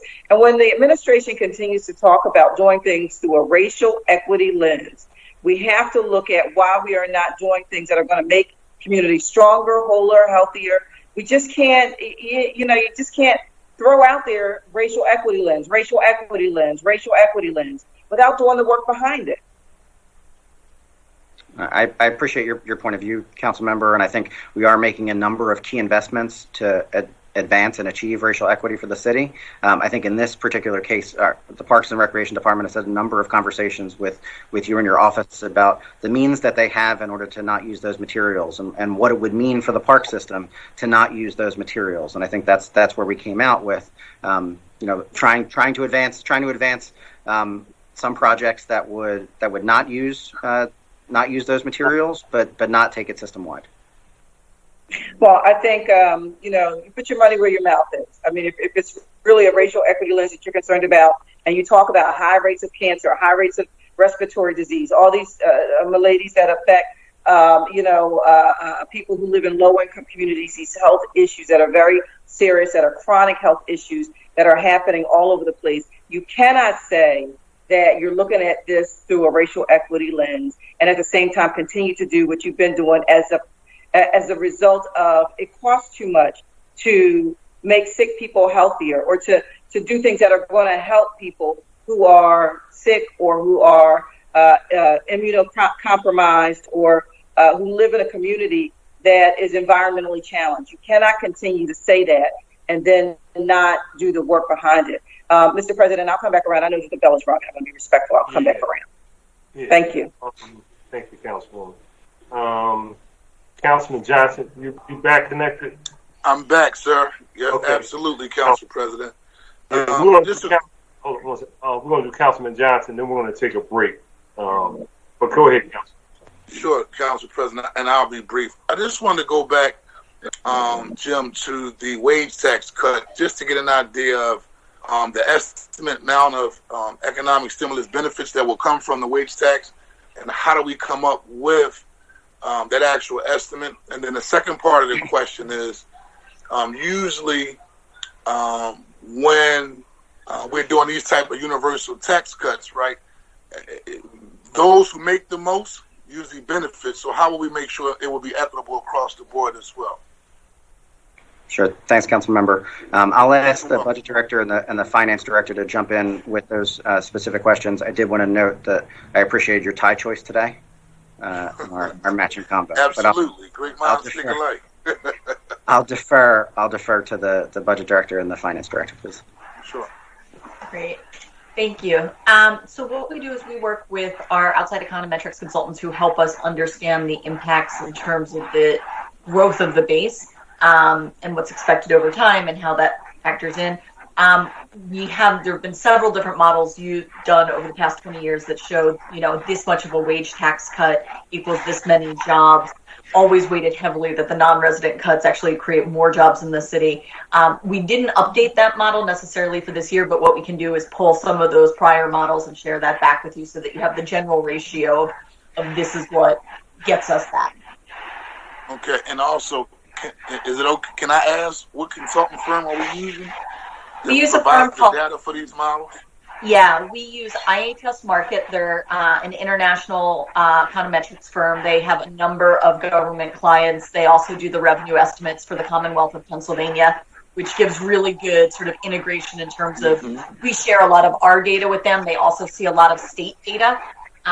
So in addition to having very good global reach, they've got a depth of data available to them specifically for Philadelphia by doing with us on the state. And the second part of the question is, have they provided data to make sure that the tax cut is equitable across the board in terms of just benefiting those at the bottom that still go to work, still contribute to our tax base, but may not make as much as a middle class person, but still are the backbone of our economy? Yeah, so I mean, there's sort of two ways to answer that. In terms of making sure that everybody gets the cut, that's usually taken care of by payroll companies, and so we shouldn't see any real inequities about whose paycheck reflects the cut or not. But the larger issue is that we still have that uniformity clause and that we can't cut it at a certain income level. I'm sure when you talk to the revenue folks, they'll be able to talk a lot about all the various programs that they administer, though, that are targeting relief either on the wage tax side or programs like Loop, so that they can try and get that relief to the folks who need it most. But there isn't the ability with that uniformity clause to cut it for folks with incomes under $50,000 or under $25,000 a year. And that also kind of speaks to the importance of the ITC and why we've included funding in FY22 for that, because that's a really good way to make sure that people get relief. Okay. All right. We'll do additional follow-up at the appropriate times, but thank you very much. Thank you, Council President. Thank you, Councilman. We're going to take a break. Let's say around 2:35ish. Give people time to refresh. I know we have aviation and water coming up this afternoon, so we'll come back around 2:35. It's okay.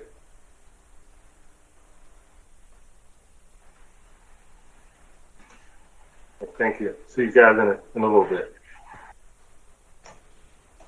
Thank you.